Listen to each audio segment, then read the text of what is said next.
Hey, what's up guys? Brandon here from the 360 Products, and oh man, let me show you guys what I'm gonna be working on. I see it right here. You can see right here it's orange and white.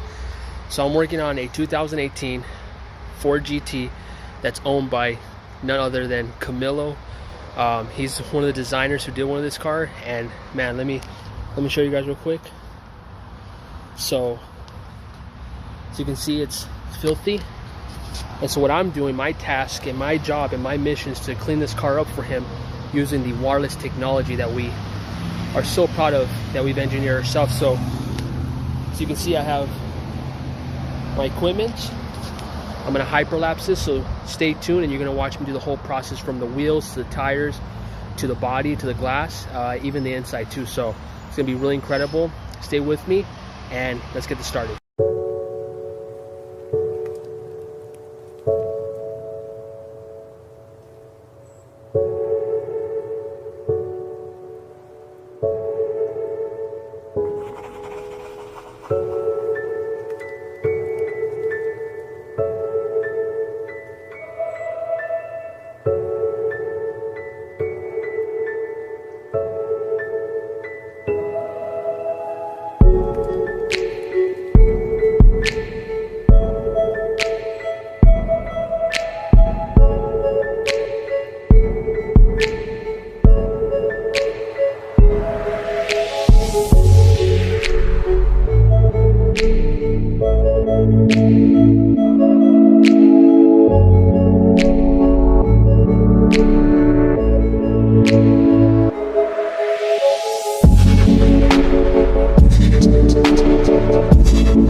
Okay guys, I'm done with the Ford GT.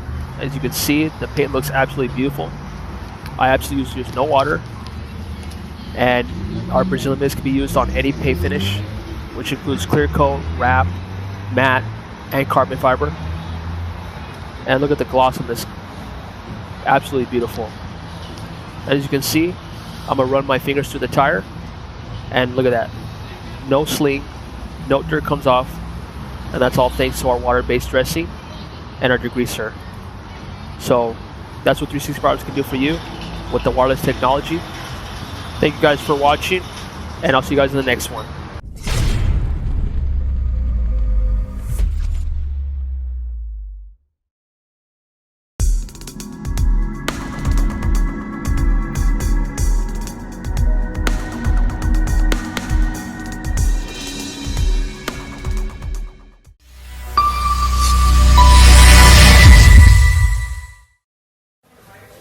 Hey, how you doing? It's Rodney Allen Whitby. We're hanging out here at Cabrillo High School in Long Beach, California. As you can see, there is a very, very progressive automotive class here at Cabrillo High School. One of the very few schools in Southern California that's still fighting and holding the line and keeping this shop class open. And there's a lot of young people who really love and enjoy it. They have everything. As you can see, they've got tire changers, they've got cars, they've got tools. Over here, there's a paint booth. Bill Montgomery, a dear friend of mine, and he also is a business development manager for Prime Motivation. It's an organization that keeps kids engaged with vocational programs. He's actually the shop class teacher here, and he's opened it up. It's Saturday. It's Saturday afternoon, and we've got youth here and some VIPs coming through for a quick meeting, and just really cool stuff. I mean, the kids can get really hands-on with the opportunities. Of course, safety first. They've got an eye wash station here. Lockers. I mean, this is really, really professional.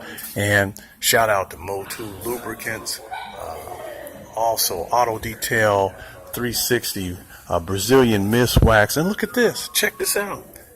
A paint booth right here on campus. And so what we're needing is people like PPG and some of the other great paint companies. Hey, this is an opportunity for you to get involved and actually sponsor, be a sponsor, be a supply sponsor.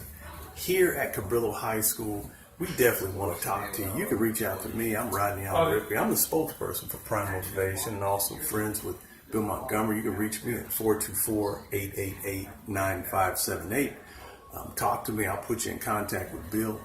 And we'd love to be able to expand your company's reach, to be able to reach out into this educational and vocational programs that we have and that's ongoing here at Cabrillo High School. A lot of companies worry, are we throwing money down a hole where we're not going to see results? You're going to get feedback, you're going to get social media, you're going to get it all, and you're going to be able to see your products in action here at Cabrillo High School. So if you want to get involved with us, we want to talk to you. We really, really do. We've got some great opportunities here. And so, as you can see, full-fledged paint booth. Hey, we need some uniforms. Hey, you guys got uniforms? Teach these kids how to look good, how to be good. And, again, shout out to Optimal Batteries, Motul, iBox Springs, PF Goodrich, Hirsch. Man, we've got some really cool people involved. We've got a racing legend, John Morton, here talking to the youth. Hey, John. John doing his thing. And, it's a really cool thing. I mean, they got lifts. They got everything. It's amazing. So, again, if you want more information, check us out, www.primemotivation.com. Also get in contact with me. I'll put you in contact with Bill. This is Cabrillo High School. Check it out, folks. There it is, Cabrillo High School. Alternative Fuel Automotive Technology Center. Big shout out to the city of Long Beach. Greenport. Hey, city of Long Beach, they're doing their best to keep the port green. We've got technology that we need to hook up with the Port of Long Beach. We'd love to have you guys. Love to be involved with the things that you want to do. If you want to reach out to education, we got it. We got it right here at Cabrillo High School, the city of Long Beach. We've got other high schools around that we can also plug into. Check it out, folks. We're here. Hey. There you go. What's going on, Rodney? Hey, man. Just here, just hanging out. I got my partner, Clifton Brown. I haven't seen him in a while. He just came down. I didn't bring his car today because of the rain, but he's going to come in here. He's got a nice little Falcon. Pretty cool. And we're just getting ready, man, for these kids. We got the work benches. Just got to start. I'm sure you went around and took some video. Sure. Got the lawnmower engines that we've been showing them how to break them down, put them back together. And the big finale is this DeLorean project vehicle over there. We're going to try and make a SEMA project out of it and get it done. And we're going to try and go all electric. As you know, that's the new deal, electric, green, and this transportation technology class here at Cabrillo High School. I'm happy to be a part of it. So, Ronnie, thank you for all what you do. I'm sure you're going to be involved too. I got some guests here today. John Morton's one of them, famous race car driver, and Clifton Brown was just talking to him about all the racing and things like that, and he enjoyed Cliff's conversation because I guess he thought all of my guys were just in the bling bling, but we got a couple race guys that know their stuff. So kick back, donuts and coffee are on the way. More phenomenal, amazing hidden pioneers coming at you. Thank you. All right, there you go. You heard it from the man himself, Bill Montgomery, and shop class teacher here at Cabrillo High School. Love to talk with you. Get at us. We've got a lot of great opportunities. And again, it's 2019. We're going strong. We're keeping vocational alive, and just honored to be here. Shout out to all the sponsors and great people that we know.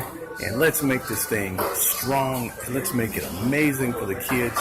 And you could be a part and help us do it right here at Cabrillo High School and several other schools all throughout Southern California. And we have the ability to take this thing beyond the borders of California. We can go nationwide. We can go global. So get with us, talk to us, peace, and enjoy the video.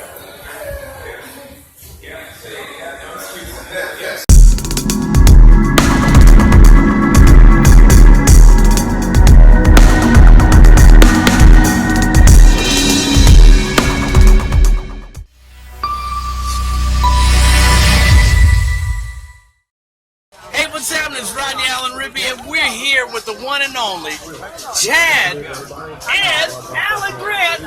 And can you believe it? These gentlemen are incredible, and we are here at Fabulous Ford. Bill Montgomery, we're all hanging out together. How has this day been, gentlemen? Well, I mean, for me, it's been great. They launched the new Bullet Mustang in honor of my dad over here to the left. So there's just great cars like Alan's prototype over here. There you go. And we get to meet guys like you, buddy. Chad McQueen, amazing history. And Alan, you said that you won what? Tell our viewers a little bit. Well, I was one of Carroll Shelby's first employees and was very fortunate enough to drive on the team that won the World Championship in 1965, the first and only American team to do so. That's amazing. And really quick, Bill and I, we represent Prime Motivation. You know how in school they have taken all of the automotive, the wood shop, the metal shop. Hate it. Well, we're trying to bring them back, and we need great people like you to support us and say, hey, and get behind us all the way. You know? Hey, listen. I'm sorry, I didn't mean to interrupt, but Go ahead. Europe is so far ahead of us as far as driver education, and I was just reading about something. I want to say is it the Reims Institute? Yeah.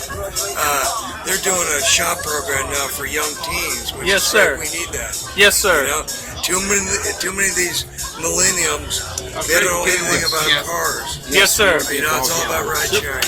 And we appreciate it. Hey, we appreciate your time. Thank you, sir. Yes. Yeah. You know what? Listen, I got a lot of respect for these guys. In fact, I've been going to the Boys Republic event every year. Thank you. And I tell you what, it's phenomenal. It's unbelievable.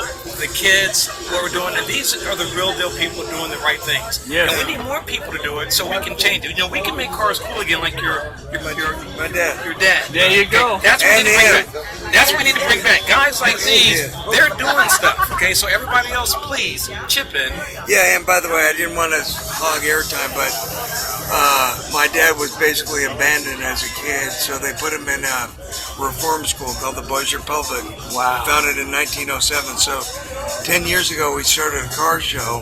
They needed extra funding, and it's been a success. I'll get off of here, but they're building the first new kitchen in 70 years. Every car and plane, steam motor you want to see is out there, even Airstream trailers. So There it is. June 2nd, Chino Hills, California. June 2nd, Chino Hills. There it is. Chad McQueen, Mr. Alan Grant, thank you guys for your time. Thank you. You guys are, hey, can I get that autograph? I need that autograph. You guys can just do one and sign it together. That'd be No, great. this is Alice prototype. Oh, there we okay. I'm gonna take your car. This is awesome. Peace.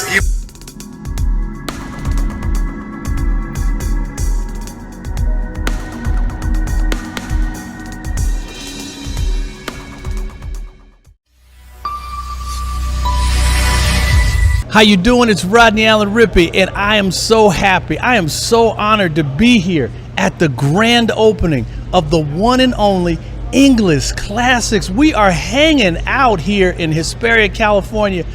This young lady and Brian have had to expand 3 times. This is the 3rd expansion. What can you say? This is the one and only Motor Mama herself, Tanya Iglesias. Thank you, Tanya. Hi, thanks for having me. Thanks you guys for coming out. It's amazing. Miss English, it's so incredible for you to see the turnout of the community. The mayor was here, city council. I mean, so many proclamations. And you know what? Doggone it, you deserve every single one of them.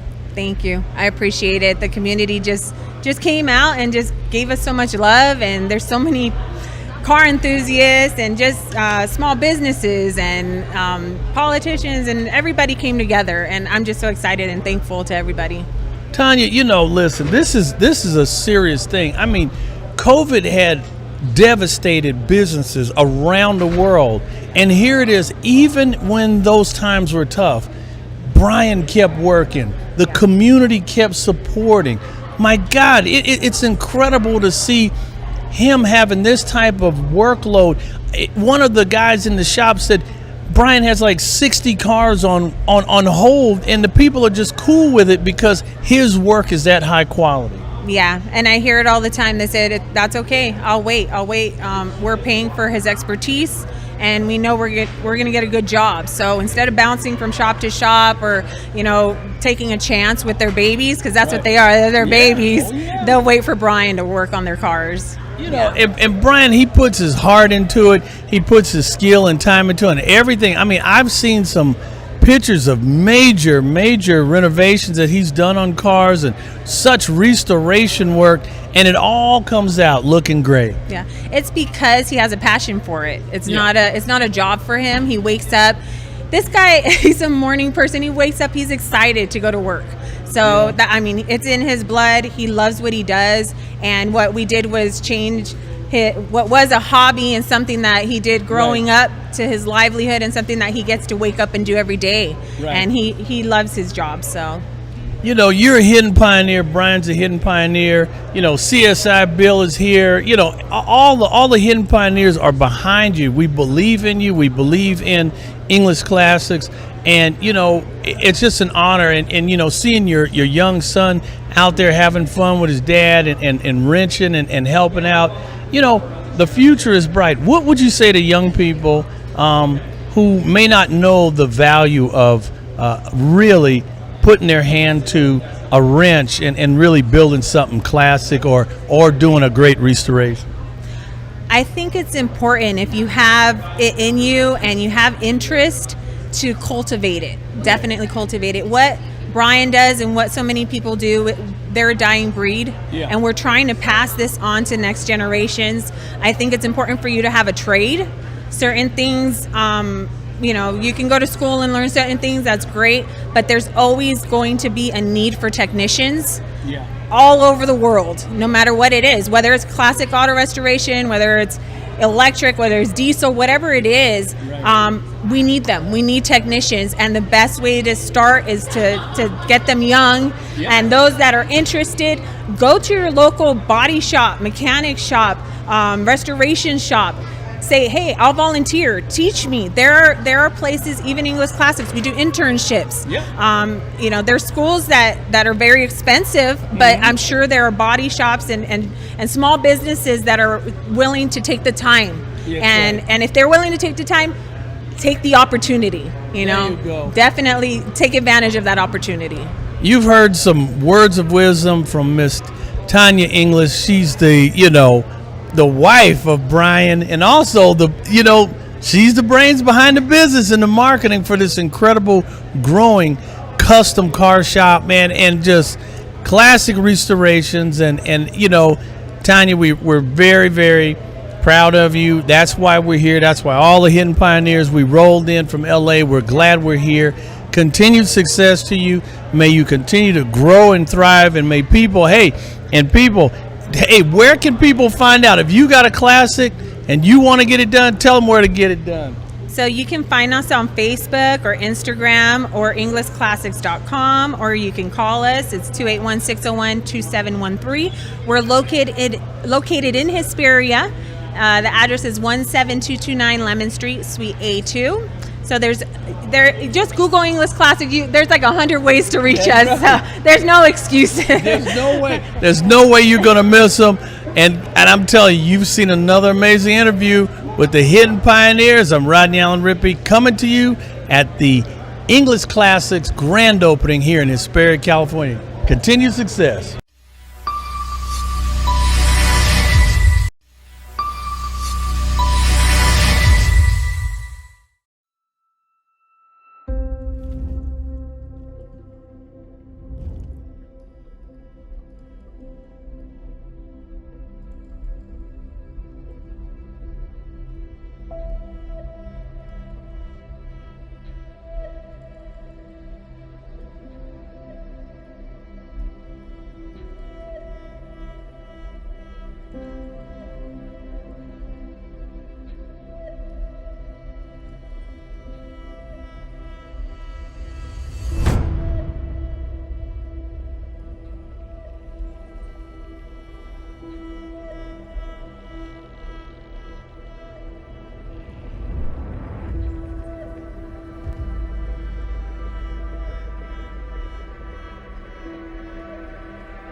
My name is CSI Bill.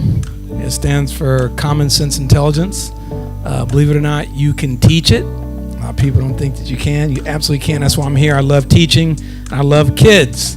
I love kids because I'm a big kid. You could be 50 years old. You could be a big kid. But what I do is I happen to have a pleasure of having a collaboration with NASA. So NASA stands for National Aeronautics Space Administration. A lot of people don't know what that stands for, but people love to wear the gear and they like the stickers and patches and things like that.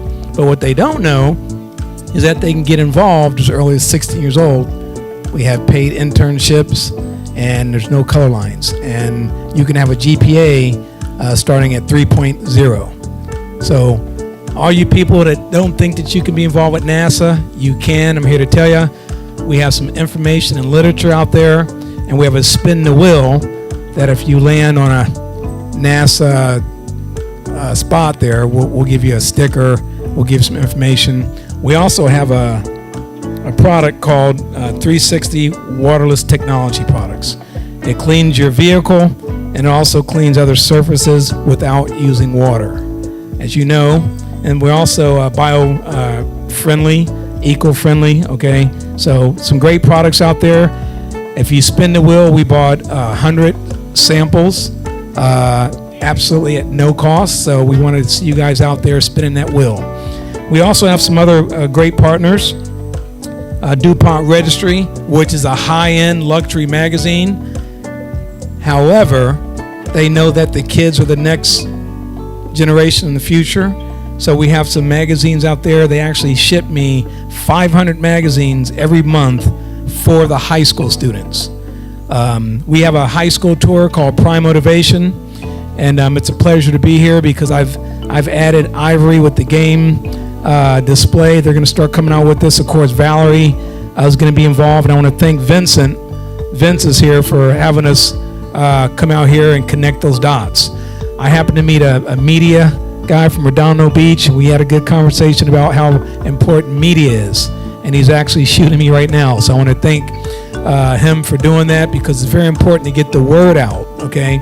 And by the way, speaking of the word out, a lot of you guys might think that social media is the only answer, but it's not, okay? Because I'm old school. Just like you said, my man, believe it or not, the best form of advertising is your mouth, word of mouth advertising.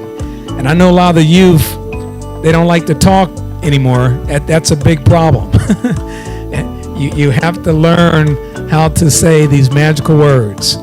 Hello, thank you, I love you, those kind of things. We got to bring those back to the basics. And cool, okay? If I had a one dream, is to be able to bring cool back to the high schools. Not full, not the N-word, not those other things, but cool is good. And if you're doing something stupid, it's not so cool. So we can use the words to really change our community and change the world. If you guys didn't know, President Biden, our president, on Monday, he was talking about how important electrification is and technology. That's what we bring, transportation and technology. We can do things right here in America. We don't have to rely on China, okay? And the battery technology is the most important, lithium-ion batteries, okay? I can teach you about that. Just come to my booth up there. It's very, very simple. We complicate things. We shouldn't overthink it. KISS, keep it short and simple.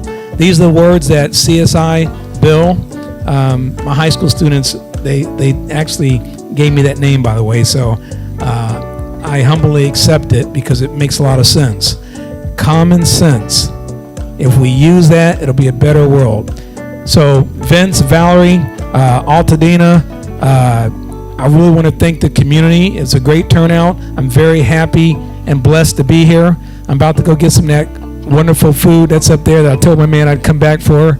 Yep, I'm coming up there to see you next. And I'm sure all the people here, I want to thank the volunteers for stuffing those backpacks, which I provided 200 booklets, compliments of Dream Nation. I want to thank them for doing that for the kids. Everything's for the kids. That's why we're here.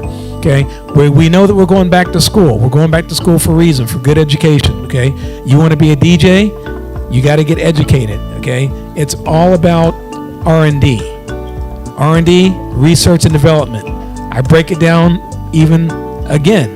The R is the time with research. Okay, the D on development, that's the money. But don't get it twisted up. You can't make the money unless you do the time. Okay, so us adults, we need to be teaching that. It's all about the R&D, research and development. The research is like practice. Okay, in order to get good, you must practice.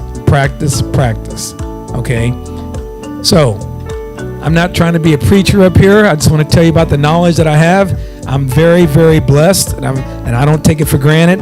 That's why I go to the high schools. I think the more you go to the high schools, because you got to go to them now. They're not coming to you. So I want to thank again the city, all the great people here. I want to come back. I want to get to know this city. I travel all around the world, and I actually haven't been to Altadena, believe it or not. I've been to Pasadena, I've been to the Rose Bowl, but I have not been here. But it's a pleasure to be here. It seems like a great city, a great community with great people. So thank you guys for having me. God bless, and have a good day.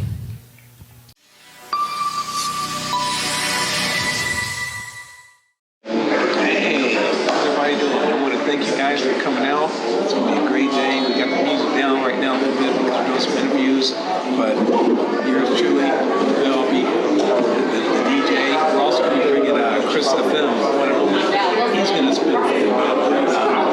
You're here at the ESTEM Center, economics, science, technology, engineering, arts, math, Families Matters, FIATM. I want to welcome everybody in Riverside, San Bernardino, all of them. It's going to be a great day. This is actually a grand opening. We're excited. Hidden Pioneers definitely bringing some people like Ronnie out here. We have Hank Williams. We have 360. We have Brandon. We have Ron Ferguson, rocket scientist. We are just tearing it with STEM. We're excited. Supporting the Arlen's program, going back to the colonize and stay. Everything is happening here. We love it. So sit back, welcome. It's going to be great. Of course, we're going to post it. Get ready also for the first December, February 2022. Some exciting things going on. We're going to do a high school tour, prime probation. We have our event tomorrow down at 360 Anaheim. Man, I'm so excited. It's going down. This is the place to be. HiddenPioneers.com. Check us out. And see you soon. It's all about technology and transportation. Alrighty, guys. So we are here at the Tyler Mall at the end where, unfortunately, Nordstrom has gone out of business here. But right next to it is the FIATM Center, which stands for Family is All That Matters, as y'all can see right there.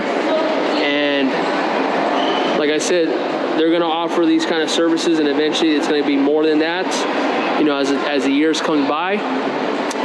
And let's go take a look of what to expect here. So right here, when you first enter, you get a little informational board right here about NASA. And here's a calendar with different NASA images.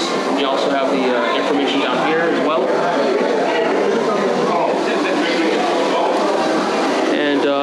As you can see, it's full of people already. But let's start to the left. We have some popcorn going on. We have this screen right here that's going to be actually a part of the normal operations where you know, young kids or anybody who wants to come in here and watch a movie that's going to be played for the day can, you know, come here and sit down. And over here we have some cool arts and crafts right here. Very nice engravings of the woods, Star Wars, the Avengers, tic-tac-toe. Pretty cool. We got DuPont right here. This is NASA's newest plane that they just built. It actually can go from Los Angeles to New York in, I believe, 2 or 3 hours without creating a sonic boom for the technology. Here's one of NASA's planes as well. This right here, all electric. NASA built it. Pretty cool. Ad Astra. Cool magazine we have. Collaboration with the Hidden Pioneers. They talk about space in a magazine form. And we kind of seen this wall before in our last video. But of course, we got Keith Johnson's you know, youth book right here that's, you know, very focused on STEM. And big congratulations to him for being the first African-American / American in the world to ever get a book published in China. And there's the stamp of authenticity right there. We have some food right here for the for all the guests. Hey, how you doing? We got Bill here. And over here we got Roddy Ripley. Hey, how you doing? Behind the scenes. Yes, sir. There it is. He's making it happen. Getting ready to knock out some interviews here. Yes, sir. It's gonna be amazing. There's the Hidden Figures poster, the movie that they did on, obviously, Bill's famous cousin, Katherine Johnson. Bless her, she just passed away. Oh, you bring him over now? Not yet. And we have some cool devices here, you know, people who want to do art. We have the, you know, the cameras, not the cameras, I'm sorry, the computers set up so the children can come, anybody can come and do research with their homework. We have some cool posters back here. As you can see too, we have a NASA rocket here. Really, really cool.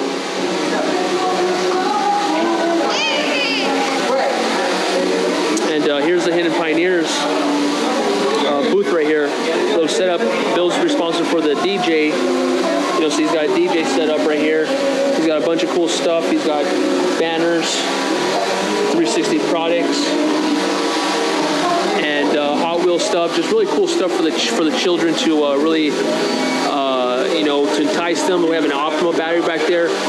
You know, like I said, this is all about the STEM program, the STEAM program, the E-STEAM. So we have some more. We have some cool 3D printing that's happening right now. It's actually it's operating right now as we speak. And look at this creation right here that this 3D printer made. That's a cool little figure. That's awesome.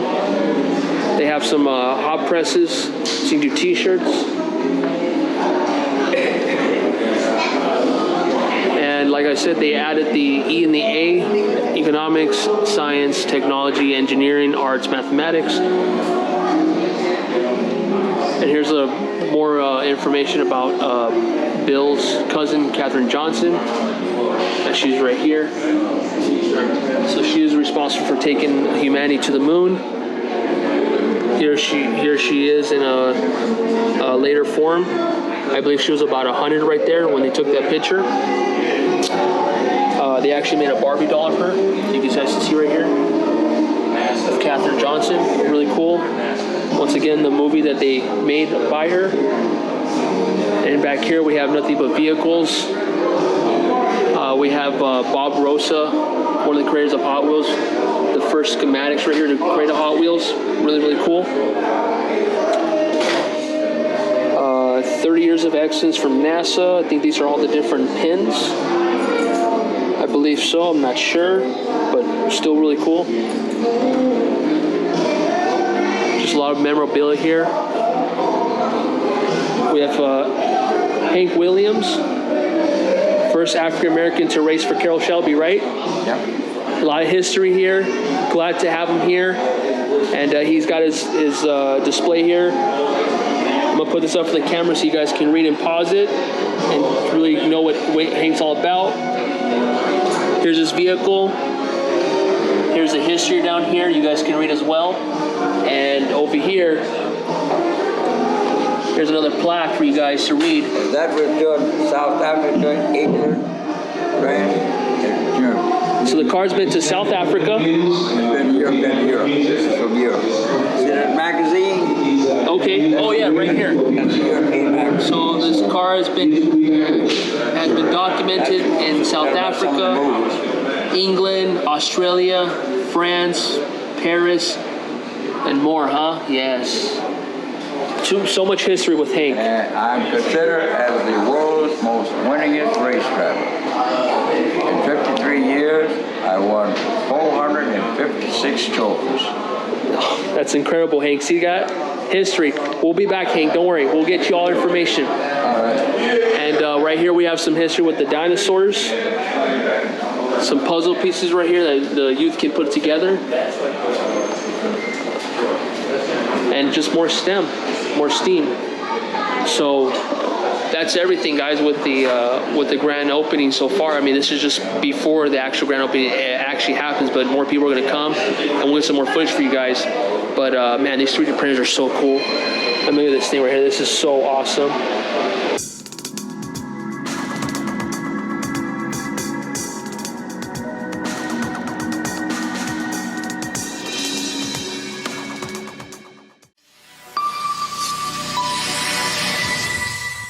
And we're back here at Stem and Rim in beautiful Anaheim, California, and we have with us the one and only, the legendary Tom Matano. How you doing, Tom? Oh, just fine for old man. I could be 96 next week. Well, still hanging in there. Man, you are hanging in there. You are a legend, and tell us, Tom. You know, you have been in the world of technology for many, many years, and you've had some great accomplishment. Please share. Well, by accident, I started with, I was about 5 or 6 at the time. I was making little walkie-talkies for kids and giving them away. And there was a big fire back there in the city of Boston where several firemen were killed because they couldn't talk to the people on the street that knew the roof was going to fall in on them. And so they died. And so this friend of mine said, hey, you know, you're making these walkie-talkies. Why don't you do that for the fire department? So that's what I did. They were better, of course, but they were still able to carry them in their pocket and just not have their hands tied up. And I did that for a few years. And the funny thing about that was my mother found out I was doing that and giving them away. She said, no, you can't do this. At the beginning of the Depression, you see. Yeah. And so we had to make money. So I sold them for 5, 6 years. And it felt good because, you know, I also heard something that was said by Abraham Lincoln, who said the best thing you can do in life is to save somebody's life. Yes. And I thought, my God, I did that already, and I want to keep doing it if I can. And so later on, after about I got to be age 15, I was lucky enough to get a job at MIT. I was right across the river from where we were living, and my mother made a deal with the mayor of the city to get this house out there. Was nothing but, you had to pay nothing but the interest on the loan, which is a huge thing. So anyway, I got a job there, and I started going to school there at the same time. But what we did there was create a thing called LORAN, Long Range Radio Navigation, that our Navy and the British Navy desperately needed at that point because they were really getting killed by the U-boat fleet, the German U-boat fleet. They were sinking 1/3 of our ships, 1/3 of the British ships also, and more than that of the ships we were escorting across the pond. And it was really bad. I mean, we came so close to losing the war of the Battle of the Atlantic because Britain was about just ready to go under at the beginning. And what LORAN did for the navies, both the British and the U.S. navies, was to turn it around. But it took about a year and a half at least to do that, to where we were sinking more submarines than we were sinking of our ships. But it was a godsend because they could use the celestial navigation that they were using because you never see the stars, you know. Right. You need to do that. Wow. So anyway, so LORAN really was the main reason we won the Battle of the Atlantic. And if we hadn't won that, Ronnie, we'd be speaking German right now. Wow. It was that kind of a deal. There's books have been written about it. A beautiful book written by a Brit called The Battle of the Atlantic, where he lays it all out. And I was, in a way, lucky, but then the other way, unlucky to be involved in it because it was kind of dangerous stuff. Going across on these convoys, where we were supposedly escorting the ships with all the manpower and the food and stuff. We didn't know where we were. Wow. So we were seeing ducks for these U-boat fleets.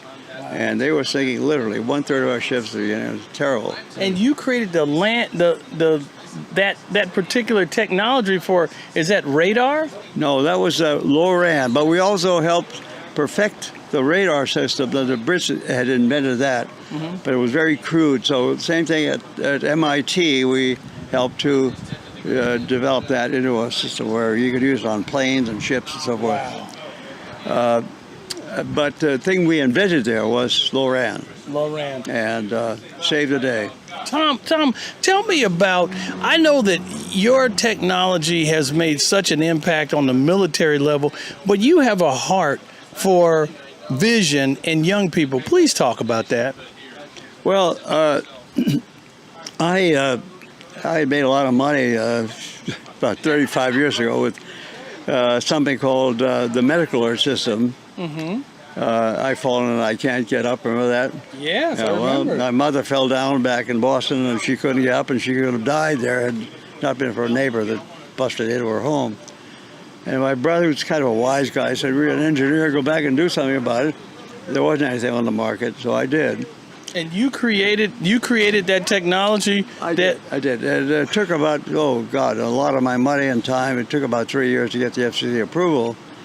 But when I got it, I made a lot of money. So instead of retiring, I couldn't handle it. So I started this foundation for kids to help prevent the very thing that I've had all my life, called amblyopia, lazy eye.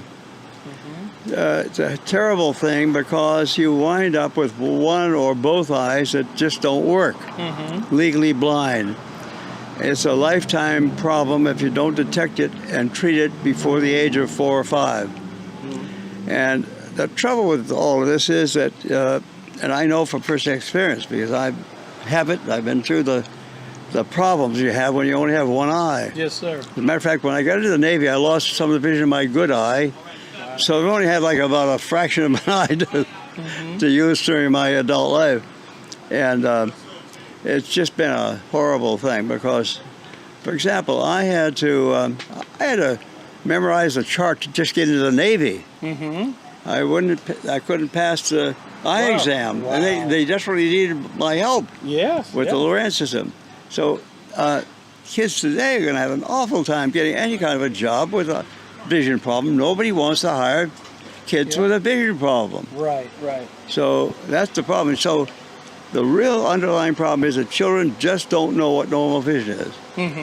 They have no way of knowing. And you said that your parents can actually use your testing kit at home and get a professional assessment on their children's vision. Exactly. The home vision test kit, actually, I got some help from my co-founder, who was a very famous pediatric ophthalmologist. And he got a grant from NASA, by the way, to develop this system, the concept of photorefractive screening. We've been using that for the last 30 years to screen kids, like in Walmart stores. We probably screened 300,000-400,000 kids in a bunch of Walmart stores. Sure. But now we don't have to do that. This kit is an amazing thing, and we're getting a patent on it because there's nothing like it out there that enables parents, for the first time ever, to check the vision of their kids at home. It's fun, it's free to the parents, and it's absolutely essential. Amazing. How can people find out more about these vision test kits? Well, they can go on our website, bettervisionforchildren.org. That's spell it out, F-O-R, children.org. And you'll see what's you go on the page that deals with the home vision test kit. You can see what's inside the kit. And we also have underprivileged kids that assemble the kits, by the way, because it includes, among other things, a patch that you put over one eye, then over the other eye. That's exactly what an eye doctor does when you bring a kid in to an ophthalmologist, not an optometrist. Yeah. They will do exactly that. They will check one eye, then the other eye separately. Well, you can do that with the kit because you have a chart that looks like this. Wow, okay. It's in the kit, no numbers on it, no letters, but there are all kinds of things that you can mimic. Okay. And even if the child isn't verbal yet, you can meow for the cat or make a bark for the dog. Yeah. And after a few minutes of doing this, they will, even though they can't speak, they will understand that what you're doing. Right. And they will be able to, if they have a problem, to have difficulty navigating this thing quickly. And then you know there's a problem. Then the instruction sheet that comes with that says, if there is a difference, you've got a possible life-threatening, not just vision, life-threatening problem. Take your child, no matter where you are, and no matter where you are, you can get help with this, to any kind of a doctor to begin with, or a medical facility.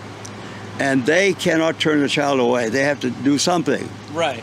Because you've got your information, you got the chart, and you can show them what went wrong. What went wrong, yeah, exactly. And so they have to do something. So they may get another doctor to come in and who knows something about the eye problems and do something about it. And the earlier you do it, the better off everybody is. Early prevention's key. Early. Let me give you an example of how important this is.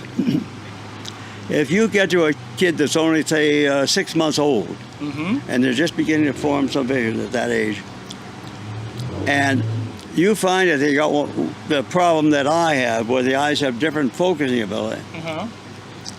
Roddy, you can not only detect that problem with the kit, you solve the problem with the kit. You take the same patch, put it on the strong eye to make the weak eye work. Wow. And at age 6 months or a year, you won't believe it. So you can actually strengthen it. You strengthen the weak eye. You can strengthen the weak eye. Permanently. Permanently. Yeah. You know who invented that? It's amazing. The father of medicine, Hippocrates, in ancient Greece, discovered that. Can you believe the guy was so incredible? Wow. And so, yes, the kind that I have, which is the leading cause of blights in the world, you can talk to 10 people almost anywhere, and you're going to find 3 of them that have this problem. They usually won't tell you that because they might get fired. Nobody wants to hire or keep a person with bad vision. Well, Tom, I'm telling you, we're excited to help get the word out about your amazing vision test kits for the young people, and this could work for young and old too. Well, not for old, really. Really? No, we just cut off at age 6 because the damage is done. You can't do anything about it. So early prevention is key, and I appreciate that. And an example of what I mean by early detection being important. Here's a kid that we screened. Too late. Read the caption there. It said JD died at 3 after removal of a cancerous eye because of they discovered it too late. Too late. And they took the eye out first. Right. That was the last resort. Right. But the cancer had already gotten into the brain, the kid died. And that's very common. If they would have diagnosed it by using your kit, that could have potentially saved. The doctor can get in there and remove the cancer, the tumor. Right. But if they wait until the cancer's gotten into the brain, it's all over. Wow. Tom, you're a legend. You're an icon. Thank you for being a hidden pioneer. Thank you for supporting us and being a part and coming out today. And we're going to support you and continue to fan the flames and tell people about your amazing breakthroughs. I do appreciate that, Ronnie. I do appreciate you helping the way you are. And I'm glad to be aboard on your program as a what do you call them now? well, this is our little podcast, but we're getting this out this is going to be social media, and again, this is for the Hidden Pioneers. Hidden Pioneers. Yeah, get ready. We're getting ready for the 2nd annual Global Diversity Summit and fundraiser, so don't miss it. That's in February 2022. Thank you again, Tom, for coming out. And thank you, and I think you guys are doing a tremendous job in getting these kids on board with the new things that are happening with cars, because my God. How you doing? It's Rodney Allen Rippey, and we are here with the Hidden Pioneers, and this is the one and only, the man. He is our honored guest, Mr. Ed Iskandarian. How are you, Ed? Well, very good. I really enjoyed the coming out here today with Holly, and it's great to see how the sport has gotten so many different facets, so many different ways of expressing yourself with your automobile. Yes, sir. Well, Ed, you are known as the cam father. You were the man who introduced performance, and by using a special grind and cam lift and separation. And it's amazing that you came up with this so long ago. Yes, I learned myself from Edward Arnold Winfield, who was born in 1901. So I learned from him. And he was the first cam grinder and a well-known auto racing mechanic and race driver himself. Yes, sir. Yeah, so I was lucky to have met him and got a good start. Yes. Where were you born, Ed? Cutler, California, near Fresno, and Orosi, Dinuba, and nearby. And on top of that, being a California native, you also have the wonderful distinction and rich history of being an Armenian. Is that right? That's right, yeah. The Armenians immigrated here from Turkey, and they found out they were raising grapes over there in the Fresno area. So we have grapes in the old country, so they start moving in and owned a lot of the grape farms there. My dad had one too, but he got frosted the very first year and had to give it up. Wow. And did you go into the wine industry? No. So my dad came to L.A. and he was a blacksmith in the old country, but too many blacksmiths were coming in those days, so he had to learn the shoe repair trade. Mm-hmm. And he tried to get me interested in that, but I found the hot rods and I went that way. Yeah. Well, that's a lot cooler. Well, Ed, guess what? I actually have a 1971 454 Corvette, and I've got a Isky cam in there. Oh, wonderful. 286 with a 510. Oh, wonderful. Yeah, got a nice grind on it, nice sexy lope on my car, man. Got that, and it gives me the great power that I need, and it's because of you, Ed. You know, my oldest brother had a Corvette as well, and he had an Isky cam, so I kind of followed the tradition, you know. Wonderful, yeah. But Ed, you know, really quick, we're here with the Hidden Pioneers, and as you know, you're friends with Bill Montgomery. What do you have to say to young people and the whole automotive and transportation? Should they get into cars, Ed? Should they have fun? Oh, wow, yeah. I guess in the old days, before cars, people had a favorite horse, maybe a riding horse. Yeah. And they'd brag about it, and the first thing you know, they're racing. Another guy's got a horse too, and he favorite horse, and pretty soon there's going to be a race between the two. That's right. And before that, it was a plow horse. Yep. And which one's stronger, huh? Yeah, your neighbor has a plow horse too, and they brag about it. How much will it drag? That's right. And let's go out and have a drag. See which horse is stronger. Wow. So that's how it all got. I think that's how it came. Yeah. Amazing. Come on, I'll drag you and see how much you can pull and. Yeah. Ed, share with us. I'm sure you have had so many cool cars. Tell the listeners out there, what was one of your personal favorite cars?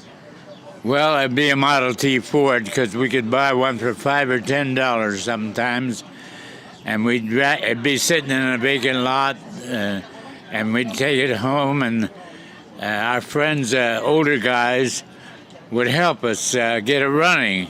Mm-hmm. And by God, that was thrilling to hear it start up and run and go places. We didn't have a driver's license yet, but we'd wait until it got dark and practice driving it at night. Hit the road, yeah. Yeah. Hit the road. And that's what it's all about. There is such a beautiful collection of cars here at 360. We're here in Anaheim, California. And there's everything from Porsches to Camaros to Dodge to Hot Rod Holly's beautiful pickup truck. And we got imports here. What would you say about the industry? You know, where do you see it going, Ed? Well, it just got so many different facets, different ways of going, different types of cars. And, it's so widespread now. Yeah. Yeah.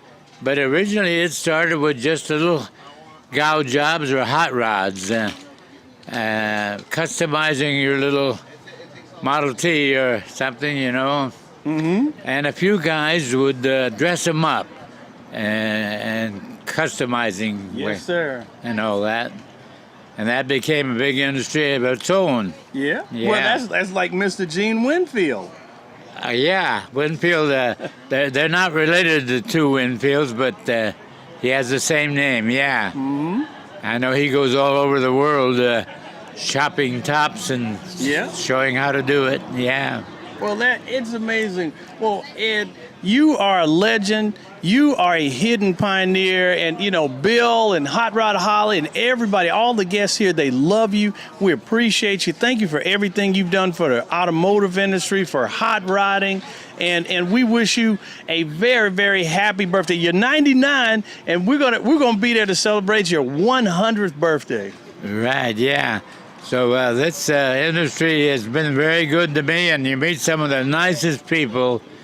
It seems like people that are interested in working with their hands and making something better or nicer in a way of a car and so forth. You meet some of the greatest people here. Well, it's because of people like you, Ed. You are just a product of the environment, and thank you for everything you've done. What is your name, incidentally? And my name's Rodney Allen Rippey. I'll be darned. You sure got a nice voice. Well, thank you, Ed. Well, God bless you, friend. And hey, everybody, you just saw a great interview with the one and only Iski, Mr. Ed Iskandarian. Thank you, Ed. What a pleasure to be here. We have some hidden pioneers that are going to share out a little bit. This is an incredible story, very inspirational today. So we really are excited at the fact that you're here. My name is Bill Montgomery, and I'm very excited to be on this call with the students. I love teaching students. I love giving them the knowledge that I've been gifted and gained over the years. Can you tell the students what a hidden pioneer is? My version of a hidden pioneer is someone that is not so much in the limelight. They possibly could be, but some people choose not to. They want to be hidden. And some people, they don't necessarily get the recognition for doing, just their job, kind of like my cousin, Katherine Johnson, kind of hidden. And a pioneer is a trailblazer, someone that, makes things happen, someone that explores, and, is kind of like a leader. So, you kind of have both. They're hidden and a pioneer. So NASA is mourning the loss of a pioneer. She wasn't an astronaut, she was a mathematician, and her work helped launch the first American into space and put the first human on the moon. Katherine Johnson also broke down racial and social barriers along the way. Johnson has passed away at the age of 101, and tonight Mike Armstrong looks at her incredible legacy. The accolades for Katherine Johnson came late in life. But there were some big ones. This was the Presidential Medal of Freedom in 2015. There's also NASA's computational research facility that bears her name and several honorary degrees. This for a woman who would walk into meetings and have men assume she was the maid. Well, she was there for the math. The tougher the problem, Katherine Johnson would say, the more she enjoyed it. They thought it was hard. It's not hard. Born in West Virginia in 1918, Johnson grew up loving something most might think strange, counting. As a young girl, whether it was the number of steps on the street or steps to school or the cutlery she'd washed, she counted everything. Well, by 15, she was in university. By 18, she had 2 degrees. She only attended graduate school when it was desegregated by court order. In 1952, Johnson joined the agency that would become NASA. She was part of a segregated unit that did computing. 544 miles per hour. Now, the role of the women in that unit was overlooked and untold for decades, until a book and then a movie, Hidden Figures. They tell the story of the gender and racial barriers the women faced, but also what they accomplished.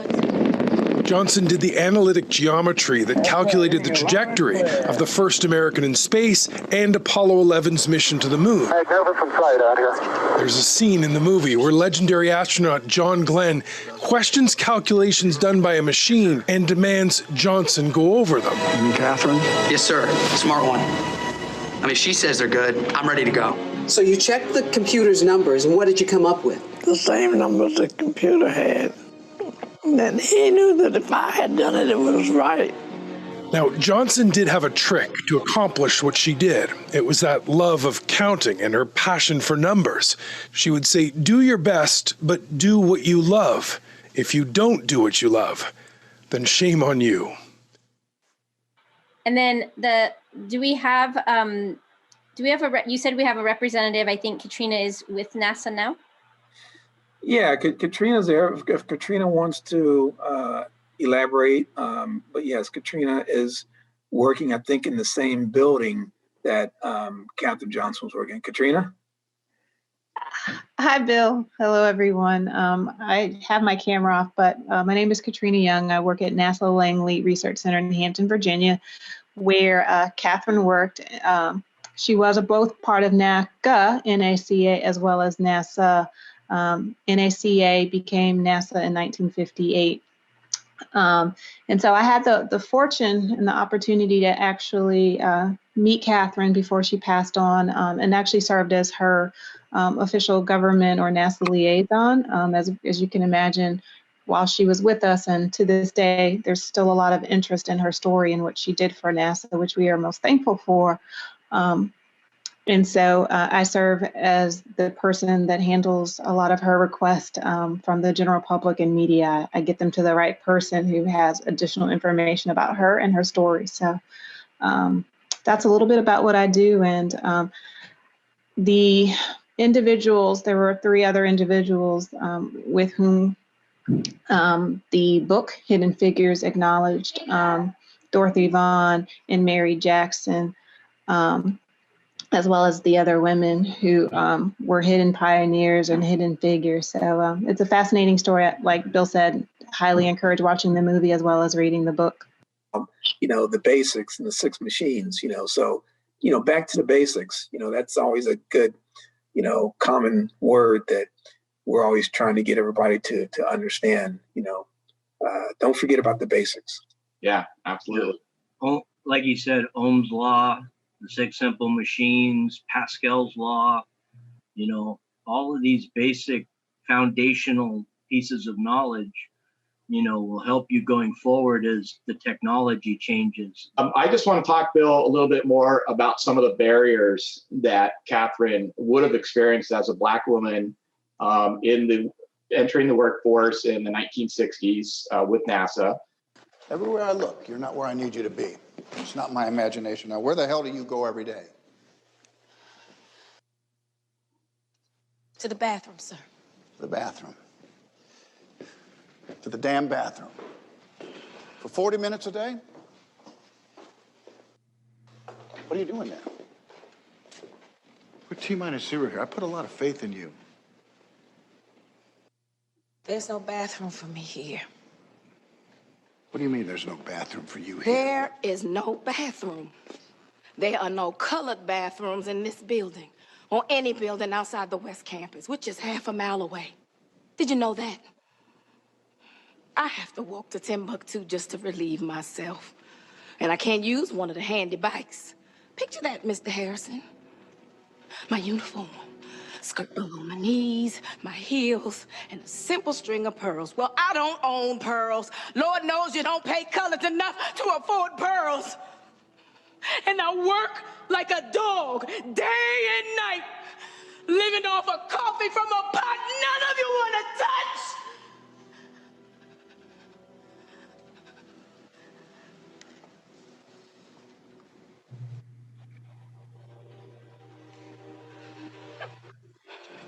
So, excuse me if I have to go to the restroom a few times a day. I can just imagine. I mean, I know for me, I've dealt with, some of those types of, situations, growing up myself. So, again, she stuck, through it, and I'm sticking through it. And I think the people, on this call, I think, we might face that, even again, but you just have to know that, all men are created equal, and you just get through it. And I think if you, again, the math was her point where she was confident. And so if you have the knowledge, knowledge is power. And it doesn't matter what religion or nationality or anywhere you go. That's why school and education is so important. So get the knowledge, go to school, don't skip around, get your education, and surround yourself with, I say smarter people than yourself. Yeah, I have a couple of things in common with Katherine Johnson. Bill, I don't know if you know this. We both graduated from West Virginia University, go Mountaineers. Wow. And my mother-in-law had the same job as Katherine Johnson for NASA at NASA Langley. And yes, her job title was computer. And she met her husband, my father-in-law, my wife's father, who was a research scientist there at NASA Langley at the beginning of World War II. So it's interesting that that all this computation was done by people when the machines weren't there yet to perform the calculations. Yes, my name is John Badilla. I'm a marketing manager with the National Hot Rod Association. We basically are a professional drag racing series that runs throughout the country, 24 events throughout the year. I run 2 other programs as well within NHRA, one called our Youth and Education Services Program, which essentially is a program that invites students out to our events. They get to learn about how science, technology, engineering, and math play a role in the careers of NHRA professionals on a daily basis.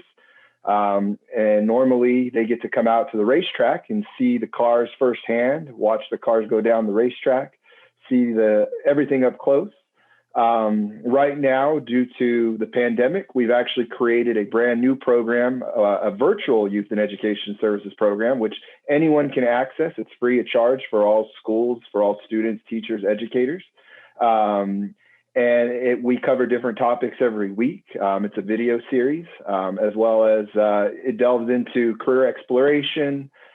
Just kind of a lot of these professionals tell their narrative on how they got to where they're at, and just some really cool information, and not realizing, a lot of students don't realize what you learn in the classroom, how it can be applied to something like professional auto racing. I have another program called NHRA Launch, which is actually a job placement program where we help students, whether they're coming out of high school or going to a tech school or college, find opportunities in the industry of motorsports. And you don't realize quite how many jobs and careers there are in this industry. At any given NHRA national event throughout the country, there's over 3,000 working professionals working a multitude of careers. So, yeah, how you doing? This is I'm Mad Mike from MTV Pit My Ride, also Galpin Auto Sports, the #1 custom automotive shop in the world.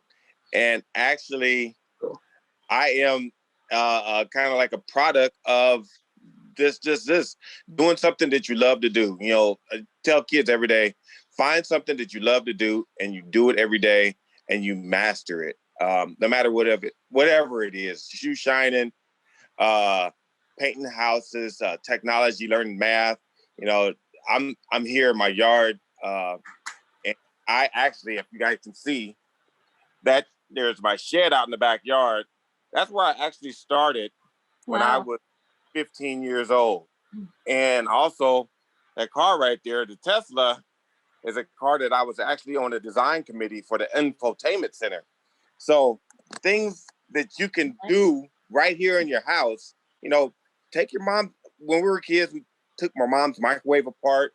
I still probably have it around here somewhere, toasters and stuff, just to find out how they work. And then I read, and I went to the Air Force, and I learned about the stuff.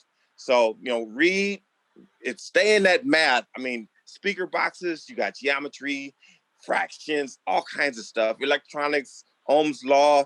You have to learn all that stuff to become what you want to be, just in my field. But there's tons of stuff that you guys can learn out there. Tons of it.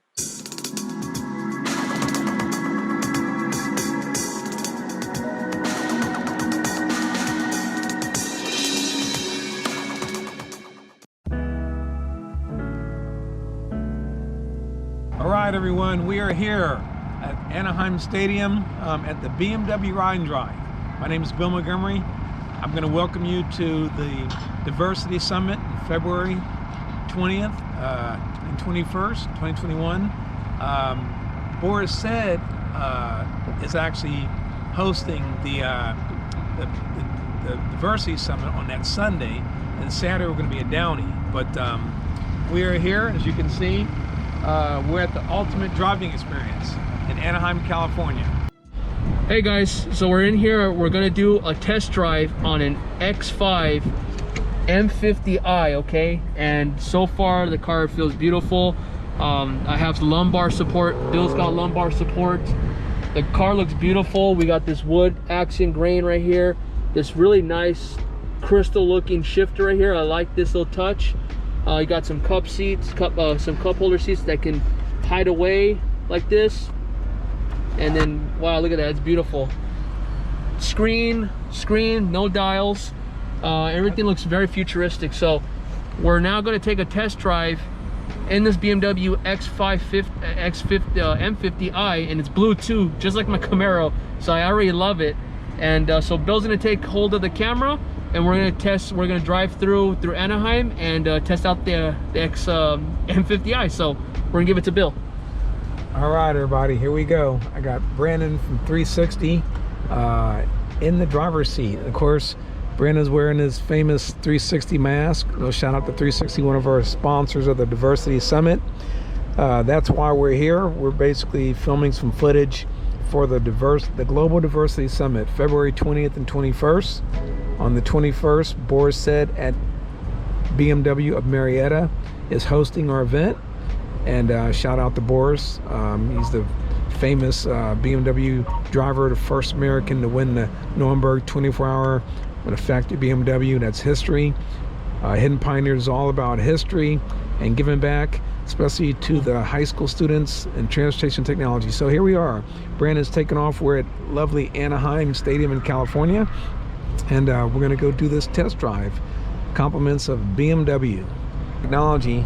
And wow, check that out. So you got Anaheim Stadium, you got Otani up there. Man, I can't wait till we get back into playing baseball again. Anaheim's out right now, but next year they'll be coming back strong. So back to the BMW feel, Brandon. Talk to us more about the feel. Oh, I'm sorry, the what? The feel of the car. The feel, how are we doing? Oh, the feeling of it. You gonna make it right here? Yeah, we're gonna make it right here. The feeling's great.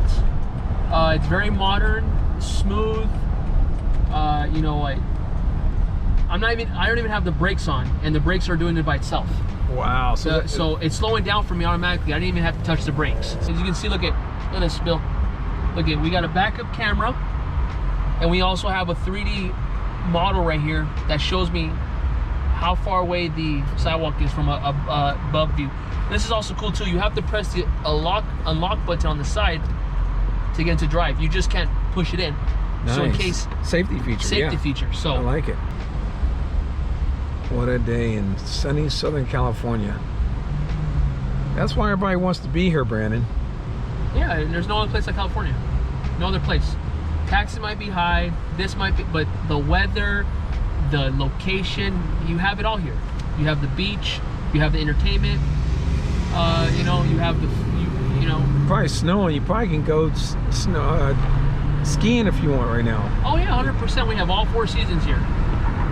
To the sport mode or the sport mode, yes. Okay, so we're not breaking the rules because they said no traction control, but there is a sport mode. Now have it on. Sport mode, okay. Okay. So all-wheel drive is off, I believe. We shall see. So now I'm going to do the paddle shifters. Okay. Okay. Wow. Whoa. Wow. Here we go. That was nice. That was nice. Okay. Wow. What an experience towards the end. Brandon, way to go. That was good. Yeah, that was very good. Well, we had to. We had to. We had to. That made a lot of sense. No, we're good now. Look at that BMW Performance Driving School. Wow. Okay, I have my friend there. Slow up. Thank you. All right, so now, okay, Brandon, this has been great, man. Looks like they have it very well organized. You got the cones, got the map. They have a disinfecting. Yep, they have everything, okay? Exactly where it's supposed to be, okay?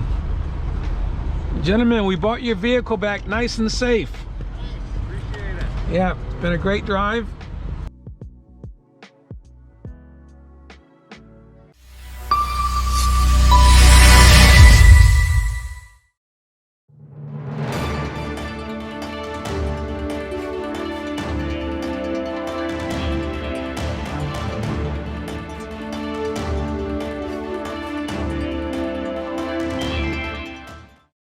This is Local Edition. I'm Brad Pomerantz, joined today by Bill Montgomery. He is with an organization called Prime Motivation.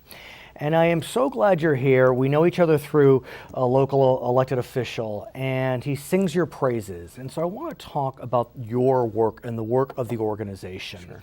Before we talk about your work, and you brought props, which I love, let's talk about the kids. Because, look, I've been covering education for over a decade, and I remember, in the 90s, even in the 2000s, we were so focused on get every kid to college. They got to get to college. Right. For the right kid, amen. But not every kid is necessarily going to a four-year college. Correct. Talk us through that. Yeah, well, basically, 63% is not going to go, and one of the things that I come to know and realize is that it's just knowledge. They don't really know where to go. Right. Or they may not want to go. And the reality is that even for some kids who go to college, for whatever reason, they may not finish because the program wasn't the right fit, or some kids may not matriculate at all. And so what we need to do, in my humble opinion, is we need to provide pathways for students if they may not be college bound.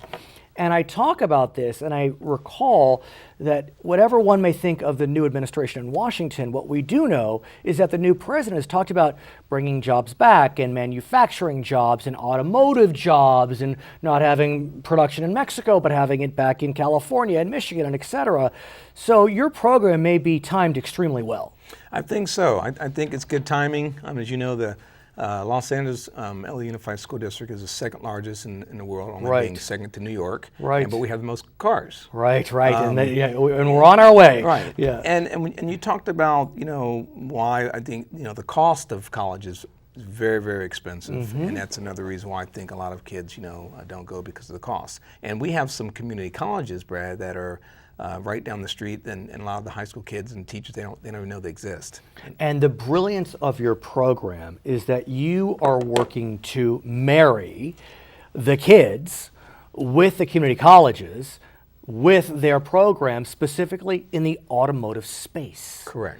And I mean, at a minimum, you are working with 9 community colleges with these programs, many of them in the Inland Empire. But you're starting to branch out. I mean, you have some in Los Angeles County as well. Absolutely. We got a meeting with Michelle King on the new superintendent of LAUSD, and then we're hoping to be able to do more.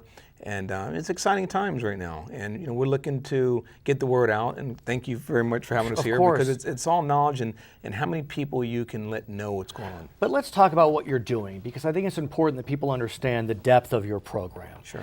So, look, there are a lot of kids, what you call them gearheads. I mean, they love to kind of tinker, under the hood. They may not even realize that the community college down the street has an automotive program that will get them a degree, a certificate, but more importantly, a job.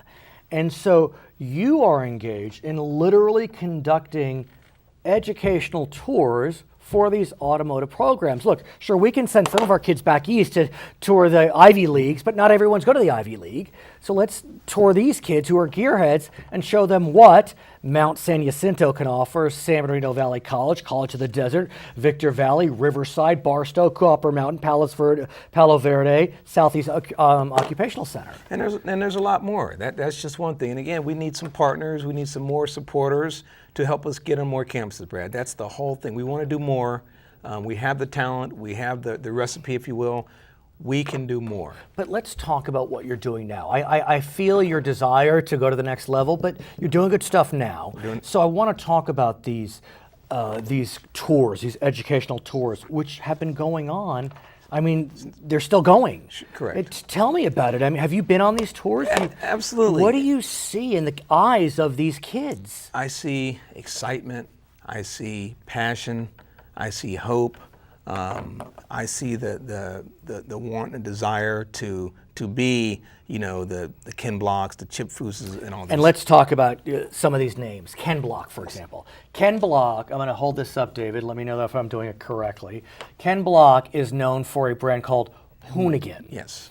Tell us about Hoonigan, how it ties into the automotive space, and how he has become a supporter of your efforts. Well, Hoonigan is a brand. Ken, he actually started one of the founders of DC Shoes. Sure. And he got into, he's from Long Beach.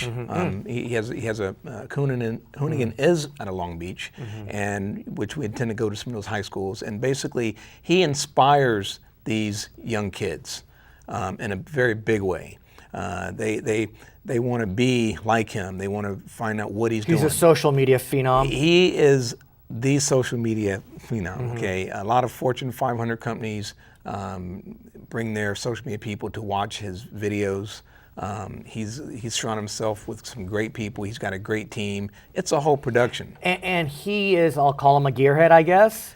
Yes, he's a gearhead, and he can drive. You know, he likes to drive, and he's all about the lifestyle. He created the brand, right? And he's just now he's starting to support Prime Motivation, which has got to be incredibly inspiring. It's exciting that you have someone of his stature. You know, I've been looking for someone for 8 years, like a Ken Block, right? And just recently, we've been able to connect up with one of his guys.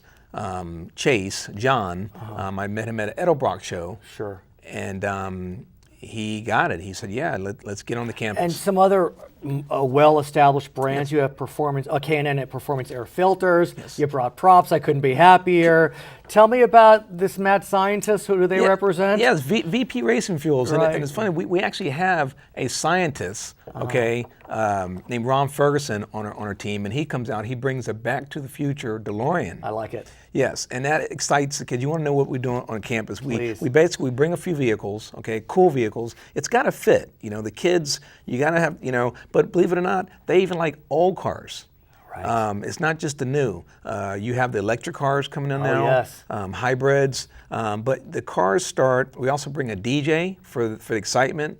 We talk, we let them come on, we bring production. So although it's mostly automotive that draws cars, we do talk about other things, whether if you want to be a DJ, a lot of kids want to be DJs. So let me ask you, you got these kids on these tours, you've brought them in, the DJ's there, the products are there. How do you convert them? How do you get them to say, okay, I get it, I like it, I want to sign up? What happens is good question, we bring partners in, we bring the community colleges right next to us, we bring the businesses, whether it be even a clothing company, even Hoonigan, whatever it takes. Because there's jobs, there's marketing, there's sales, obviously mechanics, but there's engineers. There's so many jobs that are in the automotive space. A lot of people, they don't understand that, including the administration. So where do you go from here? You're obviously onto something. You got these 9 community colleges signed up, allowing these kids to come onto campus for these tours. There are 113 community colleges in California. I don't know if they all have automotive programs, but how do you bring this to the next level? Well, I think, it's partnerships. Like I said, we want to do more. We want to get more people involved so that we can go to more high schools, and place more people, because it's knowledge. If every time we go onto a campus, Brad, we're affecting 50 to 100 schools, 50 to 100 students. And we engage them, obviously, with the social media. We're able to connect with them. We have a person that was vice president of Intel. He's now on our team, so we can. Fantastic. Yeah, so we're able to connect the dots. Sure. If you want to learn more about the program that Bill Montgomery is talking about so passionately, you can go to the website of Prime Motivation, simply primemotivation.com. Thank you for what you're doing for the kids. My name is Brad Pomerantz. You are watching us on Local Edition.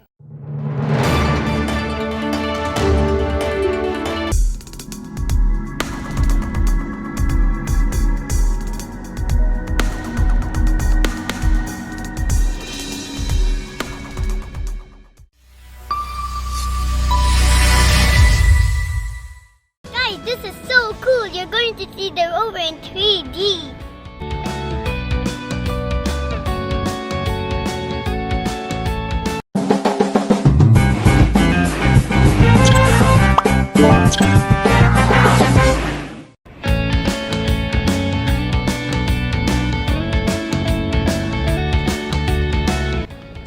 Guys, I want to tell you something very interesting about NASA. Got a program from NASA's Jet Propulsion Lab.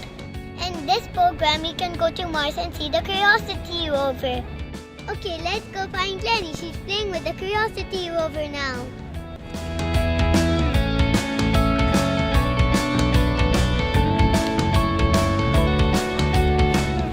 Hey Lenny, are you playing with the Curiosity rover? Yeah, you want to see? Yeah. Guys, in science class we're learning about Mars and all the machines that NASA has sent over to Mars. Yeah, my favorite one is Curiosity. Do you want to see Curiosity? Okay guys, we're gonna launch NASA's program on our iPad and take a look at the Curiosity rover. Guys, this is so cool. You're going to see the rover in 3D. Let's take a look at it on the iPad.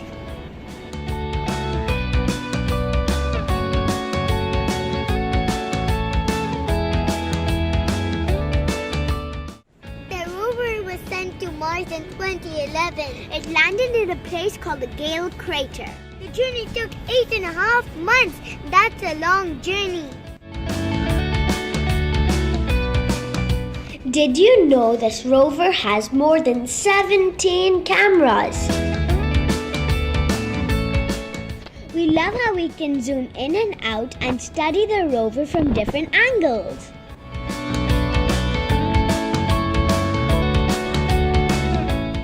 This is the robotic arm of the rover. It can dig into the soil. The main goal is to see if we can find water in Mars. Although Mars doesn't have any lakes, rivers, or oceans, Mars does have moisture in the soil. Yeah, that means there's water in the soil. Lenny, does that mean we can grow plants on Mars? Yeah, Sophie, under the right conditions, we can grow plants and vegetables in Mars. Then, does that mean we can grow potatoes and make French fries? Sophie, you're so funny. This big thing on the tail of the rover is called an RTG. It creates electricity for the rover.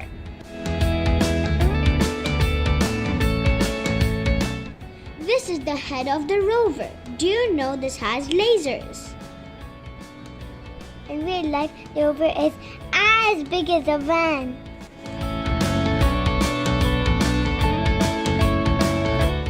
Okay guys, our Lincoln Method science class is about to start, so we've got to go. But wait, hit that subscribe button and follow us.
All right, so I'm here with my good friend Bernard. We've been around a few years, and what I like about Bernard, he's pretty straightforward. He's pretty simple.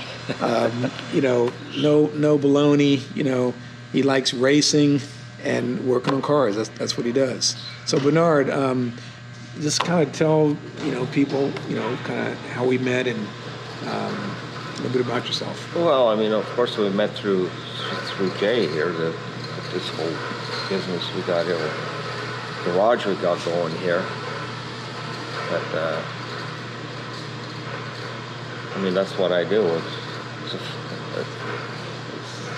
I'm here all the time working on his cars and making parts and pieces so we can keep these cars running. So, well, it's not just cars though, because you're into motorcycles too. Tell us about yeah. I mean, we got as many bikes as we have cars, and of course I race my sidecar, Formula One sidecar, and so that's why I work, so I can go racing. Right. In the last 7 years now, we got 5 national championships. Wow. That's pretty impressive. And we lost it last year when I crashed very heavily. So we crashed in July, and so that put us out of racing for the rest of the year. One thing good about that, you can actually, and I've talked to the kids, you can actually fix it, yourself, because what you've learned when you're younger. Well, in fact, this bike that I'm racing now, this sidecar, I built all that myself.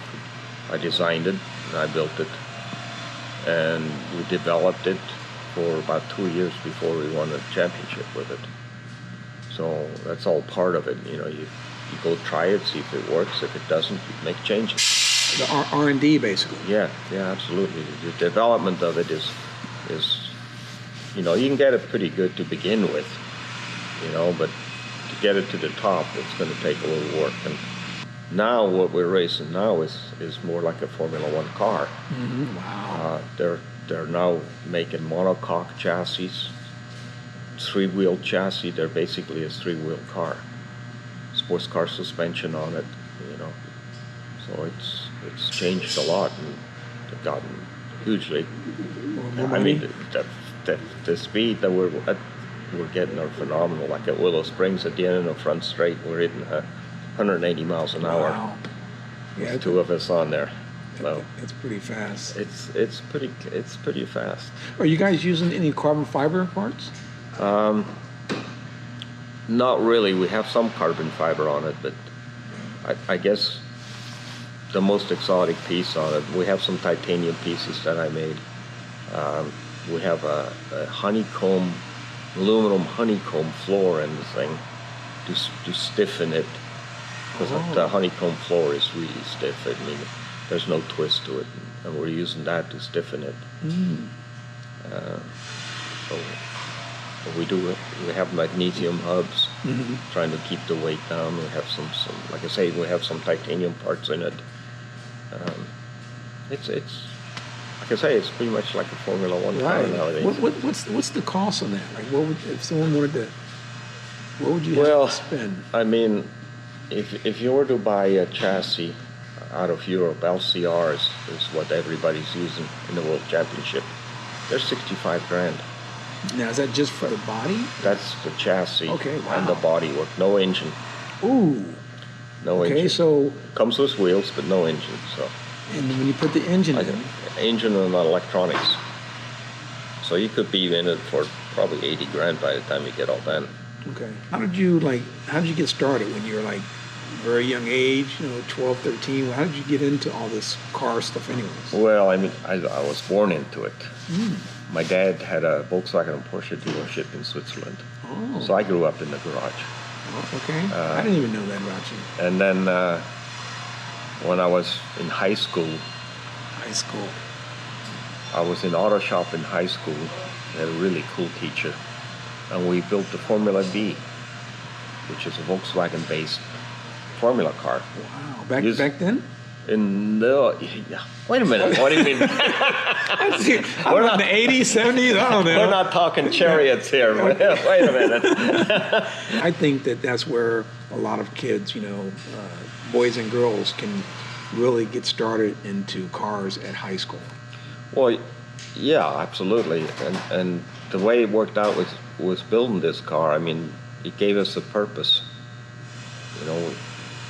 and of course it taught us some fabricating skills, because we had to build a chassis to bolt all these components on it and make everything work.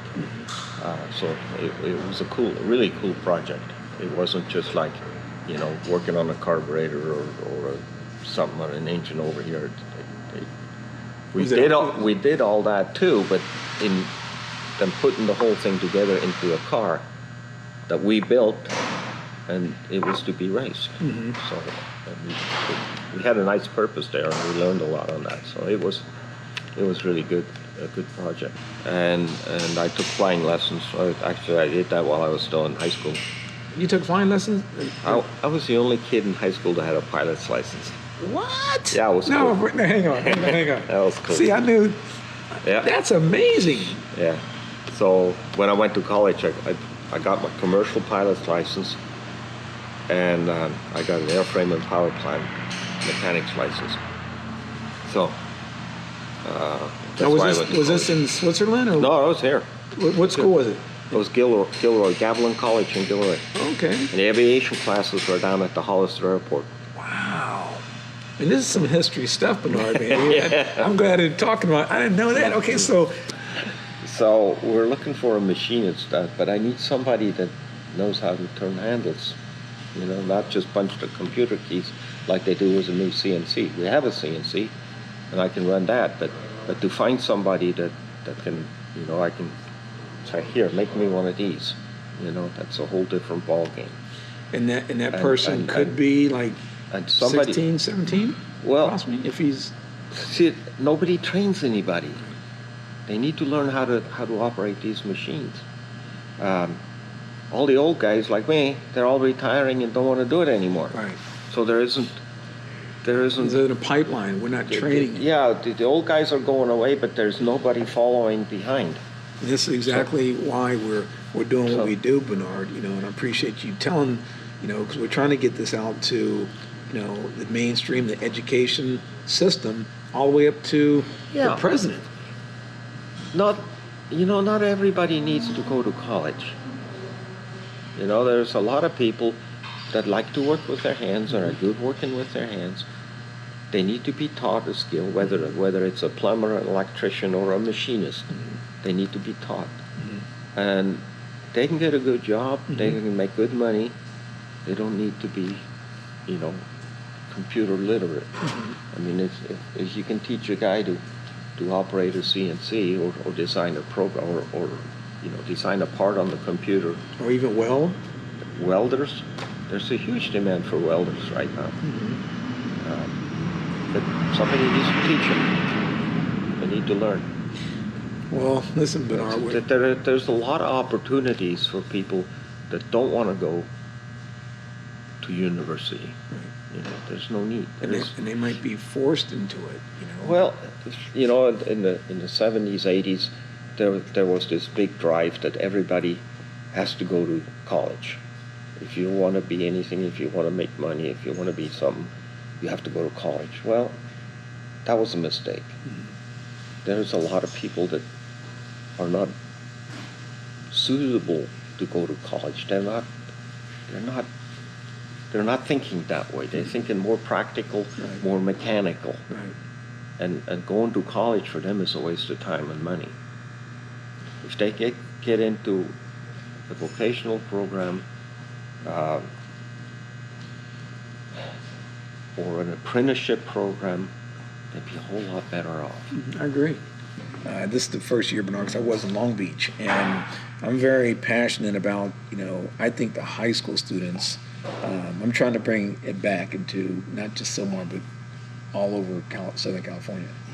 And so I'm here to talk to, you know, Bernard about what he did in high school, and of course, you know, but what do you think about the high school kids? I mean, is it possible to teach them what you know if there's a program? You know, I think what I saw that seems to be going away is in junior high, we had a lot of interesting classes because we had metal shop, you could be spot welding boxes together, and then you had wood shop, and you even had plexiglass. You took, you know, either one of those three shop. And that was in early junior high, 6th, 7th grade. And I noticed when those were there, like when I was in the wood shop, I was so far ahead, the teacher would have me help the other kids with their project. I'd make what I want. Mm-hmm. But how are you going to know that you're good at something like that, or have somebody put you forth when you're younger and understand that if you don't have those type of classes available? From what I understand now, a lot of shop classes have been taken away. Correct. So you got a lot of people doing the same thing, but you know, there might be some people that are really good. Now, I'm really fortunate because the guy that I worked for when I was young, about 19 years old, he saw that I was pretty good with my hands. He took me under his wing. He was a metal finisher fabricator too. And because he took me under his wing, kind of pushed me forward into what I started doing, that's where I ended up now. But yeah, without that recognition with a teacher and somebody, you know, showing that they have some ability, it kind of all gets lost. Right. So, you know, people get interested in trades and stuff I see later, because I've seen some young guys trying to get in, you know, when the stuff was popular, let's say on TV or what have you, and they thought it looked really cool on TV, but the power editing was a lot different than making a living doing it. Right. And so what I saw is too, is, you know, people get hit with sparks or metal. If your hands not willing, you know, have your hands get burned a little, you know, be a little rough, I mean, it might be the trade for you, you know what I mean? Because it's a lot more than just typing on a computer. Right. But there are personalities and people that are interested in doing it. They're just a little fewer than before, I think. And the other thing is too, is we used to always pal around and follow our dads, and what kind of stuff they do, we'd learn stuff from them growing up, even as kids, hanging around the shop or the garage. Right. You know, so I mean, I can imagine. I remember laminating, clear coating the laminate on my dad's Jaguar when I was like 8, 9 years old. Mm-hmm. You know, coating it over and over with shellac and sanding it down and buffing it up, and you know, just stuff like that. You know what I mean? But there's people that are going to have obviously more of an interest in that type of stuff. They're going to shine more and be into it. Other ones might not have no interest at all. You know, so it seems like I think it's kind of tapered off. Right. You know what I mean? Well, I know we I'm gonna let them go eat. We're almost there. But Bernard, again, I want to thank you for your time. We're trying to get this out, you know, worldwide to more of the high school students is really our focus. And we created this team called the Hidden Pioneers. You know, people like yourself that've been there, done that, but at the same time want to help give back and do something, not just, you know, okay, well, let the kids be, do it. No, if we do that, it's going to get even worse. We need people that want to, even if they, you know, give an interview with people all over, because now, you know, everything's viral, you know, on the internet. Right.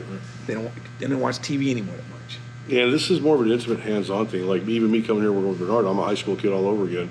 If I want to start doing some of the stuff that he does. Oh man. You know what I mean? The machining and the type of work he does. So I'm back in high school again myself, so you never stop learning. Sure. So it's also like, you know, a guy's got to have some talent, but he's got to have the right kind of aptitude to learn. Right. You know what I mean? That's another thing I think that kind of gets lost too, you know, because, you know, kids got to be open-minded to learn stuff and not tell you how to do everything right when you walk in the shop. Okay.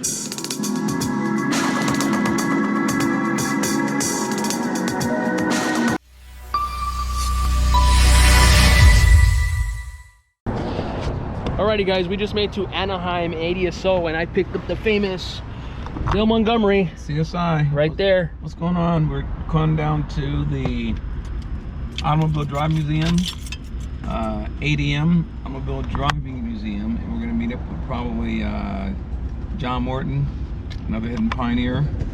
YK is going to meet us over there, and it's going to be a great day. So, peace. There you guys go. El Segundo, we come. Here comes the Hidden Pioneers. El Segundo, be prepared. Off, so I took a shot. It's like drinking the rock.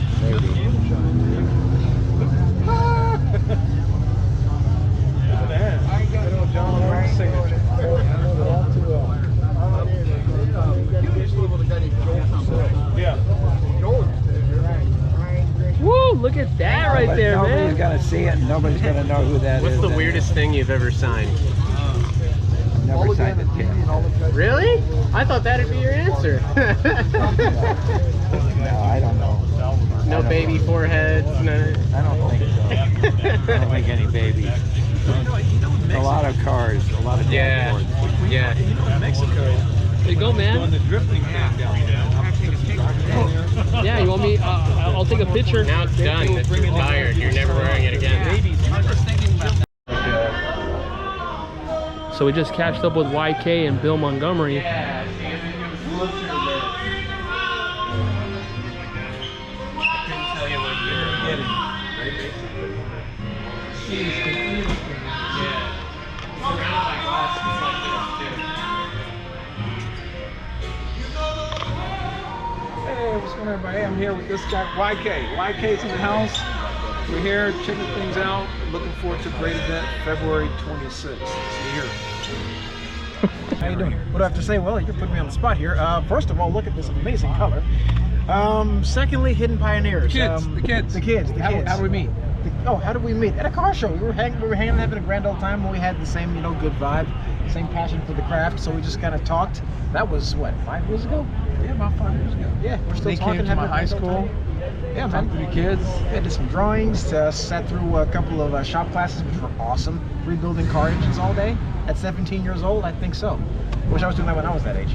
Yeah. Now February 2022, February 26th, Devin is going to be right here at this place, okay? Because that's where we're going to do the Global Diversity Summit. Yes, indeed. I cannot wait. I already got it in my calendar. It's going to be fun. That's right. Yes.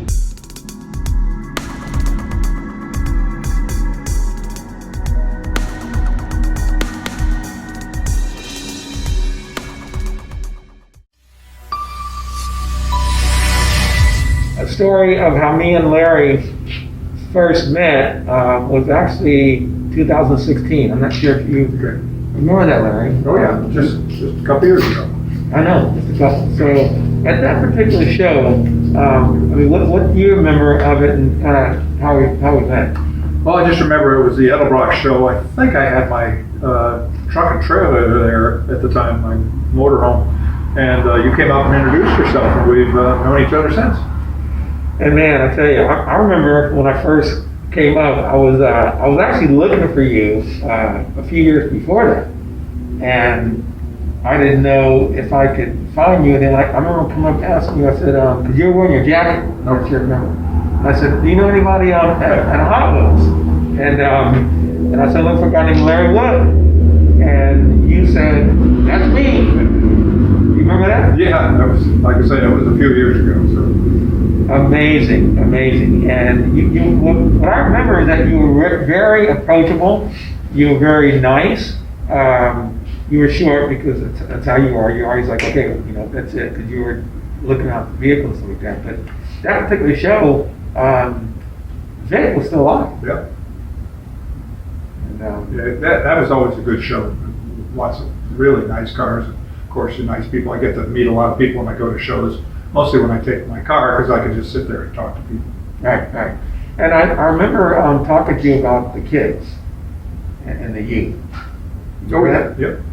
That's how we got started. That's how we got started. That's why we're here now. Yeah. Because it's all about the youth, Larry, and getting our kids to learn how to work with their hands, and because you can make good money doing it. You can make a good living, especially if you incorporate the education that's the technology that they have now. Yeah, you have to get them into the right path. These days, kids, all they got is a computer, and that seems to be all they care about. We were lucky when we grew up. We had cars.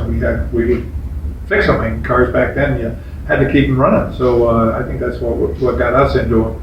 And ever since then, it's something to do with your hands, and your hands have a lot to do with what you're going to do for a living. If you're not going to just sit there with a computer and play with that all the time. So you're hearing it from the legend, the great, and we're going to bring Rodney Rippey in to talk about the summit. But I did want to show you a couple things that I have that are pretty cool. Some of these cars that you've designed for years.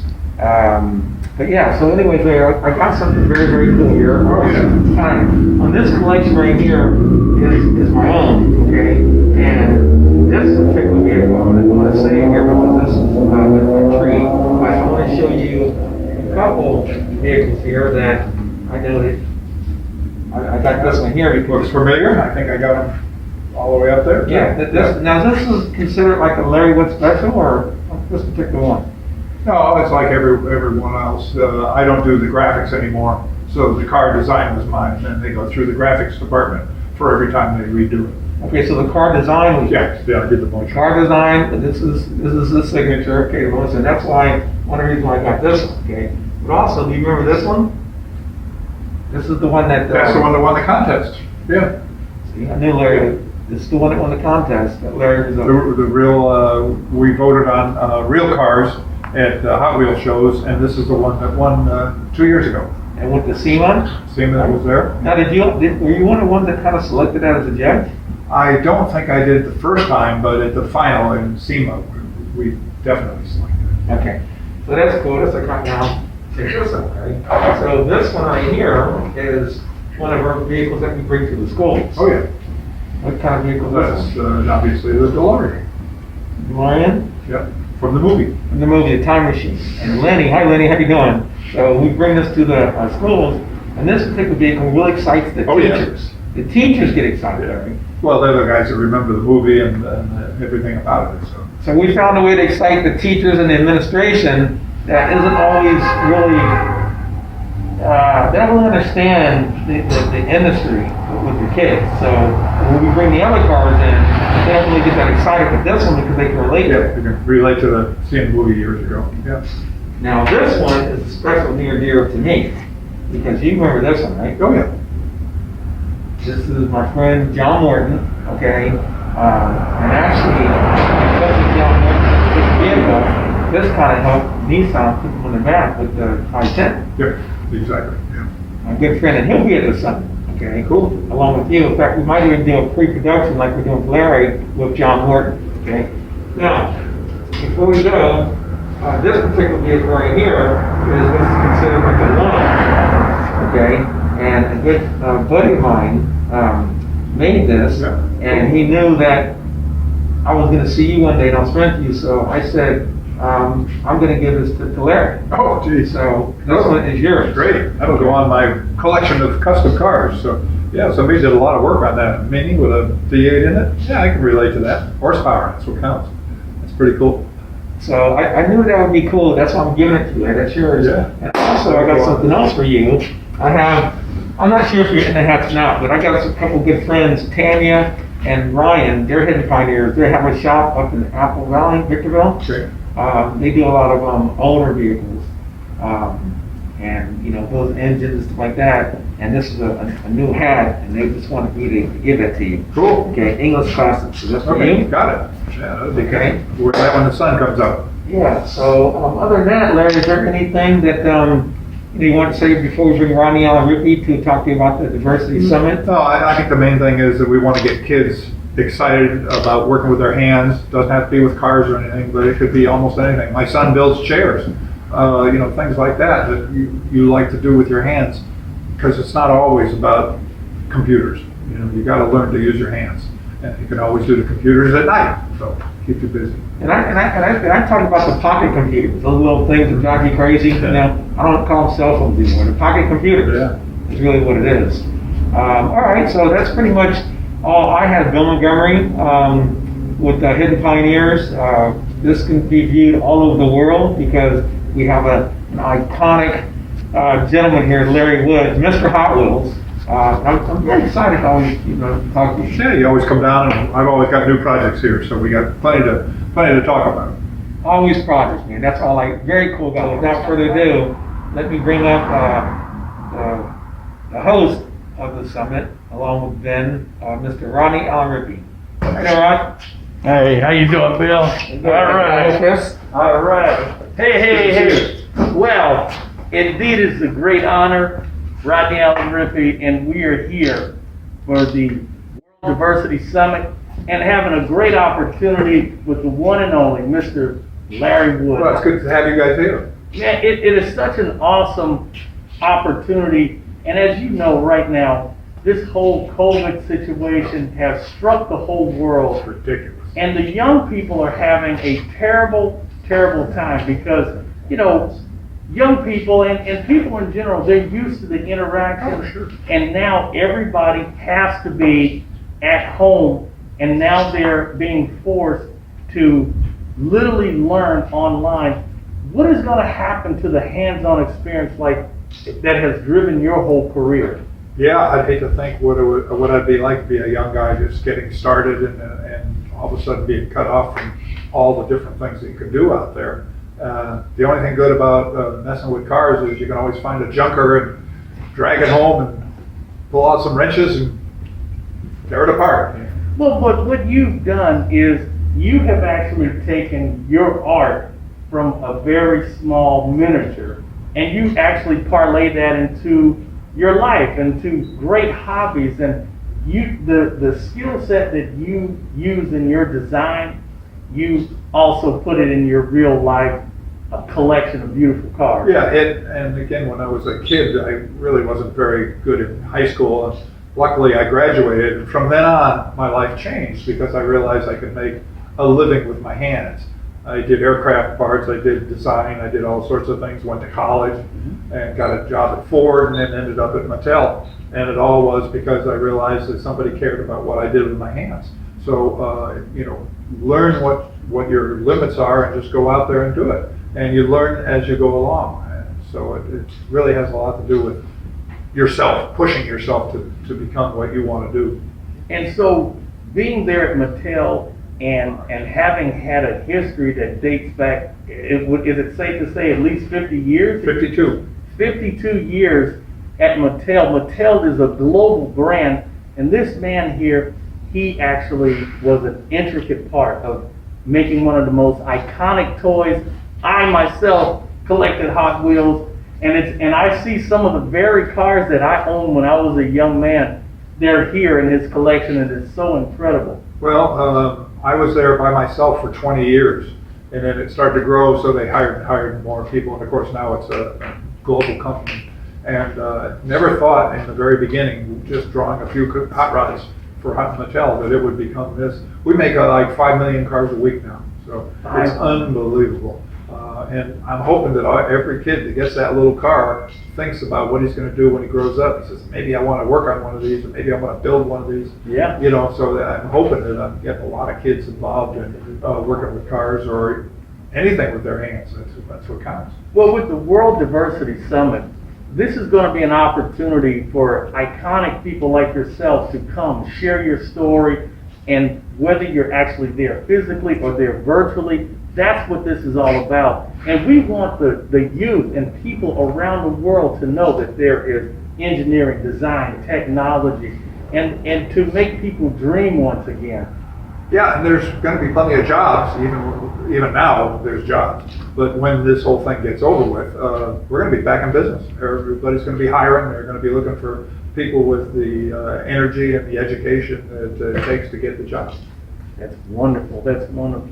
Well, Mr. Woods, we are excited, and what would you say to young people who are in this transition now? What type of advice would you give them? Well, for me, I just went on my own, and like I say, I bought a junk car and started working on it, took the engine apart, and I read at the time, it was Hot Rod Magazine, so with the internet, all the information you need, I go on the internet probably daily to find out how to fix a certain thing on the car. Even though I've been doing this for 50 years, it's no problem. You can still find out what it is. But again, you can't go wrong. Buy a lawnmower. My daughter bought a lawnmower, and I showed her how to take it apart and everything, and now we're working on Vespas, and we're restoring lawnmowers. We're doing all sorts of things.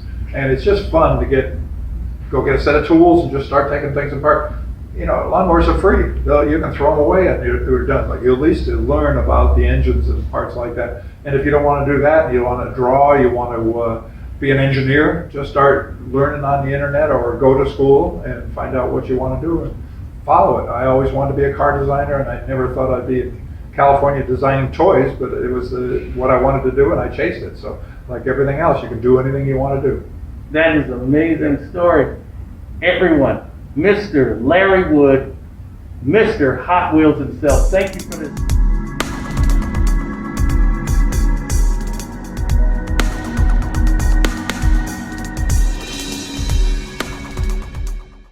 Hi, my name is Jennifer Rodriguez. I am one of the youngest hidden pioneers. I am currently a student at the Academy of Art University in San Francisco. Come join me as one of the presenters of the Global Diversity Summit. You'll be hearing more about my current projects, past projects, as well as future goals. To find out more information about the virtual event, you should check out the Hidden Pioneers Facebook or follow us on Hidden Pioneers. Can't wait to see you there.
All right, guys, so we have just completed the Tesla from the famous Mad Mike. Oh yeah.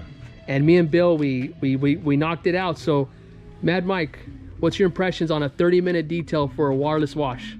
Dude, I cannot believe how clean my car is. I mean, my car is pretty dirty, and just from the Brazilian mist and the other stuff to clean the car, it's incredible. I mean, it's almost like a brand new car.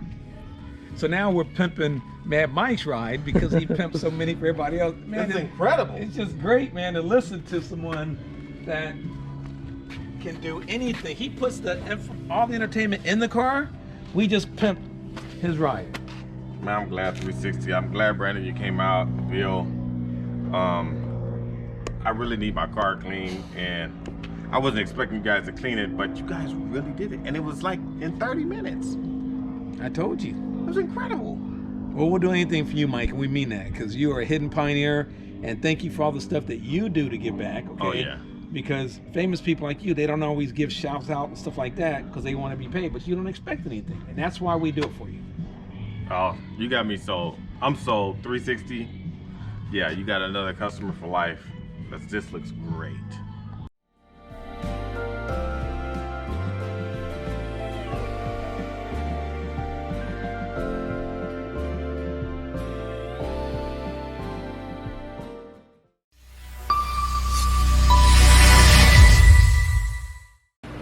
Hello, my name is Nicholas Smith and I'm Pocket Computer Nick.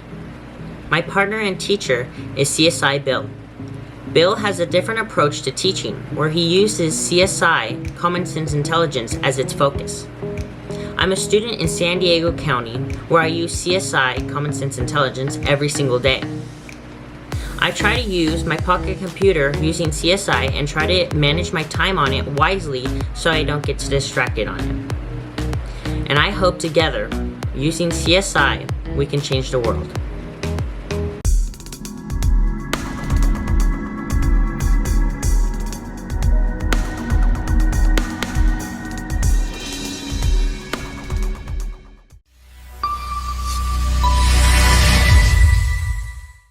All right, we are back at the Global Diversity Summit. It's so great. Glad you guys have been on all over the world. I got two amazing guests here, and I'm so excited to be able to get both of them. I haven't seen them in the years, and they're just amazing. Both of them hidden pioneers. Jennifer, the youngest hidden pioneer. Tom, one of the first hidden pioneers. These guys and gals do amazing. Yeah, I'm the oldest. Thanks, Tom. No, I'm the oldest. I'm going to introduce Tom Matano. He's going to tell you a little bit about himself, and then we're going to have him talk about, lovely Jennifer, what he's been doing to kind of help guide her and everything. But Tom, kind of tell us, who you are and kind of your story a little bit, what you've been doing. Well, I've been in the automotive industry designing for 30 years and then switched my path to education to download all the information I had over the years to younger generations. So free up my memory space to learn something new. Wow, that's amazing. There are 30 something years. Now you came over, from Japan at what age? And then you hit the ground running. At age 21. Okay. And what school did you attend here? Well, I went to Art Center College of Design now it's in Pasadena. It used to be in LA. Because I was an engineering student before I came over. I see. Switched to design. I always talk about, Asia and Europe, how they're more stringent and they're more focused on the transportation and technology. And then we're so distracted over here. But now here you are coming over here to teach our kids. So we love you for that, Tom, because that's really what we need here in America. No, I intentionally went to, came here, worked for GM in Detroit, and then I got a job in Australia, and then went to West Germany for BMW, and came back. I really wanted to learn the German way of design, American way of design, and now worked for Mazda. That was like learning the Japanese way. So it's kind of interesting to have a different way of designing. A universal, a global approach. Love it. Kind of like NASA. So your student here, the lovely Miss Rodriguez, Jennifer. How did you come across, this lovely lady? I guess you're kind of like your student that you're mentoring. Well, you, Bill, introduced to Jennifer what she does when she was a lot younger, I guess, and I was impressed. And next thing I know, that she was going to come into our school, and I say, I volunteer. I'm going to be Jennifer's godfather, whatever need to be. And and ever since, we've been great friends. Great. That was great to do that, Tom. I mean, because it's not easy. I mean, to get someone of your caliber. I mean, seriously. I mean, as busy as you are, all the stuff you're doing, everybody and their brother would want to line up, to get your time. And you were just so quick to, of course, me and you, we know each other. So you vetted Jennifer. But Jennifer, what has it been like, getting, any of Tom's, attention at all? How's that been? Well, it's been a great experience overall, learning the inside scoops of how, well, in his department, the industrial design is, learning how the department works, what they do, because of course I'm in a different major. So it's pretty different, but it's also the same in regards to design, creativity, all of that. It's pretty nice. Yeah, it's pretty nice. Now tell us about how we first met, because I know I want the world to know, because I'm still amazed how that happened. Can you kind of walk us through that time, I guess 3-4 years ago? I was 17, I think, or 16. Mm-hmm. And well, we just had an event at school. I'm not entirely sure how it was organized, but that's when you, Prime Motivation, 360, John Chase from Hoonigan came, and they, showed their cars. And that's basically how it happened, because I just came across it. I remember specifically me asking you, I was looking for someone to do some kind of social media, Instagram stuff. Do you remember that? Yeah. And then you amazed me, because this was when you were really into the whole social media stuff. Kind of talk about that, because you had so many different. I mean, you were on everything. You had all your videos and stuff like that. You were like an expert then, and then you kind of stopped now because you started college. So let's go back to how you were able to be so good at that pocket computer, I call it. Well, I don't know. It was kind of a thing where I just got onto it because everyone was doing it. I was on YouTube, promoting on social media at one point Facebook, but I just stopped. And then it was mostly YouTube and Instagram. And then when working with Prime Motivation, I was doing both of those too. But of course, like you said, over time, once I went to college, I kind of just stopped doing it. Not in depth with social media as much as I used to. Well, you were very natural, though. I mean, the way you conducted the, scenario, what you talk about, it's all choreographed and so natural. Yeah, and I was amazed, for your age to be that articulate and all. That's how I impressed about you to start off with.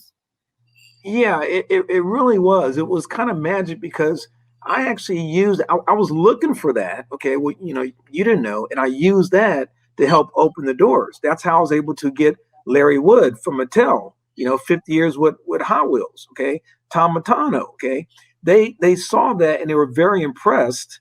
And so a lot of kids now, if they just use it the right way, but then at the same time, they have to know how to turn it off, because I think now they're too much into the social media and they get distracted. So Jennifer, it's just for you to be able to turn it off and get with Tom Matano and stay focused. Now you're in what? Your third year? Ending my third year. Yeah, I'm about to Yeah, almost done. and one of the most, I mean, let's talk about this school. I mean, this isn't, I can remember you telling me something about that school. I mean, I think I had already knew Tom, and then you were saying that that was a school you wanted to go to. Talk about that. Well, I didn't know exactly growing up what school I wanted to go to, but I just liked Academy of Art because, I mean, it was 100%, how do I say it? Very accepting of every type of artist because most art schools nowadays only have illustration, animation. It's just very, like, how do you say it? Yeah, narrow focused Very or narrow and focused. Yeah, and it's very limited. While Academy of Art has fine art, illustration, animation, 3D design, industrial design, architecture. It's all into one, which was a good thing for me to, want and need in a school just because I needed that variety, especially because I didn't want to be in illustration knowing that I wanted to be in fine art. It's very different in talking about specifics. But yeah, and then it wasn't too far, but it also wasn't too close. I just wanted a new experience of a different city, which was nice. I see. Is there anything that you wanted to, talk to Tom? I know you haven't seen him in a while. This whole virtual thing.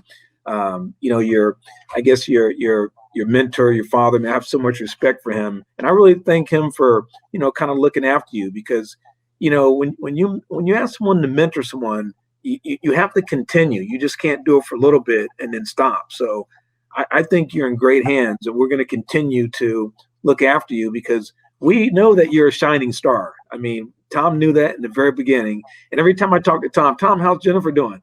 Oh yeah, she's doing great. So I'm like, man, if Tom says that, that means it's great. So Tom, anything else on tell me about Jennifer? I know that you're really proud of her and you have any I mean, not only she's talented, but she always continued to push harder, find new things to do, and learn something to do. I mean, something new techniques or whatever. She's always not standing still, and that's what I really like about her. But beyond that, is she got a great personality. I mean, that's the best. And so we missed once or twice semester lunches and discussions and all that. Wow, what a great story to tell the world. I mean, if it's one story, and there's been many since this is like a journey for me. Going to the high schools, I'm so passionate about it. And Jennifer, yours is definitely probably one of the best success stories. Okay, to be able to find you and to be able to link you up with Tom and to see you through. And I know you're going to do some great things. And now what you're doing, Jennifer, I'm not sure if you know, you're actually helping a lot of the I mean, I talk about you almost daily, and those same old videos that you did years ago, I play those. And a lot of the girls, right now I have 8 female students, and they actually look up to you and admire you. I just want you to know that. Oh, I didn't know that. So what you did and what you continue to do, you're changing young females' lives, all over the world. And we're going to put this out on a global scale. E360 TV is going to broadcast this, and we want you to. Now this time we want you to kind of get back on the social media a little bit and kind of toot your own horn and promote what you're doing because you're amazing and you have an amazing instructor, mentor, Tom Matano. I mean, the guy that the Mazda Miata, it's just I can go on about this legendary guy. I know he's so humble, but Tom, likewise, the way I talk about you to people, it's the truth. Okay, I like to tell the truth, no fake news. Okay, and sometimes people say, Bill, you're always promoting, you're always promoting. I'm like, well, somebody has to. And I said, but I tell the truth. All the different people I've come across, I'm just so blessed and so lucky. And I got a lot of them that's going to be on these 2 days. I actually can have 3 or 4 days, to be honest with you. But you two, I'm just so impressed by what you guys have been able to do. I like the teamwork, and I look forward for you guys to mentor other students and teachers and parents, Tom, like what you're doing in San Francisco. I want to come there again soon, Tom. Please do. Now, only thing is, I wish Jennifer is taking industrial design, then I could do more. Yeah. Now, Jennifer, you kind of, now, last time I talked to you, I was kind of amazed and kind of impressed at the same time. You switched your major, right? No. I've stayed in fine art. Okay. But I think you were saying she can take many classes as an elective and substitution. We have a very good way of tailor-made to each one of the students. So she may come to our class for one day for drawing cards because she loves cards too much. So one day she may come over. Yeah, that would be nice. I'd like that. Jennifer, have you been to Tom's studio? Yeah, I have. Yeah. I'm jealous. I haven't even been there. Wow. It's really nice. Yeah. I know. Really great. Now, Tom, when I went up there, I think, didn't we get together? But yeah. Why didn't I go to the studio? I don't know what, we just met on the street outside of the school. You were passing by or something, just driving by. Yeah, I was up there. Northern side of like San Francisco and coming through down to LA back or something. You just didn't have time. Oh, I see. Yeah. So I got to make sure that time thing again. It's always a time. But anyway, speaking of time, we're gonna wrap things up. But is there anything else? I know, Jennifer, that you want to say to the world? It's kind of put into the spot. I guess just keep creating art, because whether or not people believe it, it's all around us. So we gotta be creative, not just stick to our 9-to-5 jobs. Wow. So from a 17-year-old to you're what now, Jen? 20? About to be 21. Almost 21. Almost officially legal, but you still have your dad and mentor Tom Matano up there, the great Tom. Is there any last words for? I really appreciate everything that you're doing, Tom. I really mean that. Every time I see like you're calling me or something or email, I get excited. No, just always looking for the future. No matter what's happening around you, always look at the bright side and grasp what you can do to get there. Well, there you have it. You haven't heard any negative from these two bright side positive people, and believe me, they've had some issues like we all have because of the COVID. I know Jennifer's dad caught the COVID. I talked to her, but she's still, she just stays positive. And I think with mentors like Tom Matano, always looking forward, this is going to be a better place and a better world. And we're here to teach the youth, about transportation and technology. It's together, and you can do it. Don't let anybody tell you can't. Thank you from around the world. You have the wonderful Tom Matano and Jennifer Rodriguez. Thank you. Always inspired.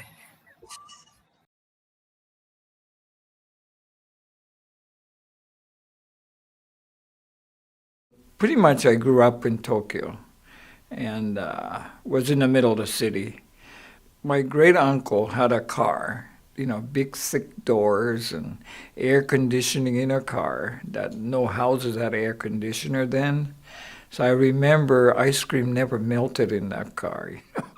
So I guess then I wanted to come to the States one day. I think that's how it started. I decided I'm going to try to apply for school for architectural environmental design. And I found a few schools, so I sent a portfolio. And of course, I got a letter back saying, your artwork is below our standard of acceptance, and your language skills are way below our acceptance level. When I was in this design school, The assignment suggests like graphite pencils and graphite paper, whatever. I have to let my classmates write it down on a piece of paper, and I had to go to the art store to buy that materials. And then I had to practice at home before you get to do the homework. And then eventually coming to the senior level, we had a sponsorship project.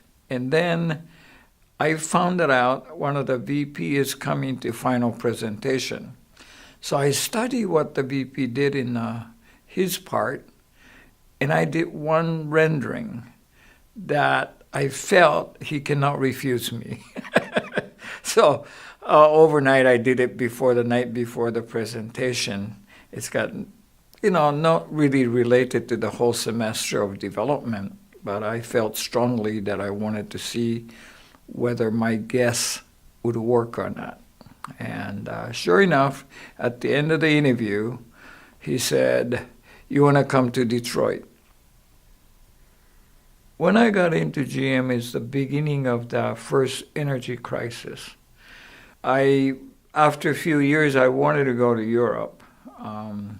Then I asked for a transfer to Opel, but I couldn't get it. So I applied for different companies, and I got a job at BMW. So I moved to Munich in Germany, and the BMW there. And within maybe 6 months, I got a call from a friend of mine who worked at Mazda North America saying they're looking for chief designers. So I said, yes. I didn't get any detail, but I just said yes, because 20 below zero in Munich and that Southern California sounded so good. The following year, the 84, in May, I think, was the presentation. And we had 3 models for the Miata, one from Tokyo studio, one from Hiroshima studio, and one from us. And when placed the model in a big auditorium, everybody goes straight to our model. I always believe that design can talk to or make people to come to your design. And if you do that, it is successful. Like a Miata is like, this is a fun little car to drive, so why won't you come with me and go for a ride? That was a message. We put it into the design, and that day, everybody sort of swarmed around our model, and that was a hands down that the company decided that would be the way to go. No, I wrote the concept at the beginning, even though car wasn't really designing at the time. And I put the club activity as part of the concept. Most car companies just build the cars and club follows. But I had it in the concept. I wanted to do a culture instead of just, company produce cars and people buy it, but I want to have a culture around that car. And luckily enough, 25, 30 years later, we're still doing great. You can feel the design, not just looking at a design. And drawing is one thing, but a clay model has such a connection, and you can get exact flavor, nuances you want. And even hairline thickness change the character of the design, and no other medium can do such a subtle changes. I never had a kids of my own, and I come over here, I get 600 of them every year or something. It's amazing. What I'm doing is like downloading my knowledge of past 30 years to the students, and hopefully free up some memory space in my brain to learn something new, and that keeps me going.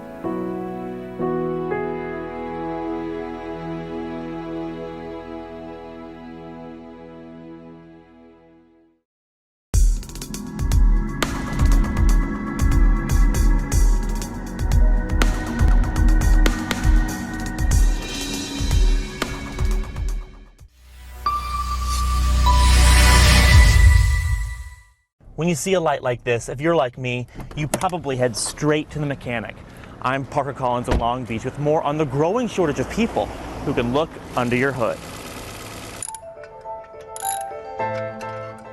Noel Angulo is a high school senior. He's taking apart an engine in his automotive transportation technology class. This is the kind of thing he loves. Since I was little, I always liked playing with cars, owned cars, stuff like that. At 17, he already knows what he wants to do with his life. He wants to be a mechanic and eventually own his own shop. He's already enrolled in a technical school and he'll start this summer. Rather than going to a technician, Noel and his father fixed their family's vehicles. Noel's father passed on his love for cars to his son. Noel already owns his own 2013 Chevy Silverado. He souped it up and races it in Irwindale. People just don't like getting dirty, pretty much. People are lazy nowadays. There aren't enough like Noel. The National Automobile Dealers Association says America's technical colleges graduate approximately 37,000 new service technicians annually.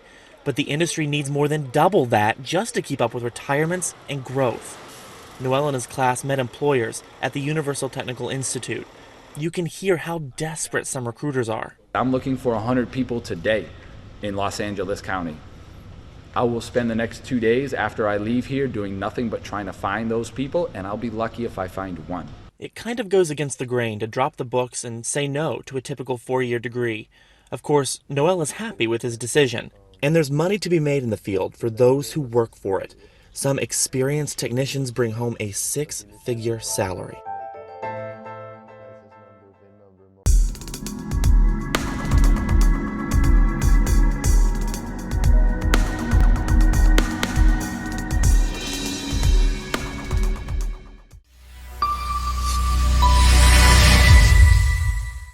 Brandon, check out this view.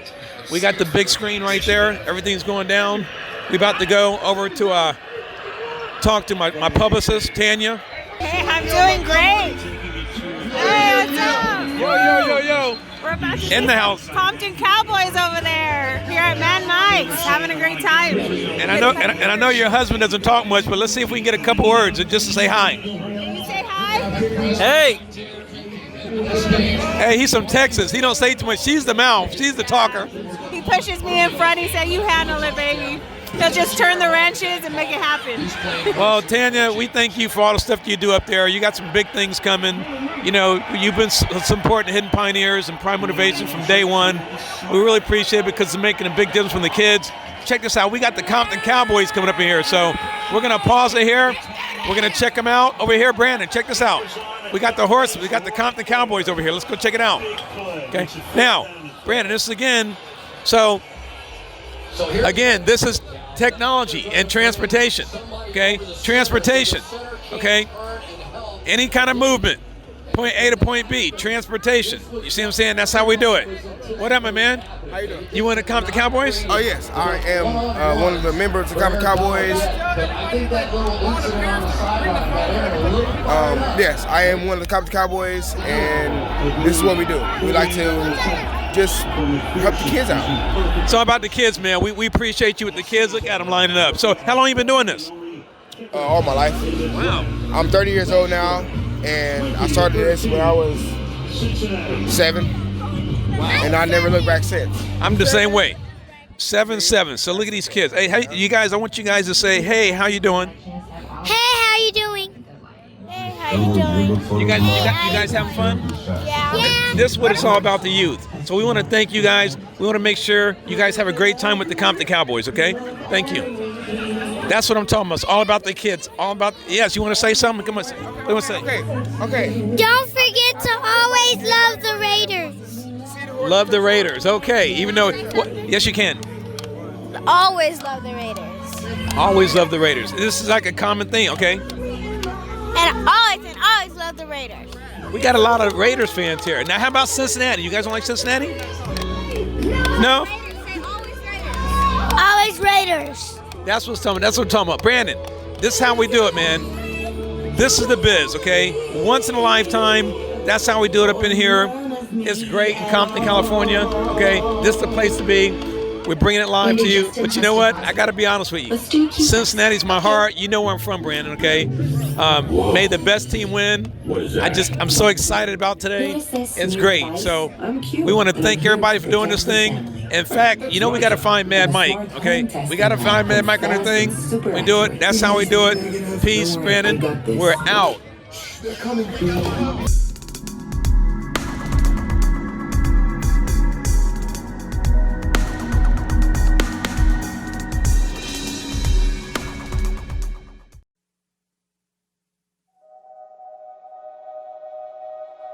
Ignition sequence start. All engines are running. We have taken tremendous steps. We choose to go to the moon before this decade is out. We have achieved the earth-shaking, the breathtaking, the groundbreaking, and left a mark in the heavens. Our successes build one upon another and amplify what is possible. It's time we take the next great leap. We're building the next chapter of American exploration, returning to the moon to stay, so we can go beyond to Mars, to expand what's possible and further our understanding. The architecture for these missions is already taking shape. We will go with new systems, bold designs, and a sustainable mission. You can hear it, taste it, touch it. We are going. We are training, testing, pressing our pioneering spirit into every component, defining our resolve with every line of code, and securing our success with every welcomed partnership. This is not hypothetical. This is not about flags and footprints. This is about sustainable science and feeding forward the advance of the human spirit. Because we are the pioneers, the star sailors, the thinkers, the visionaries, the doers. And because we stand on the shoulders of giants to go farther than humanity has ever been, we will add our names to the rolls of the greatest adventurers in history. Every day, every mission, we advance this calling. We are NASA. And after 60 years, we're just getting started.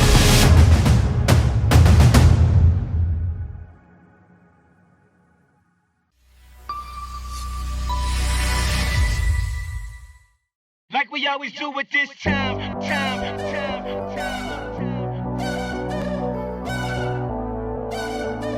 I got to shine.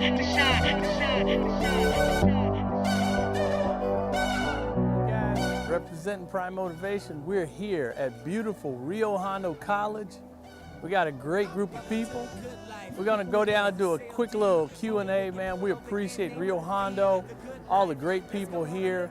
RMD Garage in the house, Honda, the PAC program, What's Up Headliners. We'll get into it a little bit. Definitely, that's what it's all about. Peace. So I rode the good, y'all pop the trunk, I pop the hood, Ferrari.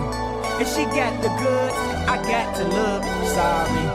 Yo, it's got to be cause I'm seasoned. Haters give me them salty looks. Lowry's 50 told me go ahead, switch the style up. And if they hate, then let them hate or watch the money pile up. The good life.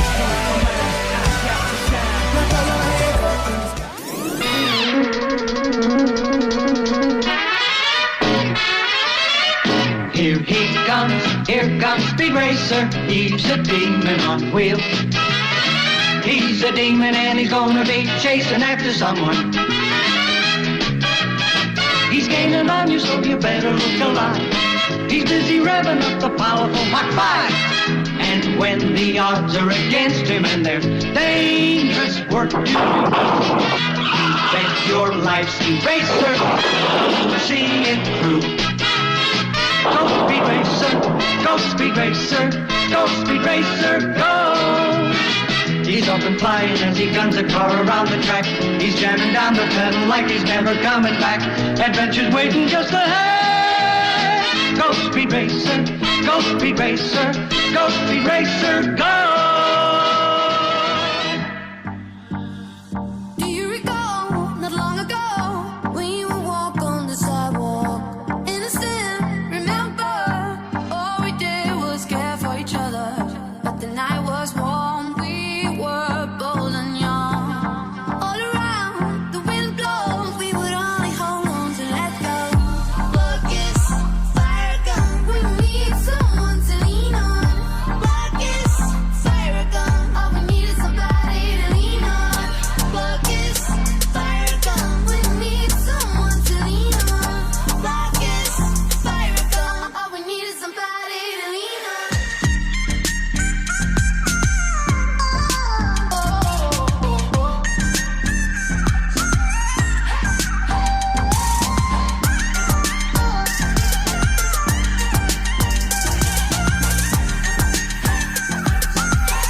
That's right. Well, we can't get into it yet. We got to jump down there. I don't know why he's angry. I don't know why he is, but he's mad. He is Mad Mike. Mad Mike, you might recognize him from the different TV shows, including Pimp My Ride and Driven.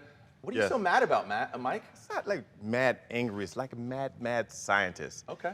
I just create all kind of crazy stuff, and I put stuff in cars that don't belong in cars. It's awesome job to have. I've never worked a day in my life. I like that. That's good. And Mad Mike Driven, Mad Mike Connected, that's what you're all about. Connectivity, technology. Exactly. So I'm wondering, how many TVs can we put in your TVs in your 164th? And that's my favorite. Yo, dog, I heard you like TVs. That's why I put TVs in your TVs. Man, I'm going to put 3 TVs underneath your TV. Oh, man. Underneath the box. Yeah, so you can watch TV while you're watching TV. I literally probably quote you a few times a day. Like, I'm just kidding. But thank you for joining us, Mr. Mad Mike. I love it, man. All right.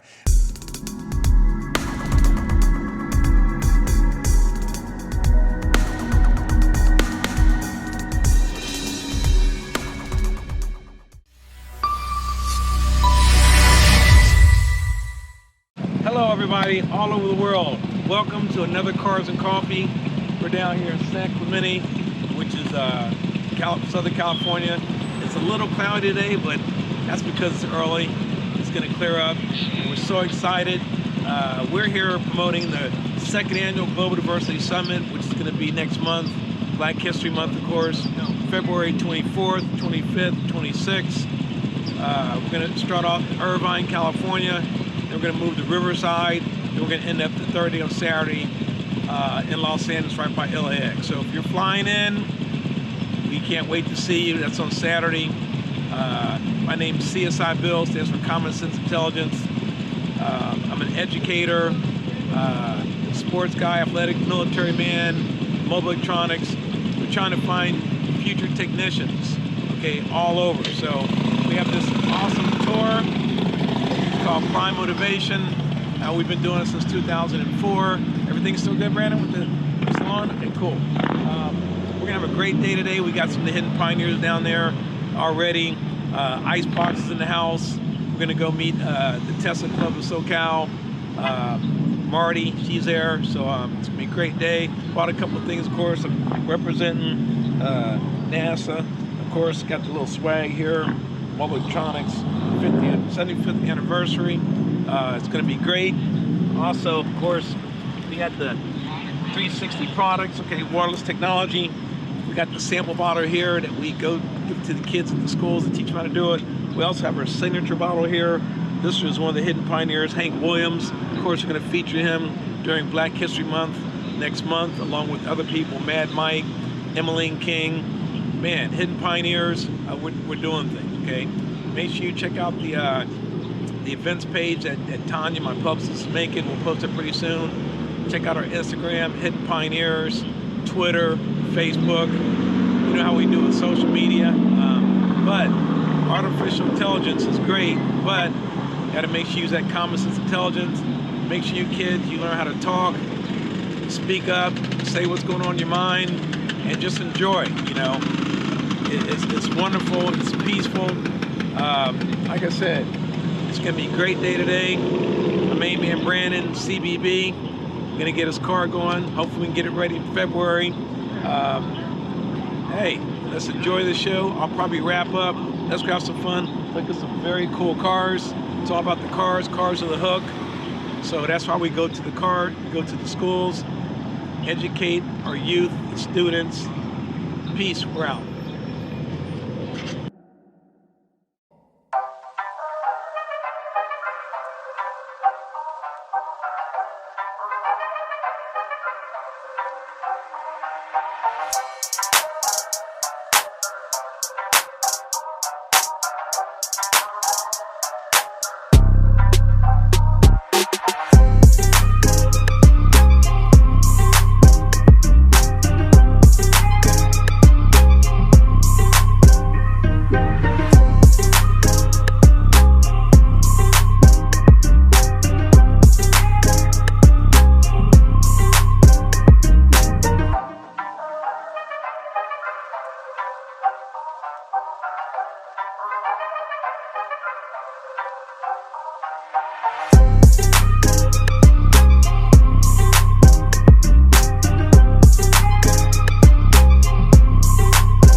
for the most exciting part of all. Okay, I'm gonna go for an extreme zip line.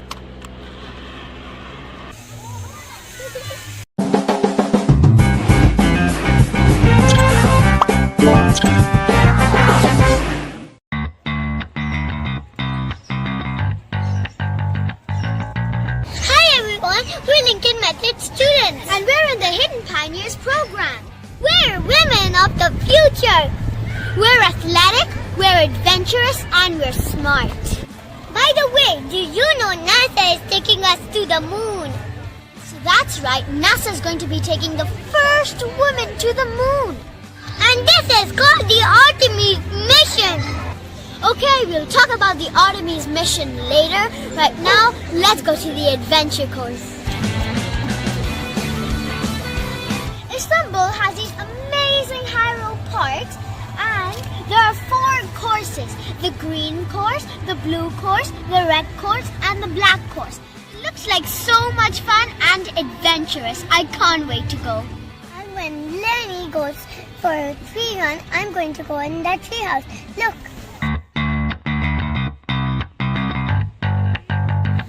You have to climb these ropes. Look. Guys, I'm ready for my tree run, so let's get into my harness.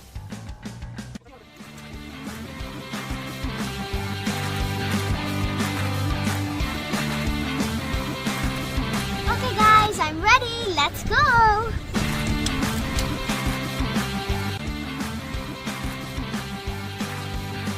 Wow, that was so much fun. Let's go higher.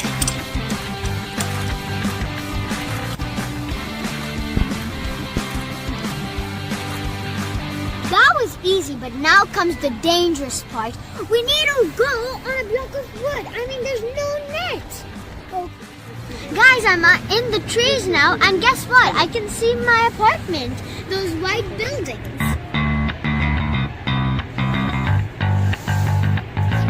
This is why I love living in Istanbul, because there's excitement everywhere.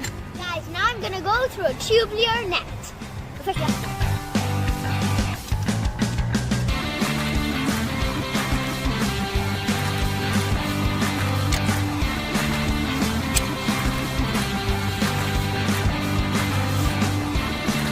Now for the most exciting part of all, the zip line.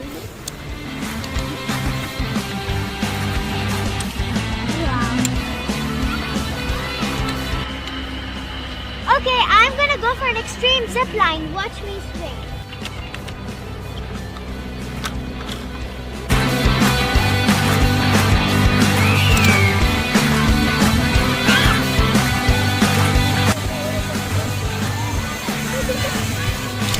That was fun.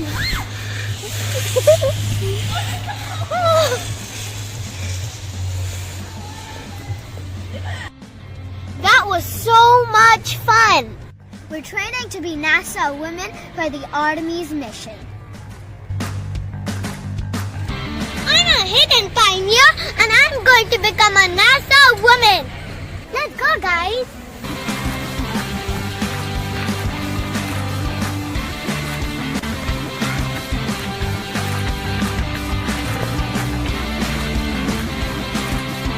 Guys, I'm almost here. Let's go!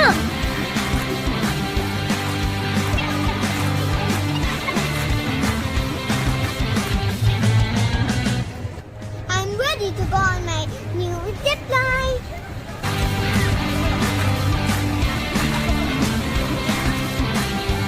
My zip line was better than Lenny's. Guys, that was so much fun. Now I'm going to slide all the way to Earth. Watch me.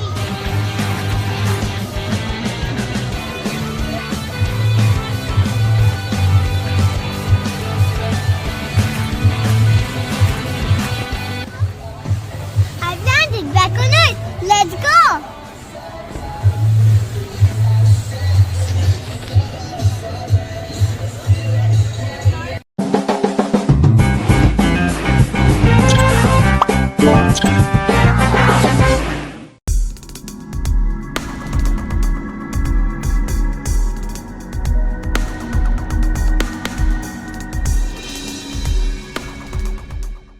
Today we are at the NHRA drag strip in Pomona for the YES program, where students experience STEM and wireless technology from 360 Products. So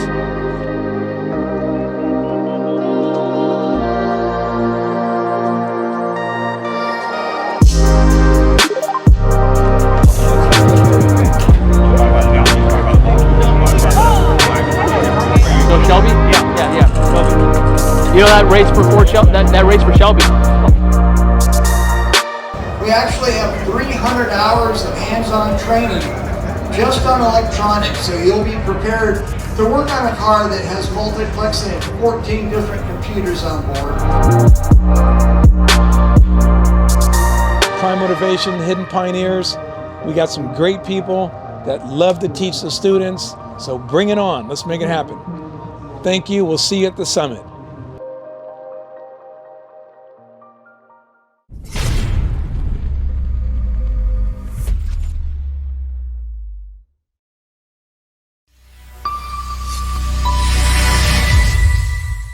As you can see, we have some of the best and the biggest personalities, some of the greatest people in technology, design, engineering, and so many amazing careers in transportation and technology.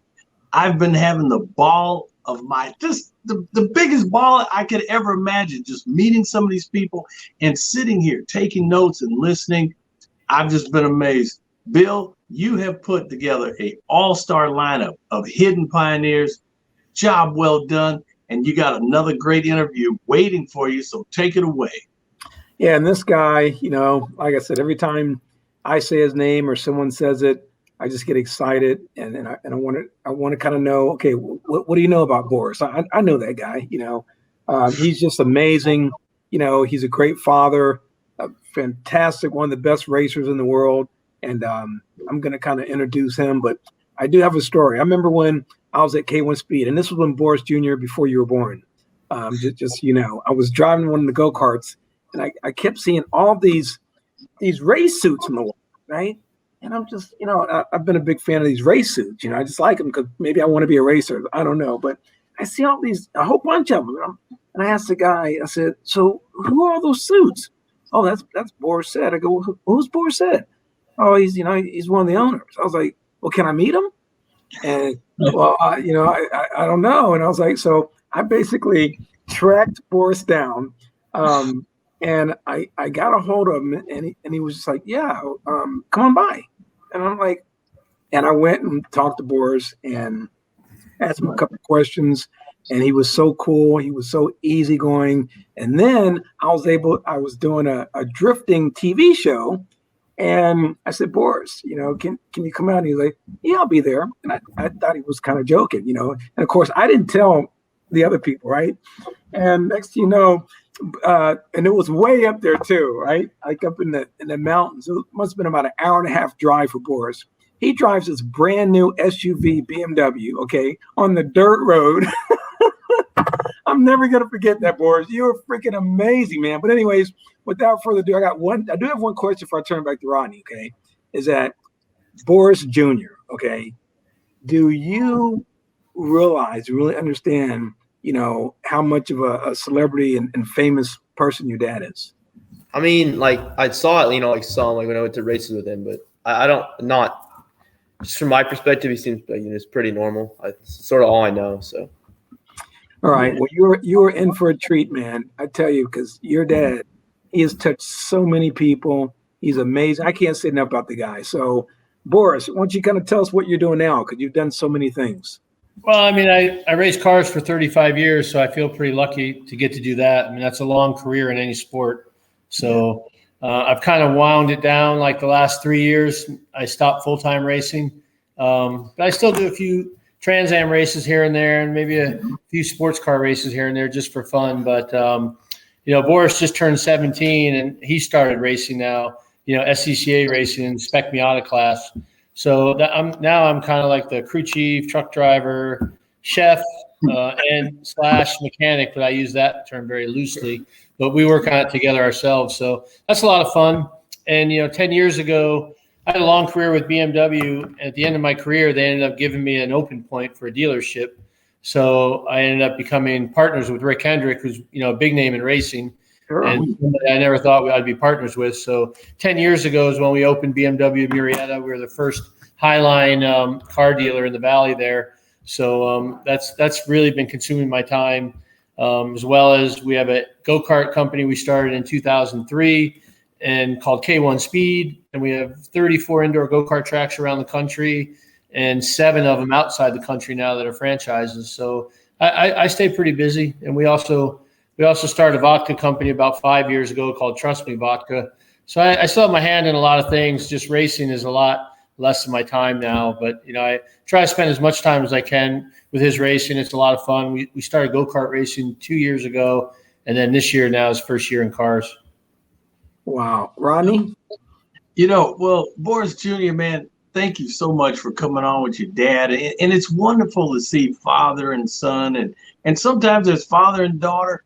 But the key thing is, man, you had an opportunity to witness your father's greatness, to see him win and take these checkered flags. And then by the time you got old enough to start to drive, what would you say to young people who may have never had that experience, the exhilaration of kart racing? And I know you started there and you kind of built and go up and up and up. What would you say to young people? And is that a good start for them? For us, what a good start? Kart racing? Yeah, kart racing. I would say that's like a great start. Like I really haven't been, and I only did it for 2 years, but I would say that's definitely a great place to start if you are interested in it. Like, yeah, it can't if you can, it can't really hurt to try it just once if you can, I would say. And when you're driving, Junior, would you say that are you having to think ahead? Are you trying to more or less think what the other driver's doing? Or are you just driving your own race? What is in your psyche when you're going so fast? A lot of it, it sort of depends on what you're doing. If you're close with somebody, obviously you're going to be thinking about what they're doing. But if it's just qualifying, it's all you and how you're performing. Wow, that's amazing.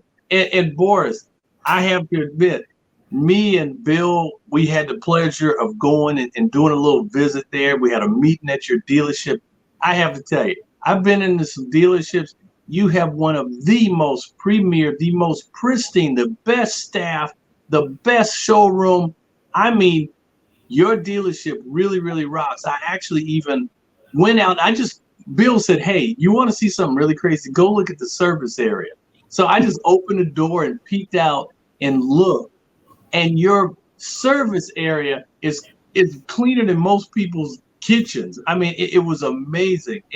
But again, it was your staff that were so welcoming, so helpful. And you saw that Boris said pride and that BMW Murrieta. Fantastic facility, man. Fantastic. I appreciate that. I mean, I take a lot of racing. In racing, really, if you're not learning faster than the competition, you're going to get beat. And so when I started in the car business, I didn't know anything about it, really, other than I love cars. And I just took the real simple rule, let's do it just like racing. We want to be better than anybody else. So we got to keep learning, keep evolving. And then the most important thing, really basic thing, is just treat everybody how you'd want your wife or kid to be treated. If you're a mechanic, I tell them, pretend that's your mom's car you're working on. And people really, I think they have more of a sense of pride there and they really get it. In the past, I've had people tell me, women mostly, I don't like going to a car dealer. They think they treat me stupid, right? And we just try to treat everybody the same, like their family. And that's paid off for us. Boris, this is the, first, Global Diversity Summit, and it's all about transportation and technology. Now, you have everything from a dealership that transport people from home to work. They're trying to get places because they're just driving their basic car. But you also are going at breakneck speeds because you're a race car driver. What would you say about the industry and where it's going, electrification? And I did notice at your beautiful dealership, you had 4 or 5 electric charging stations right out front. Yeah, I mean, definitely the transportation business is going to change. Fossil fuels are going to get faded out. Everybody's talking about green and electric, and I think the battery technology is going to change. And I think in 10 years, 90% of the cars that BMW sells will be electric or some type of electric hybrid. So that's definitely the way it's going. And I guess I have mixed emotions about that. Yeah, I want the Earth to be great, but I love the sound of a V8 engine, and it's just my main part of transportation was racing. That's what I really love to do. But, the world's changing. I think pre-COVID, there was a lot of where ride sharing was the big thing, where I was really thinking it was going where people, because a car is so expensive, I thought people were going to go to where they just pay a fraction of a car and they use it when they use it because they don't use it that much, some people. But I think after COVID now, I think that's changed. And I think, people are always going to want to own a car. I think the autonomous thing is coming, which is a great thing.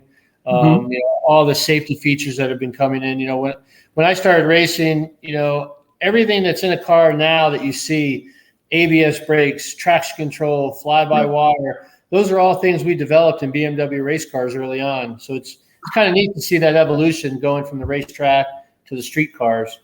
And I think the big thing now you're going to see change is, one, electrification, but two, autonomous driving is going to be the next big thing, where you just get in the car and tell it where it wants to go, and you can watch a movie or read a book.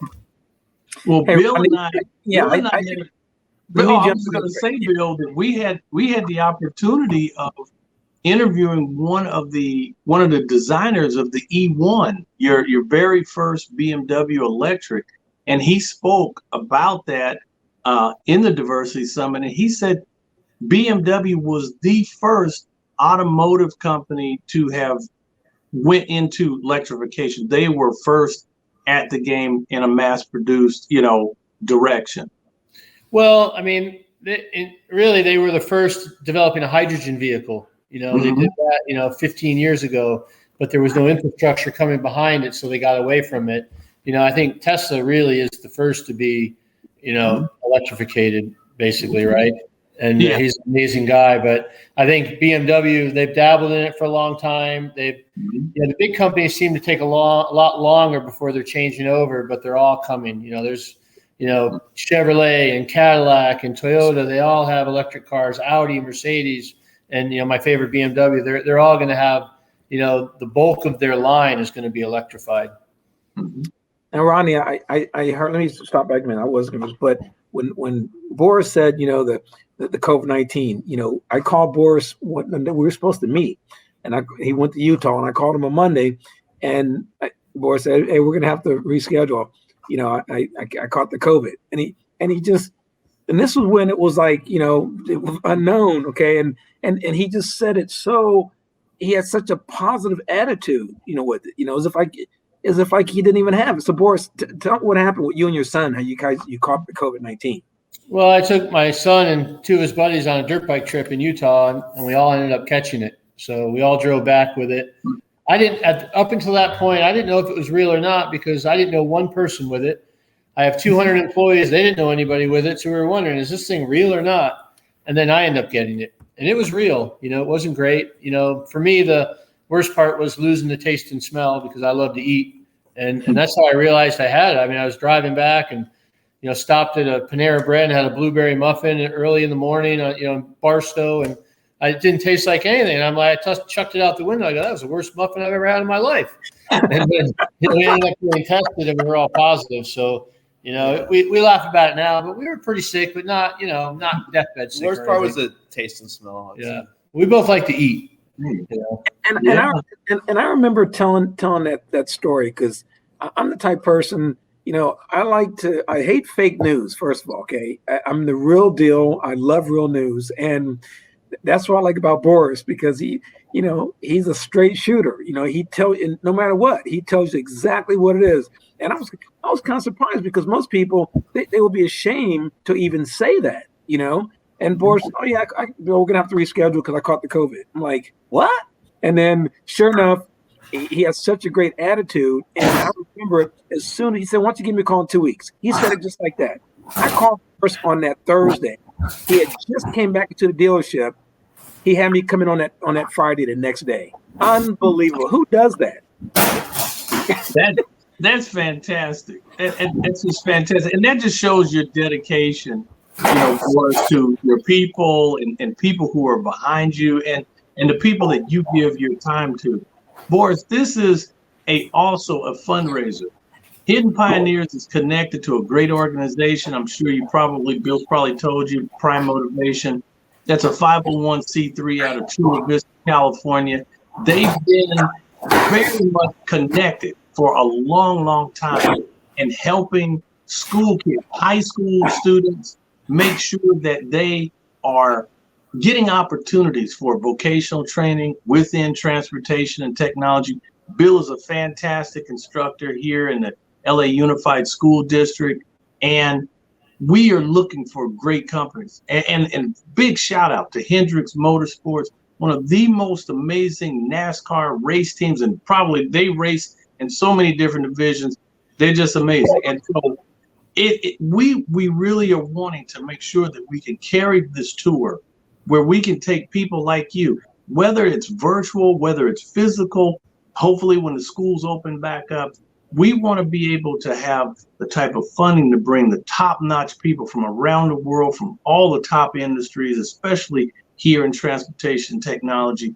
And we ask that you please put out the word to Hendrick, put out a word to BMW to maybe give a donation right here for the Hidden Pioneers so that we can carry this thing on. I know that you have a big, heavy hand, and hopefully you can be able to help keep us going and keep us moving forward.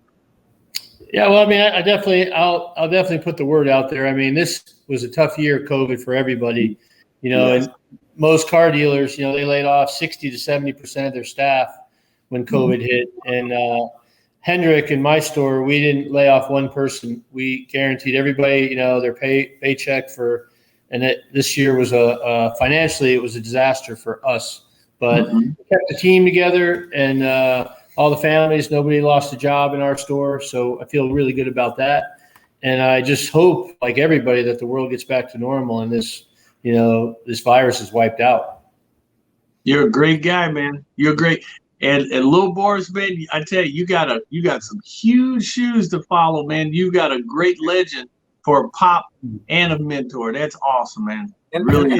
And I like the hair, Boris Jr., if you can, they do something, they transplant the different hair. I love that hair. It's all about the product, Bill. You need to change product. That's all it is. That's it. All right. So, Boris Jr., did you want to say anything? How can we find out more about your racing? Do you have like a social media website, Instagram? I don't really have anything like that. I have an Instagram, but I don't really put any of it on there. So, okay. Not really anything you can do about that. He's pretty low key about it. Pretty low key. He's kind of like me about it. Yeah. That's cool. He's just learning. He's got a lot to learn, but he's started off really good, and who knows? Hopefully, we don't really know where it's going to take him, but hopefully he'll get to the top pinnacle like I did. Well, we ask that if you can, make sure that you just shout us out on your social media. Just tell everybody to go to hiddenpioneers.com. And we're going to constantly keep everybody up to date on great interviews like this, the summit, and we've got a lot more to go. Bill? Yeah, I would say, Boris Jr., tell your friends to watch it. It's going to be 2 days, Saturday and Sunday, 20th and 21st. We have a great lineup, a whole bunch of people that your dad knows. Some legends. We've really been able to get a bunch of people that are, car guys. We even have NASA. We have a Lucid, which is a new electric car company. Just so many great people. I'm just amazed that I'm able, especially during this time of COVID, to be able to get them. Maybe that's one of the good things about the virtual thing, is that now more people have time. You can maybe get them on the phone and set up a virtual. There's a plan, and I think this hybrid thing, I think it's going to stay virtual and regular. I don't think it's going away, but I think it's for the better. And I'm just excited about next weekend, Boris. I'm glad that you're able to get on here and talk to people. Your dealership, we're going to continue to. It's amazing. And I tell you one thing, Boris. One of these days, I'm going to bring someone. It might be the president of the United States. And they're going to say, Bill, you have one place to take us, okay? And I know that I can go to Boris Said's dealership and just show up, and Boris will just be like, it won't even faze him. He'll just be like, hey, you want some coffee? You guys want some water? and it would just be regular. And that's what I look forward to, knowing that I can go somewhere and not have to do a dog and pony show. Boris is the real deal, okay? And I just love that about you, man. So thank you so much, little Boris Jr., man. Thank you. You got a great dad, and I'm sure you're just like him. If someone's going to get in your way, your dad's going to get out there and smack him over the side of the head. I appreciate that, Bill. I would rather have you bring. I'd be more impressed if you brought a couple high school kids along. I'd like many other Americans are sick of these politicians right now. I'm ready to not see politics on the news anymore. I just want to get back to normal life, have fun. But yeah, bring some kids by. We'll show them around and show them, what they can accomplish in the future. That's even better. That's even better. Well said, Rod. Do you want to close it up? Hey, and little Boris, Bill was saying if somebody gets in your way, your dad's going to smack them. No, you don't have to smack them. Just go around them and see them in the winner's circle, man. So we thank you so much for your time.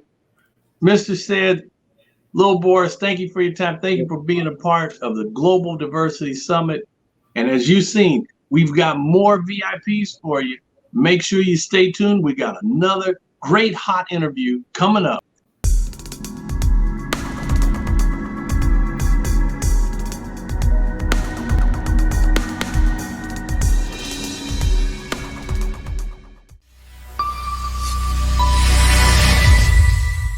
I'm Rodney Allen Rippey, your co-host with my partner and friend, Bill Montgomery. And Bill, I want you to take it away. Well, I have an amazing guest. I met him through someone from NASA, Dan Cherry, and it's been a blessing because this guy is unbelievable. We actually met face to face when he came out, and actually Mad Mike, one of the hidden pioneers, helped him with his dream for his father. So this is Mr. Captain Willie Daniels, and he is an amazing person. I'm going to let him introduce himself and tell the world a little bit about him. So, hello, I'm Captain Willie L. Daniels II. I'm the founder and president of Shades of Blue. Shades of Blue is an aviation aerospace foundation dedicated to helping create the future workforce for the country and for the world. I currently reside here in Castle Pines, Colorado, with my wife and my wife Pereza and my two daughters, Danielle and Dana. I recently retired from United Airlines after 42 years of service. Initially, I started out as a flight attendant and then eventually moved over to become a pilot. I flew the Boeing 727, the McDonnell Douglas DC-10, the Boeing 747-400, the Boeing 777s, and I retired off the Boeing 787. I currently run an aviation aerospace foundation, as I mentioned earlier, that is dedicated to transportation and STEAM, science, technology, engineering, arts, design, math and design. I'm sorry. That's a new acronym that NASA had used called STEAMed, science, technology, engineering, arts, math, and design, because they wanted students to understand that design is very, very critical when it comes to doing this.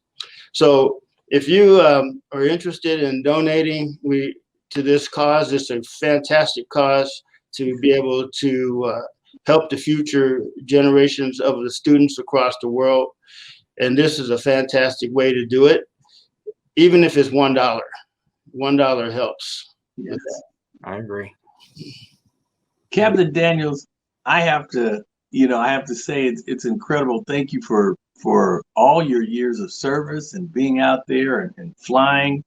And I've always wondered, being a passenger and flying from here and even flying international, I've often wondered to ask the pilots, I know it's a strange question, but I know that there are smaller planes like a Cessna and of course the bigger jumbo liners like you fly or have flown.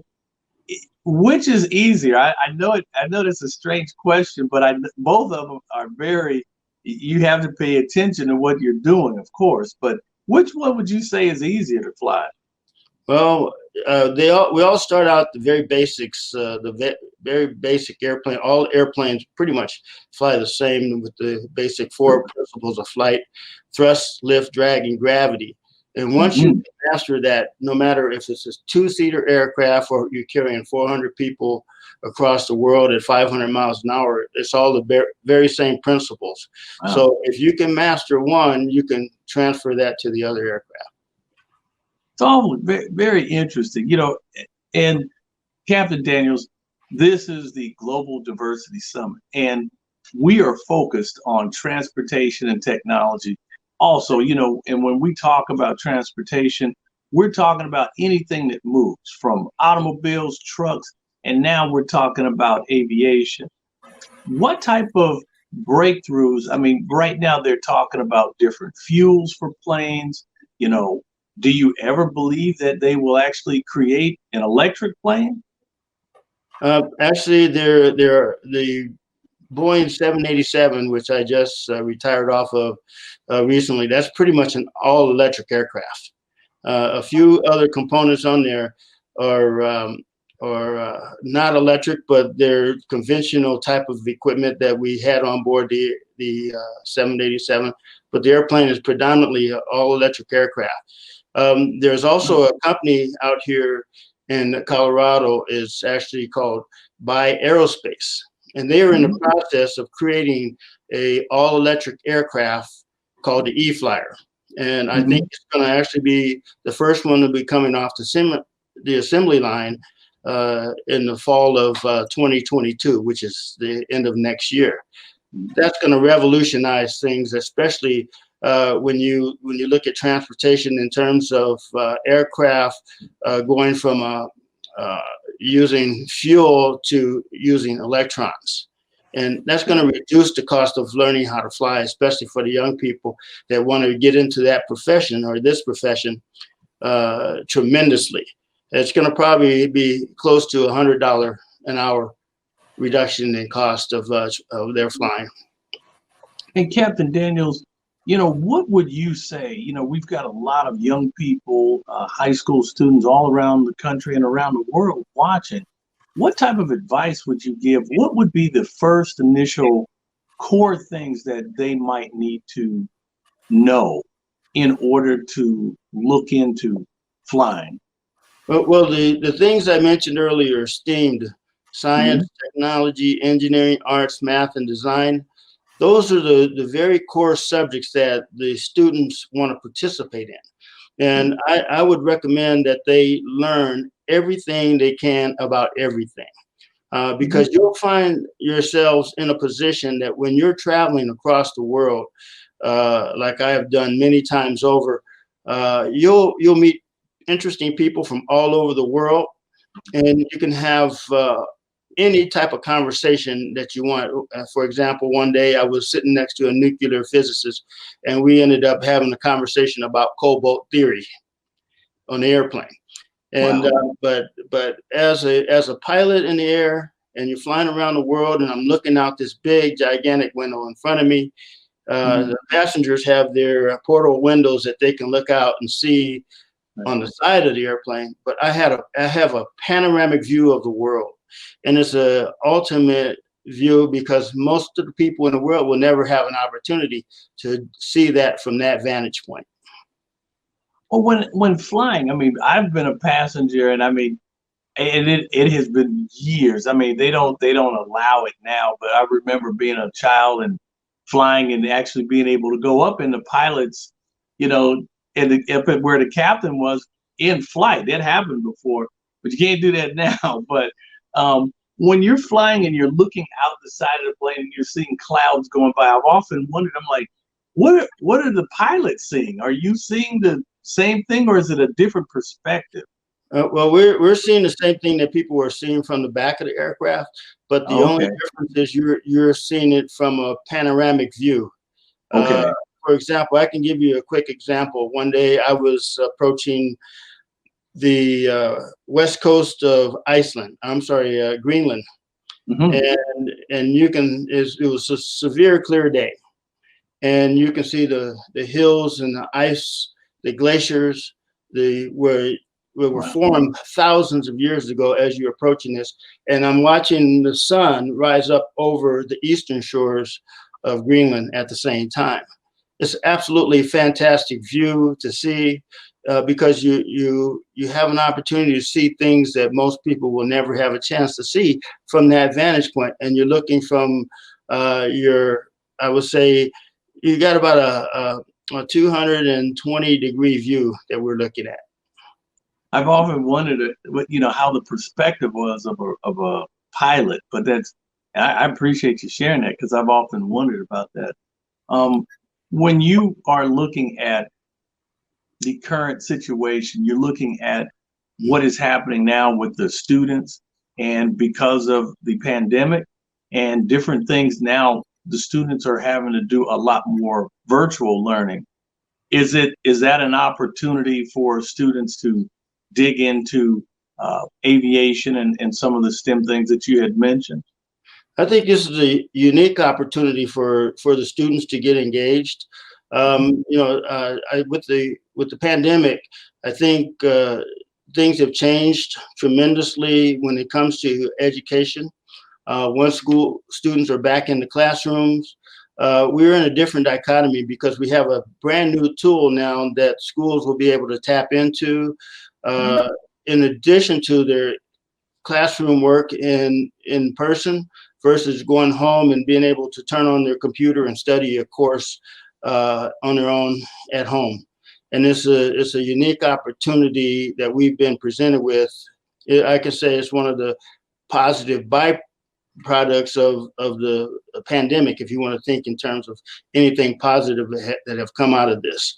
So it's a unique opportunity for the kids to engage themselves and immerse themselves into a realm that they never thought they could possibly be involved in. And I can guarantee it, after almost 50 years of being in aviation, it still amazes me to date. And I can just give you a quick example. When I flew the Boeing 747-400, we would load that aircraft up. It was like launching a ship.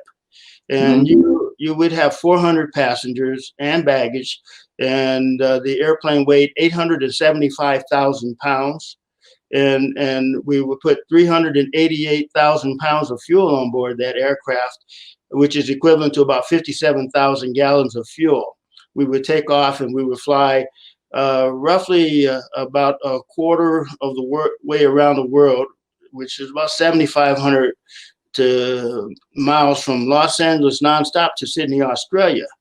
And when you're thinking in terms of that distance, carrying 400 people at almost 500 to 600 miles an hour through the sky is a pretty unique feat to be a part of. Right, and that's a lot of focus and responsibility, having literally people's lives in your hand. And one thing I have to say, in honor of Black History Month, we're honored to have you on and have you speak. The number of African American pilots that rise to your ranks is a very small number. Can you speak on that as well?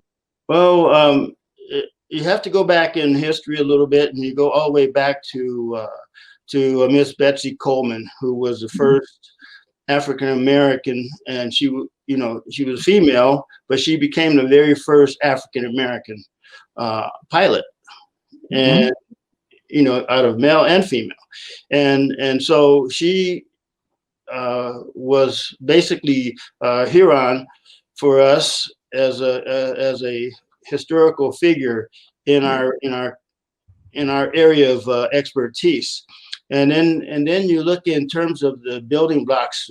Along came a few years later the Tuskegee Airmen, who was standing on her shoulders. Yes. And at the time, it was roughly about 990, 93, 95, somewhere in that neighborhood of individuals who were doctors, lawyers, educators, who were brought out to Tuskegee, Alabama, to be part of a huge experiment here in this country called the Tuskegee Experiment. And to be honest with you, that whole experiment was designed to show that African Americans did not have the skill set to be able to fly airplanes. But the Tuskegee Airmen proved them wrong. They actually started their training, and they were training. And it took a decree from President Roosevelt after his wife went down to Tuskegee, Alabama, because during World War II, the white pilots were going through their training, and then after they completed their training, they were shipped off to the war. And then the Tuskegee Airmen, they just continued to train and train and train, but they were never shipped off to the war. And it took Eleanor Roosevelt to come out one day to Moton Field in Tuskegee, Alabama, to hop in and do a tour of the facility that all of these African Americans were doing their training at. And then you can imagine the thought processes that had gone through the commanders, who were white commanders at the time, over these different squadrons. When Miss Roosevelt asked, "I'd like to take a flight," and they were going to get a white officer to give her a flight, but she chose to. She says, "No, I don't want to go with him. I want to go with this gentleman over here, who just happened to be Chief Anderson, who was a black flight instructor out at Moton Field that time." After that, she went back to her Washington and talked to President Roosevelt and says, "Hey, how come our boys are flying over here and they're fighting in the war, and these guys are just sitting out there in Moton Field in Alabama and just not doing anything?" So then they in turn put them, they came back and they gave them orders and they shipped them over to North Africa. And when they went to North Africa, they started flying. But they wasn't doing any combat missions or anything like that, because there wasn't a lot of combat going on in North Africa. Right. Ditches, digging latrines, and the whole things like that. And then occasionally you have someone with bus formation or something, and then they would be brought in, and Colonel B.O. Davis Jr. he was their commanding officer, so he would have to discipline them. And after a while, then the United States Senate, and I can't remember which senator it was, he says, "Why are we wasting all of our taxpayer dollars to send these guys off to North Africa, and none of them are doing anything, and our young men are going over here to Europe and they're fighting and they're dying and the whole works?" So they brought Colonel Davis back to Washington to testify before Congress, to ask them, "Why are you guys not able to do anything?" And Colonel Davis mentioned, he says, "Hey, we are not in an area where there's combat missions, and so how can we have, combat when there's nobody out there to fight?" Right. And so they had what they call a double victory after the war ended. So Colonel Davis, when because they were going to disband this whole group of airmen that was doing nothing but training every day. And then at the completion of that training, they went out to Africa, and they're sitting out there in the desert, and they're still training and training and training. Well, said, you guys are just wasting taxpayer dollars. So Colonel Davis, he lobbied to have them included in the war.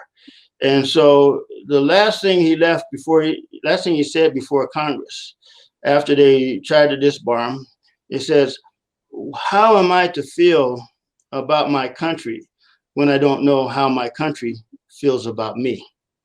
Wow. And while they were in North Africa, they were flying P-40 aircraft. And when he came back with the latest equipment, which was the P-51 Mustangs. Shipping him up to Italy, over to Ramatelli, Italy.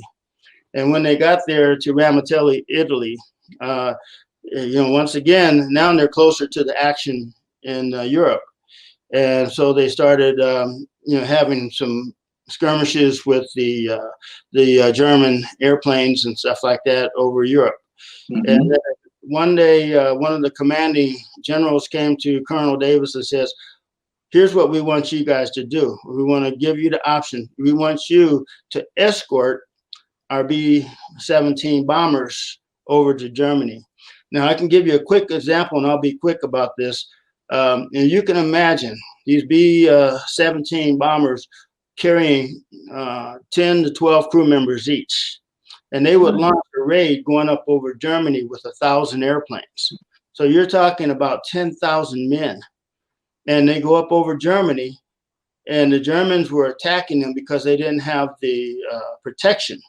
And they would come back with 5,000 airplanes. So in one raid, they would lose almost 5,000 men. And so because the fighters at the time, the P-51s, they had the range to pick up a squadron of B-17s, escort them to a certain point, and then they would have to drop off. Well, Colonel Davis and his outfit, the 99th Pursuit Squadron, which joined with the 332nd Squadron, they came together and they actually stopped and robbed a train. And they had a bunch of tanks on this train. And they took all of these tanks off this train, and they took them over and they retrofitted these things to give them an extended range. And so when they started escorting the B-17s, then they were able to, instead of coming up and meeting them, and then when the B-17s get to a certain point and they continue to the drop point, they would peel off. Now the Tuskegee Airmen were able to fly all the way to their drop point and then escort them all the way back. Now, you lost a lot of, several Tuskegee Airmen. At the same time, their claim to fame is that while they started escorting those bombers, they never lost a bomber to enemy action. See, and for the students out there, for all you students, please make sure you do your research on the Tuskegee Airmen. Incredible stories, just like what Captain Daniels has shared. Bill, go ahead, take it away. A question came in, I think from a student. What would you say to young adults who would to inspire to be a pilot and have the experiences you have had an opportunity to experience? Well, I would say it's just like when you're thinking in terms of going from point A to B, the first mile starts with the first step. So in order to want to become a pilot, you have to first of all think, hey, you have to want to be a pilot. What would it be like to get up in the air and soar like a bird? And you start thinking about that. And then you start putting that knowledge and that skill set up in your mind, that once you got it up there and you got it locked in, now you can start applying it. And you go out and get in an airplane and take an introductory airplane ride with an instructor and let them take you around and see what it's like. And it's an exhilarating feeling to be up in the air and looking around as though you were a bird in the sky flying around. And it's an absolutely fantastic experience. Great answer, Captain. And one more. What did it take for you to go from being a flight attendant to pilot of jumbo jets? Well, my initial goal when I was a young kid, from about the age of 7 on, actually, I remember the very first launch that ever took place with astronaut Alan Shepard, the very first American launch, which was 1961, and they sent him up in a parabolic arc, which went straight up and then came straight down. I remember watching the second launch with Gus Grissom, who went up in a similar type of fashion. And then the third launch, I remember we lived out near in Palmdale, California at the time. This was back in 1961, 62 timeframe. And so I was fascinated. My father would take us to air shows out at Palmdale Airport and Mojave and Edwards Air Force Base. And every day I wake up and I hear these big giant booms in the sky, and I look up and you see a contrail going across the sky. And that fascinated me. And I wanted to become an astronaut after seeing those first few. And we lived out in Palmdale from about 1957 up to about 1962 when we moved to Pomona, California. And I remember early 1962, I remember seeing that there was going to be a launch and that was going to take place. And I would go to my mother and I say, Mom, will you wake me up at 4 o'clock in the morning, 4 o'clock in the morning, so I can watch this launch taking off, because I want to see that. And she said, if you go to work, you go to bed and do your homework early, then I'll get you up, which she did. And that was the first time John Glenn had launched into space. And so when John Glenn launched into space, it was the first orbital flight all the way around the world. And you know as well as I do that your cousin, Miss Katherine Johnson, thanks to her, did all of the calculations that allowed John Glenn to do his first orbital flight around the world. And if it hadn't been for her, he wouldn't have actually made that mission. And so I grew up wanting to be an astronaut, but I found myself, because at the time there was not a lot of astronauts. There was the first Mercury 7 astronauts, and then you had the Apollo astronauts that came after them. You had the Gemini, Mercury, Apollo, and then you had the space shuttle astronauts. But there was not that many astronauts out there that I could see as a role model. None of them looked like me. There was nobody I can go to and talk to say, hey, I want to be an astronaut. How do I become an astronaut? So I found myself on a path to become an airline pilot and not an astronaut. Even though in 1997 and back during that, in the early 60s, there was a gentleman by the name of Edward Dwight Jr., who became the very first African-American astronaut candidate who was selected by President John F. Kennedy to be the first Black astronaut. Wow. And Ed was out at Edwards back in 1962, 63. And he was in the program in the test pilot school out at Edwards. And he went through the program, even though it turned out that after the President Kennedy's assassination, because of the racial divide at the time, Ed got drummed out of the space program and never really got his opportunity to fly into space.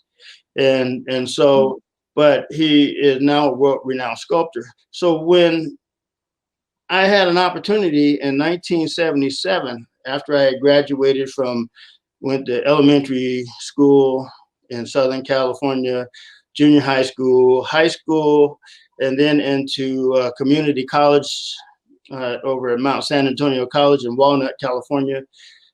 I was able to get my 2-year degree, commercial pilot certificate, and I transferred to Metropolitan State. And one of my instructors one day, while I was at Metro State, came and he said, next week we're going to have a special guest, former classmate of mine. And that was Ed Dwight, who came to the school and to speak to us. And I had known about Ed Dwight because he had dated my aunt when they were kids. So I didn't have a chance to meet him, but I had always heard about him. My grandmother had a picture of him when he was in high school, running back playing football. And you can imagine Ed is only about 5'2", 5'3". And this young short guy, but he had to be short in order to fit in those capsules. So he dated my aunt, and so he came out to be one of the key speakers to my class that day. And I had an opportunity to ask him. I went to him, you don't know me, but I've been knowing you all my life, but I want to become an astronaut. And he actually got me an application to apply to NASA to become an astronaut.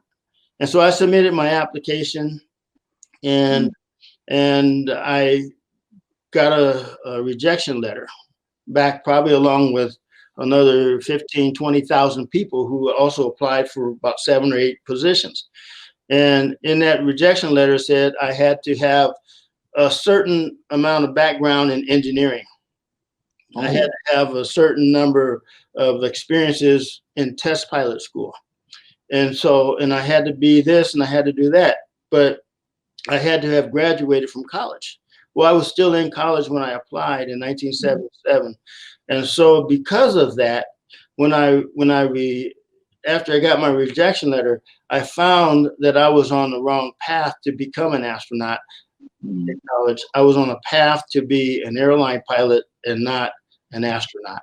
And that's one of the reasons why I formed Shades of Blue today, is because I didn't have a role model that looked like me, or someone that I can go to and talk to and say, hey, I want to be an astronaut. How do I get there? Or I want to be an airline pilot. How do I become an airline pilot? Or I want to be an engineer and scientist. How do I do that? But now, because of my experiences and my relationships across the world, I have all these avenues to help direct and guide students to the path that they want to be on. I think that's just amazing. That is spot on. That's exactly what we're doing, why we're having this summit, to explain to the world exactly people like you that are still, here willing to help. So Rodney, you want to take it away? This is amazing. Well, we're just again honored to have you on, and thank you for your continued instruction with your program that you're doing. And we're happy to say that you truly are one of our top hidden pioneers, and you are our aviation hidden pioneer. Thank you so much for being on with us, Captain Daniels. And how can people find out more about your program?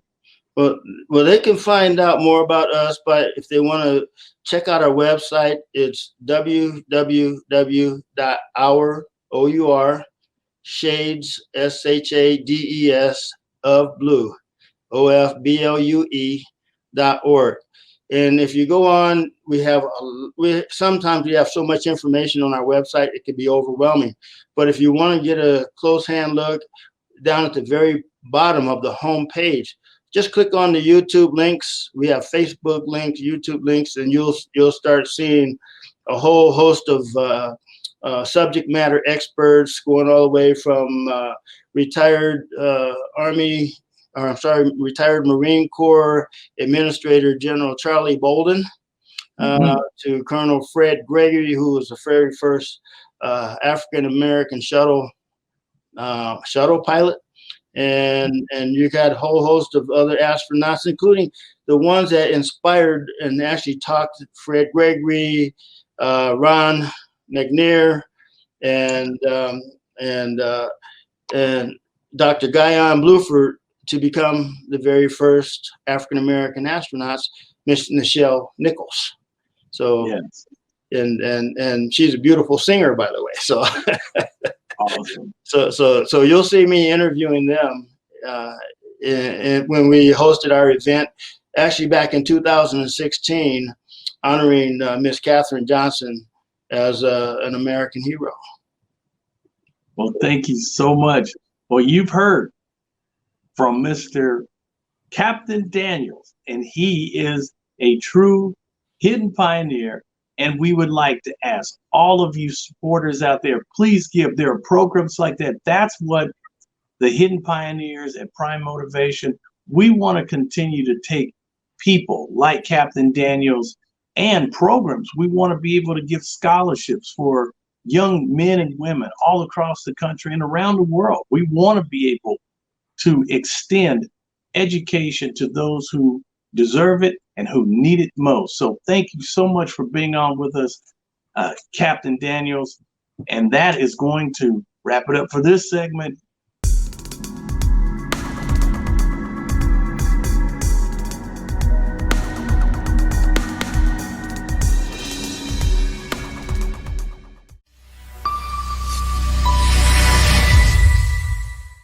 And we're back here at the STEM. I'm Rodney Allen Rippey, Cars and Coffee in beautiful Anaheim, California. And we've got one of Bill Montgomery's. He's CSI Bill. He's an instructor was formerly an instructor at Sylmar High School.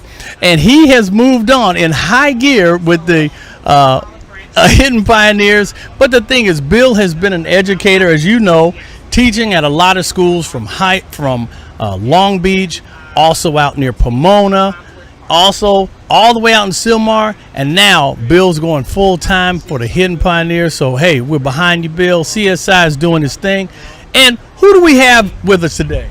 My name is Luis Quesada, and I'm a former senior at Sylmar High School.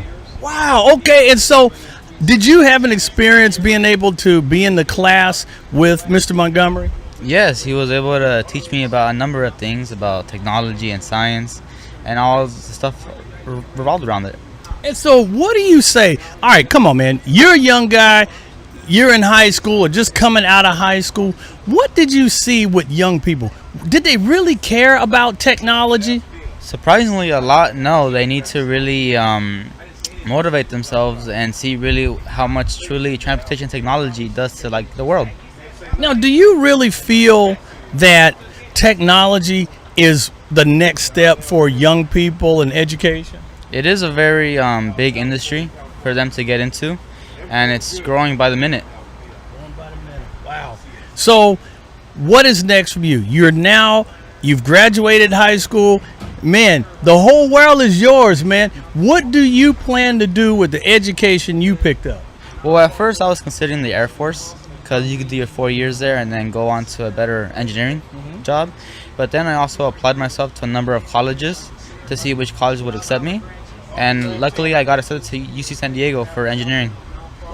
UC San Diego, go UC San Diego Engineering. I'm sure your parents and your siblings and relatives are all proud of you.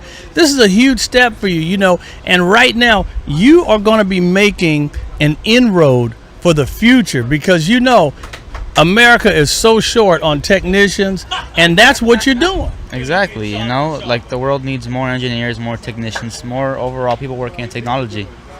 Fantastic. Well, hey, we got a hidden pioneer here. This young man is doing great things, just graduated. He's getting ready to take the world by storm. And like we've been saying, it's all about transportation and technology. You're watching the Hidden Pioneers, Stem and Rim. I'm Rodney Allen Rippey. More to come. Thanks, man. Thank you, sir. All right.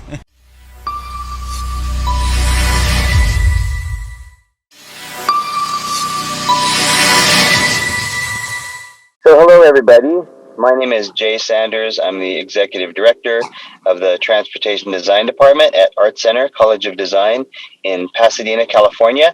And I'm here with my boss, good friend, and the chair of the Transportation Design Department, Mr. Stuart Reed.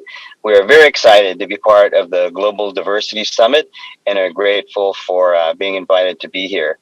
So Stuart Reed, if you're not familiar with him, chair of the Transportation Design Department at Art Center, a graduate of the college. He's had a distinguished career in transportation design. As principal of Stuart Reed Design, he consults to the manufacturing industry in both automotive and consumer products. Career achievements include a special mission military vehicle for Lockheed and the spectacular Cunningham C7 GT Coupe for Bob Lutz and Briggs Cunningham III. He served as Vice President of Design for Prince Corporation, was Chief Designer of Toyota's Kelty Design Research Studio in Newport Beach, and at Chrysler Corporation's Advanced Design Department, he worked in developing pre-production new vehicle categories. Stuart is widely known and loved all over for his connections in the automotive world, and we're excited to have him with us. So Stuart, there are probably young people out there in the audience today who have the natural talent to become a car designer, but who maybe have never thought about it as a career. Did you always know that that's what you wanted to do, or how did you first get inspired to pursue car design? Well, great question, Jay. Thanks. I think, you know, any young person has influences in his life that maybe direct him toward more curiosity in one area or the other. But I do remember, even in early grade school, kind of being caught drawing cars and trucks and things in the side of my history notebook, you know, little sketches and things. So I guess it was kind of there. But frankly, I mean, I'm extremely thankful for positive influences. I mean, both my father and grandfather were kind of do-it-yourselfers and tinkerers and, you know, around boats and cars and things like that. I had a grandfather that in the winter, he'd experiment understanding how Eskimos made their igloos, and he attempted to mimic that. And he was kind of an amateur astronomer. And so it was a great influence. He was always reading Scientific American magazines. And my father was always, you know, fixing up an old boat or doing something. So those were influences for which I'm really, really thankful. So I just grew up interested in cars, trucks, airplanes, paying attention to them.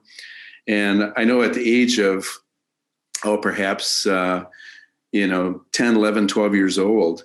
I think my father told me he observed me on the playground one day, and I'm sitting on the steps with a couple of other kind of nerdy guys, and we're not participating, in the stick and ball sports. So he thought, wow, he needs a success thing. So he said, you're interested in cars. We have our local chapter of like the Soapbox Derby. You want to build a car for that? And that sounded great. Did that. And oh my goodness, I won first place 2 years in a row. And that just bolstered my confidence tremendously, so.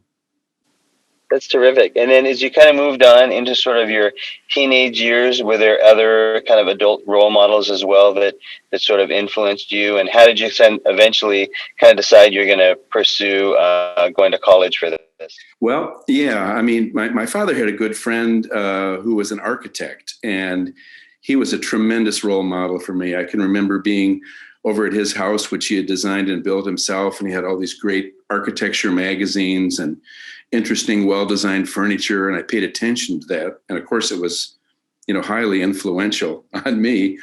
And so at that point, I thought, I want to be an architect. That's perfect. And then General Motors came to my hometown in northern Michigan and explained the opportunity for their automotive design competition, which I didn't know anything about. And I thought, well, that sounds great too. So I entered it. And the second year I entered, I think I was 16, won first place in Michigan and got to go to the finals in Detroit. And there were winners from all over the US, from all the other states. And it just opened up a whole new world to me. Suddenly I met, professional designers at General Motors, sat in concept cars, visited assembly plants, and the designers I spoke with all said, well, you should go to Art Center College of Design. That's where I went, so at the age of 16, I was pretty focused on, joining a career in automotive design. So. That's great. I'm going to share my screen here for a second. I actually have an image of your entry into that Fisher Body Craftsman Guild competition. And for those of you who are not familiar with that competition, it went on to help many individuals explore, this as a career. So you can see here the view of his winning vehicle. Probably sure that probably brings back some memories for you. It does. Actually, this is the second one that I built. I built the first one, which ended up, winning scholarship money, Jay, and that made it possible for me to start at Art Center. And then in my first year and a half at Art Center, I built this model. And by then I'd learned a lot of the great shop practices and how to here at the 3rd Street campus in Los Angeles. And so I actually won more scholarship money with the second model, which kept me in college, which was great. So. Great. So yeah, here we have a view of the Art Center's 3rd Street campus at the time, which is the one that you attended. I even see some pretty nice looking cars there kind of lined up. But maybe talk about, I know you had one instructor in particular who really had a lot of influence on you, Struther McMinn. Yeah, that's Mac, as we called him in the center. And he was, really the guy, as you and I talk about him a lot, Jay, he celebrated, decades of influence in educating students. But he was really the founder of our transportation design department at Art Center. And for me, I'm the one standing behind him with a skinny tie on. And, he was a great mentor and a teacher. And, he was one of those people that always had time for us. You could stop him in the parking lot, on the way to his car, and he would have time for you. And I mention that only because for young people listening to this, don't be bashful. I mean, go after people, ask them questions. You will find people much more interested in helping you than you might dream. So, Mac was a real important person in my development as a designer. Here he is out on the lawn. This is actually a few years before I went to Art Center, I think, but he would get groups of students together and explain things like complex surface development, on the surface of a car, explain sculpture, and he was a kind of a natural teacher and super helpful to the students. Yeah. So for you then, Stuart, a great experience at Art Center, certainly continued to get your passion for car design going even stronger. So then, what happened upon graduation for you in terms of kind of looking at options? Yeah, so I mean, the Art Center experience was just life-changing for me. And when I graduated from Art Center with honors, it was great. I mean, at the time, companies were hiring, and so I ended up with actually 4 great job offers: General Motors, Ford, and Chrysler in Detroit, and then a 4th offer from a little company in Newport Beach, California, by the name of Myers-Manx. And Bruce Myers, who founded the company, was really the originator of the California fiberglass dune buggy, which led to off-road racing, you know, the Baja 1000 and all of that. So Bruce hired me to design a next generation dune buggy that had a lot of sports car in it. And this is it on the cover of Car and Driver, 1970, actually. And I think I reflect back on this, and very few designers get to graduate from design school and about a year later have something on the cover of national magazines. So, but this was a car that had the essence of a dune buggy, but had proper doors and a top. And so it was sort of a hybrid sports car dune buggy. But what a great experience. I learned a tremendous amount again from Bruce Myers, and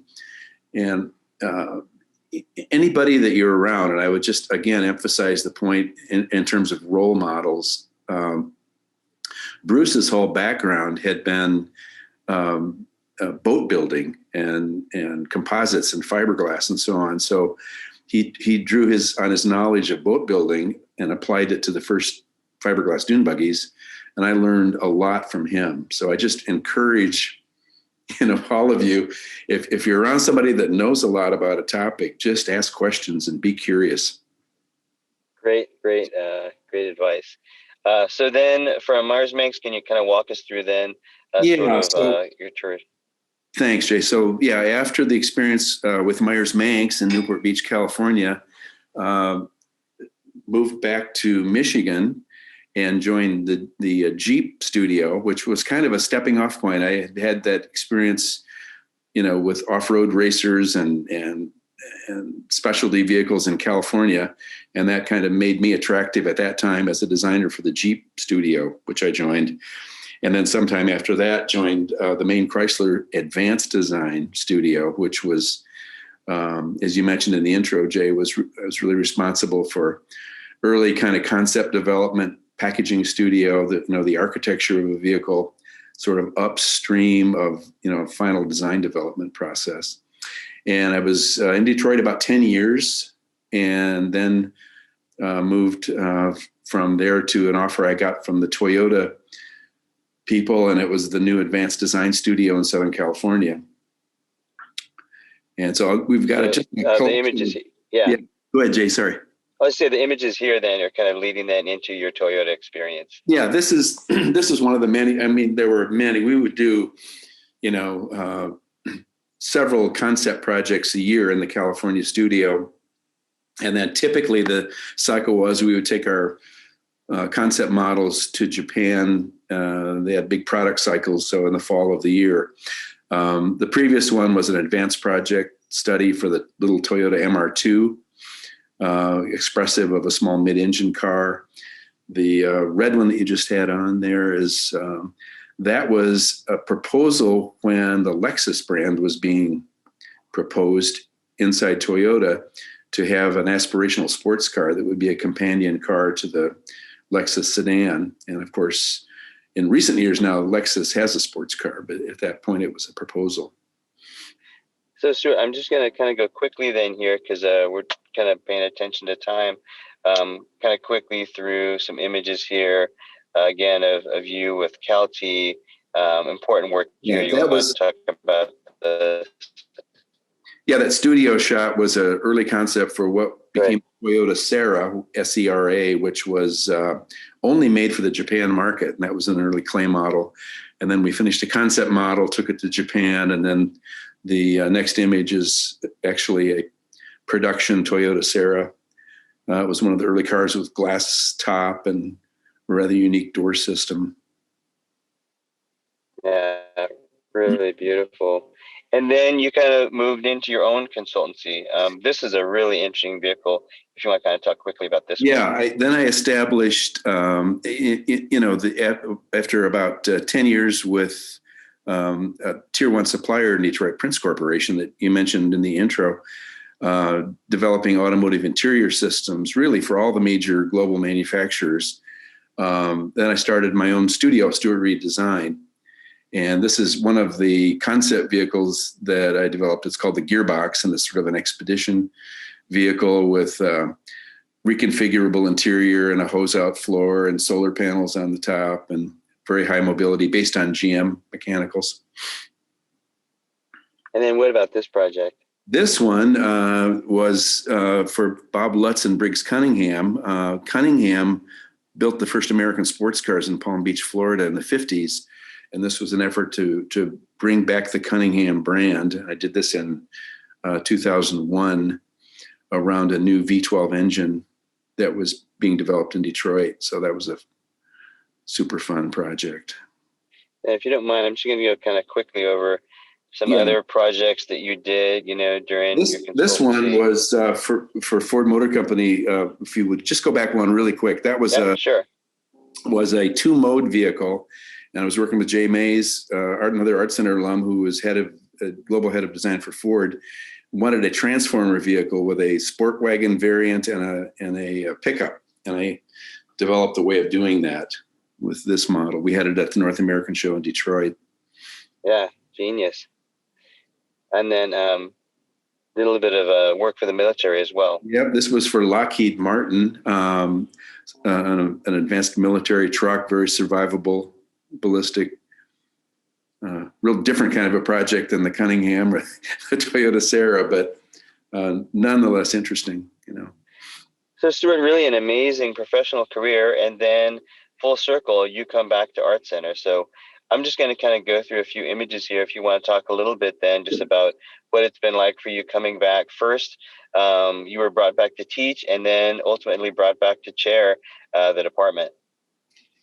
Yeah. During my Toyota Calty years in Newport Beach, I taught a class at Art Center, which was great. Good experience because so many of our faculty, Jay, as you and I talk about a lot, are professionals in the various Southern California studios. So we had lots of great visitors. Here's Freeman Thomas with us in the studio, looking at some student work. And we have just a constant opportunity to have professionals come in and meet our students.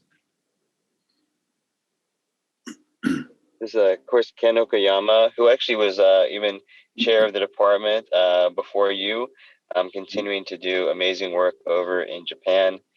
And then why don't you just maybe talk a little bit about this particular project, the Bugatti project. This is an interesting project from an amazing person who's on our board of trustees, Peter Mullen, who has the Mullen Automotive Museum out in Oxnard. And that chassis you just saw is a 1939 chassis that never had a body designed for it or what we call coach work. And so Peter wanted to imagine it. We did it first as a student project at Art Center, and then I carried it through to this final result, which is in the Mullen Automotive Museum now, all crafted in aluminum. But we tried to imagine what might Jean Bugatti have done in 1939 had he finished this project, which unfortunately wasn't finished at the time. So. And then I'll mention too, 2016, Stuart was bestowed with the Design Lifetime Achievement Award by Eyes on Design, recognizing your tremendous contributions to the world of automotive design in particular. And what a special night for you, and we were certainly all very proud of you. This is my dear friend Ralph Gio, who is head of design for Chrysler. Now a new series of companies connected with Europe, but great guy, and it's a real honor to get this award because the jury team who selects each year's recipient is past recipients of the award. So particularly great. Stuart, just to wrap up then, what would you say to people who are out there, watching this in terms of their interest in maybe pursuing design? What kind of advice or recommendations would you give them? And while you're talking, I'm just going to scroll through some images of Art Center and our work. Great question. I think, much like when I was in high school, and it wasn't really clear at the high school level or with the educators what a career path in automotive design is. I think people have a kind of an understanding of engineering. They assume that cars are designed by computers or something today, but in reality, there's this amazing profession that we call transportation design that really resides right in the middle between engineering and creative art. It's an amazing thing. So at Art Center, we've had a transportation design program, since the 40s. It's perhaps the best one in the world, we think. And this is all work of our alumni. And you can see it's not only car design, it's power sports, motorcycles, commercial trucks, concept vehicles. These are all the work of Art Center alumni. Yacht design, cars for the movie industry, all kinds of interesting things. So the great thing is, as I mentioned a minute ago, we have a great number of faculty who are working professionals, because here in Southern California, we have 25 plus automotive advanced design studios. So Jay and I enjoy just having great professional faculty as instructors for our students. So those of you who are listening, we welcome you to check us out. Art Center, College of Design in Pasadena, California. You can look at our website. It's just www.artcenter.edu. Thank you so much, Stuart. This was terrific. And for all of you out there, I hope you enjoyed this. Thanks a lot. Thanks, Jay.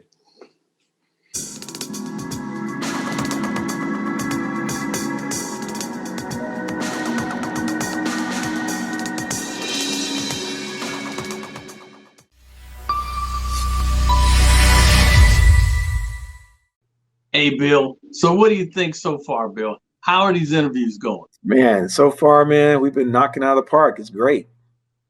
It's amazing that there are these many really, really incredible, knowledgeable people, and they're hidden pioneers. A lot of times there's so many things happening in life, in industries, transportation, technology, and a lot of people want to know, well, who's really behind all this? Who are the real spin doctors that are making this stuff happen? And Bill, that's what you've been doing. You have brought some of the best people from around the world, from so many different industries, man. And it's an honor being on here with you, man. And I'm learning, and I really hope all the students and all the viewers out there around the world are learning as well. Bill, we got another great speaker here. Again, everybody, what you're watching is the first Global Diversity Summit. It's coming at you. So Bill, take it away. Oh man, I got a great, awesome cat, man. I call him King of the Lifestyle, okay? Because you got to have fun, okay? And me and Lyle, we've been talking back and forth for the past 10 years. He was involved doing stuff with the tires, the car shows, the hot put nights, the lovely ladies. You got to have girls with it too. You know what I'm saying? So Lyle's kind of been there, done that. Now he's upped his game, man. He's running things. He's the president of a great organization. I'm gonna let him tell you all about what he's doing, but I really respect and admire what this guy's been able to do, because it's tough out there. And when I love the Philippines, as you know, Rodney. I plan on going over there. I've been over there about 7 times. I kind of know my way around from the airport. I've seen the construction with the Japanese coming to help the Philippines, the Turlock to get the shaved hour and a half to my hometown. So there's some great things happening, but the transportation and technology, that's really my heart. Okay. And cars, we know, are the hook. Okay. And now they're getting ready to be electric, autonomous, things like that.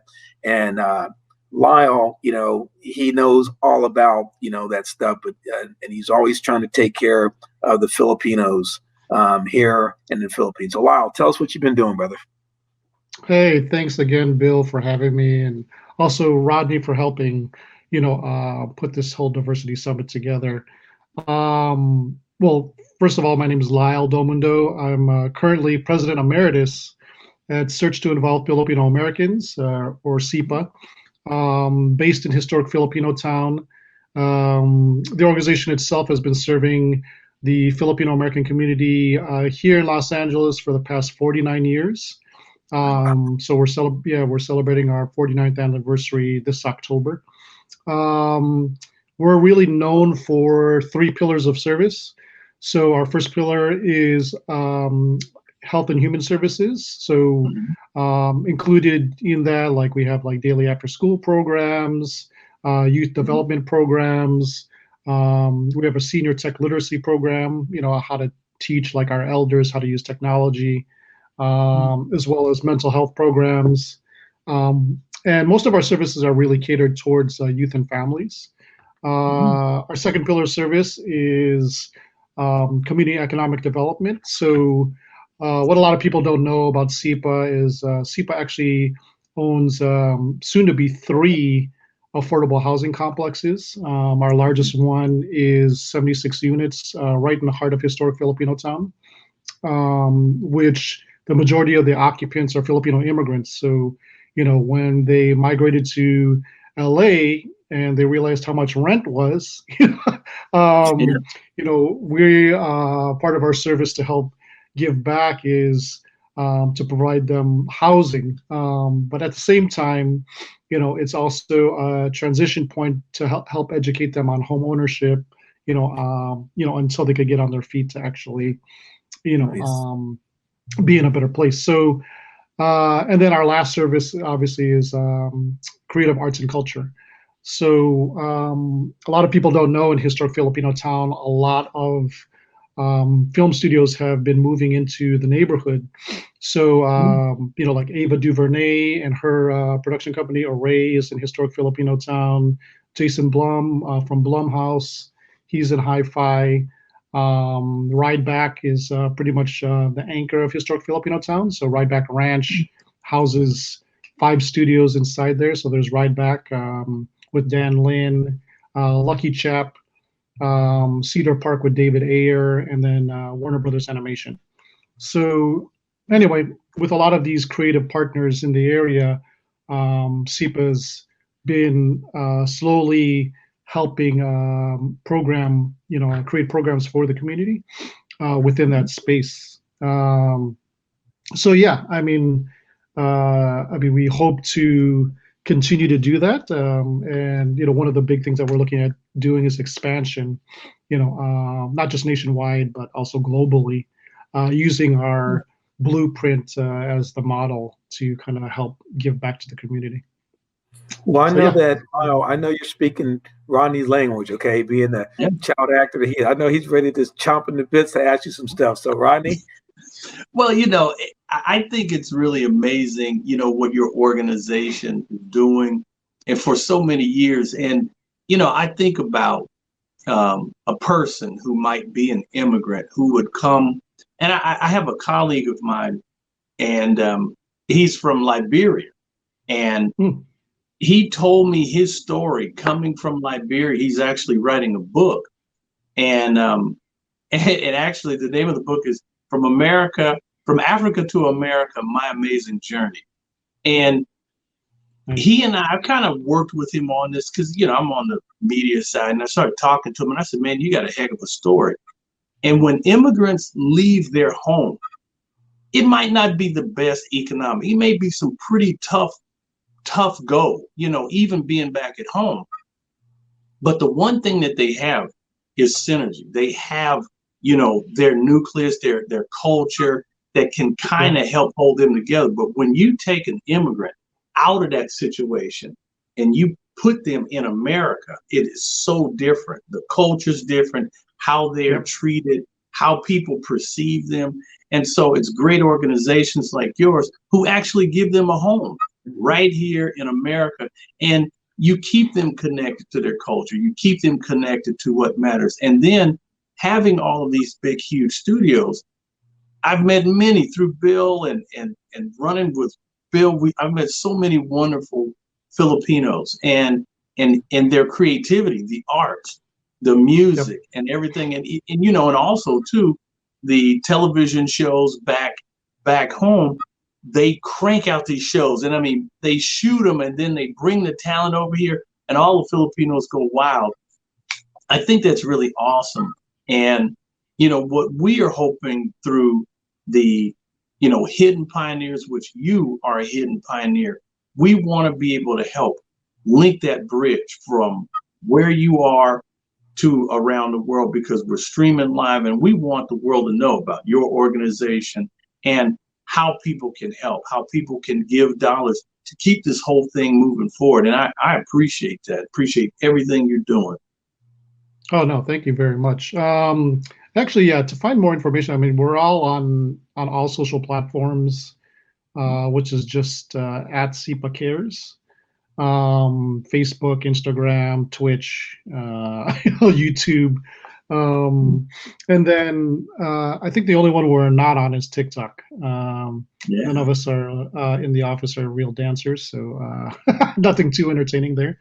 But and then as far as learning really more about the organization, besides the visual, stuff and the social media stuff, you could also visit us at sipacares.org. That's SIPACARES.org. So yeah, definitely like our calendars up there, more about our leadership. I don't know who's helping drive the ship, and how to get involved. Most importantly, whether that's donating your time, talent, or making a financial donation. You could learn more there as well. One of And the things also, about them, and Bill, also talk about in STEM is also the arts. And that's one thing that the Filipinos have, is they have a great talent. When it comes down to singing, how does that play in? Does your organization, with all of that power and some of these mega companies around you, does your organization kind of build that bridge as well? Yes. So that's funny that you brought up singing in the creative arts. So recently, SIPA has developed new and different programs, with organizations like that. So last October, to celebrate October's Filipino American History Month, for those that do not know, last October we did multiple programs with a lot of these studios. So we did to kick off Filipino American History Month last October. We did a panel with the Comic-Con organization in San Diego. And then mid-October, we did something with the Recording Academy. So we did Recording Academy 101, where, the many talented Filipino Americans that had questions on how to join the Recording Academy, how to attend the Grammys, what is the voting process like, how to nominate, candidates, for the Grammys. Also, they also spoke about the different pillars of the Recording Academy, from Music Cares to the Grammy Museum, and the work that they do there. So, those are like part of the relationships that SIPA has, with the neighbors that we have around us. And yes, that is a big part of, our initiatives, to help, spread the love and the talent that many Filipino Americans possess, within the creative arts. But yeah, Bill, you were going to say something? yeah, I was gonna say that Lyle is I'm gonna now toot your horn a little bit, because I know that you're very humble and you seem to be shy. I mean, this guy Ronnie, he knows everybody. Black Eyed Peas, I mean, people in the entertainment, and see, Lyle's the go-to guy. Okay, I mean, you want to do a car show somewhere? He Contemporary Night did some stuff in Chicago. I mean, this guy, he carries a big stick, and he's always wanting to help the youth, okay, and that's kind of because they're the future, and Lyle understands that. But he also helps, the elderly, So if we can teach the youth how to care for the elderly, okay, and how to respect and discipline, that's really what it's all about, and that's what's missing, whether it be here and even in the Philippines, okay, all over the world, okay, and we have to come together. We have to collaborate.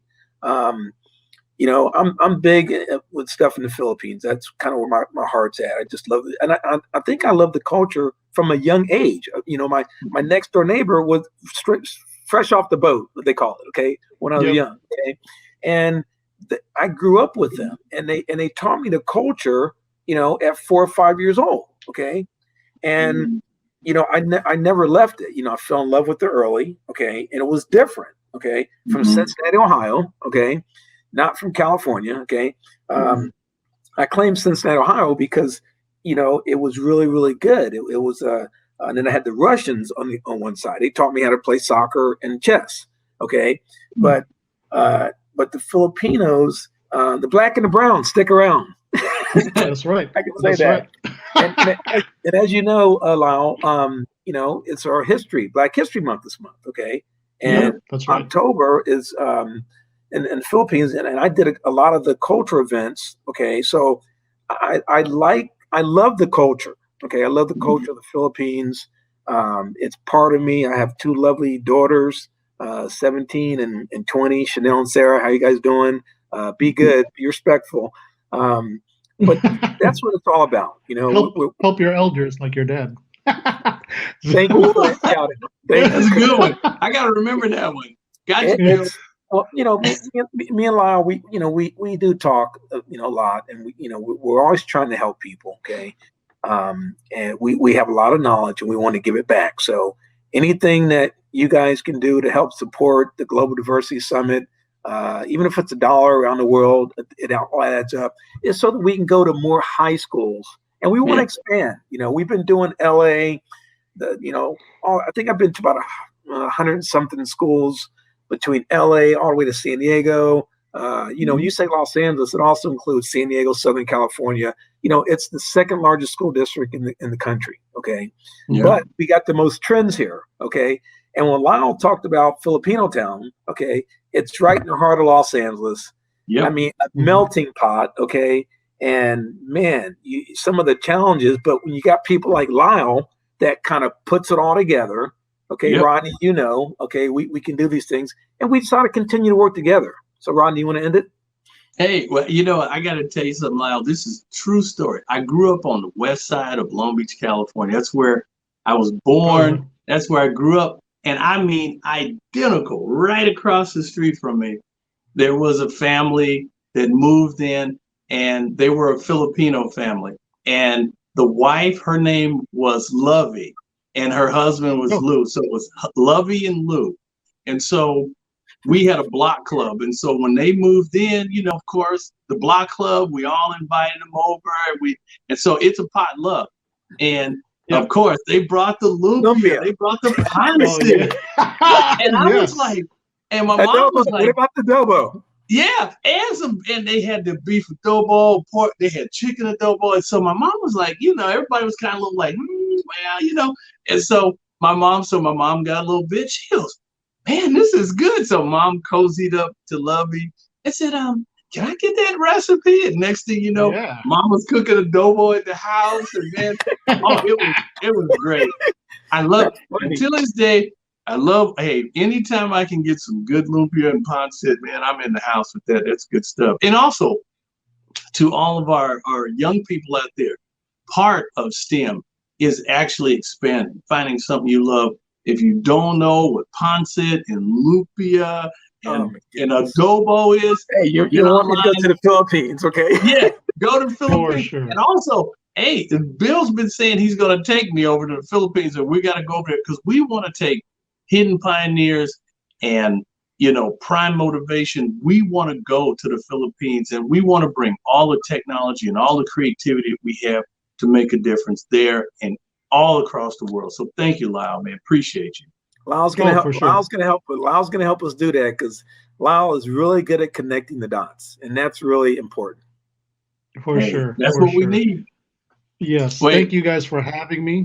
Definitely. You mentioned sharing a meal with your neighbors. That's pretty much how this conversation starts, right? Definitely. It's always great to break bread with you guys.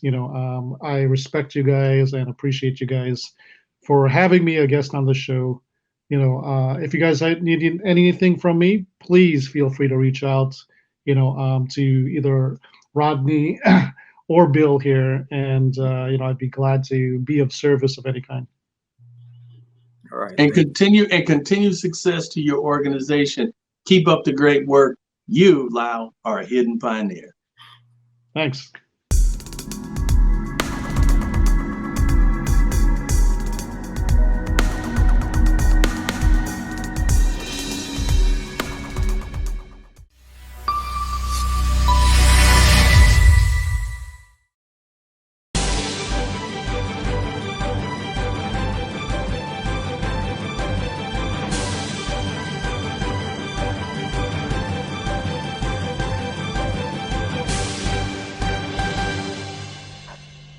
Good evening, I'm Kathy Lewis. A special treat for you tonight, a conversation with a pioneer at NASA Langley, an extraordinary woman whose math skills were so sharp, she was known as a human computer. 30 minutes probably will be just enough to whet your appetite to learn more about Katherine Johnson. She worked at NASA Langley during the 50s, a woman and an African American busting through barriers and making history along the way. Here's a look at some of the highlights of her career.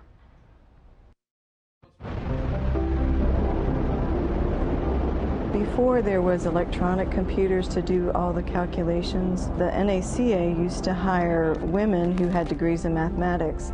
And it was thought that women would do it more accurately and pay more attention to the fine detail, and men wouldn't have the patience to do that.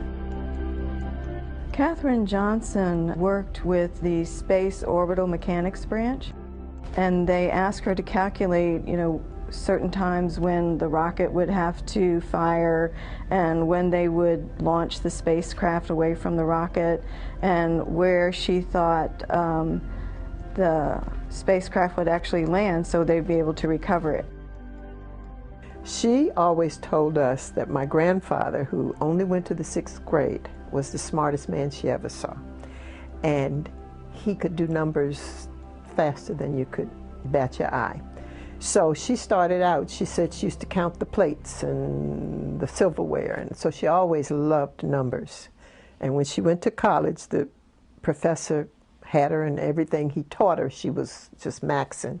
And he said, I think you'd make a good math researcher. And she said, well, what's that? He said, well, that's for you to find out. And so that was her dream from the beginning. She said, I want to be a research mathematician. We knew that she worked at Langley. It wasn't a discussion of what she did, we just knew it was math. And we all did well in math. She would never brag on herself. And most of our knowledge came from us seeing something and then coming home and saying, Mom, this book says you did A, B, and C. And that's basically how we started getting our own history of our mom and what she did. When they first switched over to electronic computers, a lot of people, because they were so new, didn't trust the calculations that they produced. They would want a mathematician to check behind the computer until they gained some sort of credence here at the center. Presented to Katherine G. Johnson, this flag was carried aboard the 4th flight of Columbia in recognition of your personal contribution toward making space available. The awards that she has received have been many, but some of the most meaningful ones for her were the letters she would get from young school children. And one little girl called her long distance, and after talking to her and all, she said, "Are you still alive?" Because, when you talk about people that you want to read about or do a project on, they're usually deceased. But she's 92 and still moving. And she said she never considered herself working. She loved what she did. She said it wasn't work. And she has enjoyed her life, truly. And very much alive, Katherine Johnson is with us tonight in the studio. Nice to see you again, Ms. Johnson. Thank you for being here. Thank you. It is such a pleasure to talk with you, and there's so much ground we can cover in the course of the conversation. I think one of the most interesting things to note is this use of this word computer, because I think we think of it as an electronic device, and yet before electronics there were people like you who were people who compute, or computers. With a data sheet that wide. And you would just have to figure out all the calculations across there. That's right. So I want to go back to your childhood, because it seems like to me that's where a lot of this was, became so ingrained and instilled in you. You said that your father was the smartest man you ever knew. Oh, yes. Yeah. Tell me about him. I thought he was the tallest, the handsomest, the straightest, but he was just my father. And we had a hard textbook, and they had very difficult word problems this long in there, and you just read it to him and he could tell you the answer. So he obviously had a gift for mathematics. Evidently. Yeah. And so what did he do for a living? He farmed, he logged. Then he eventually left and went to work at the hotels so we could go to school. He could look at a tree and tell you the number of board feet he could get out of it. Wow. And he was just a smart man. So when you say he eventually went to the hotels so that you could go to school, what do you mean by that? Well, when we were born in the country, and when we got school age, we moved to town.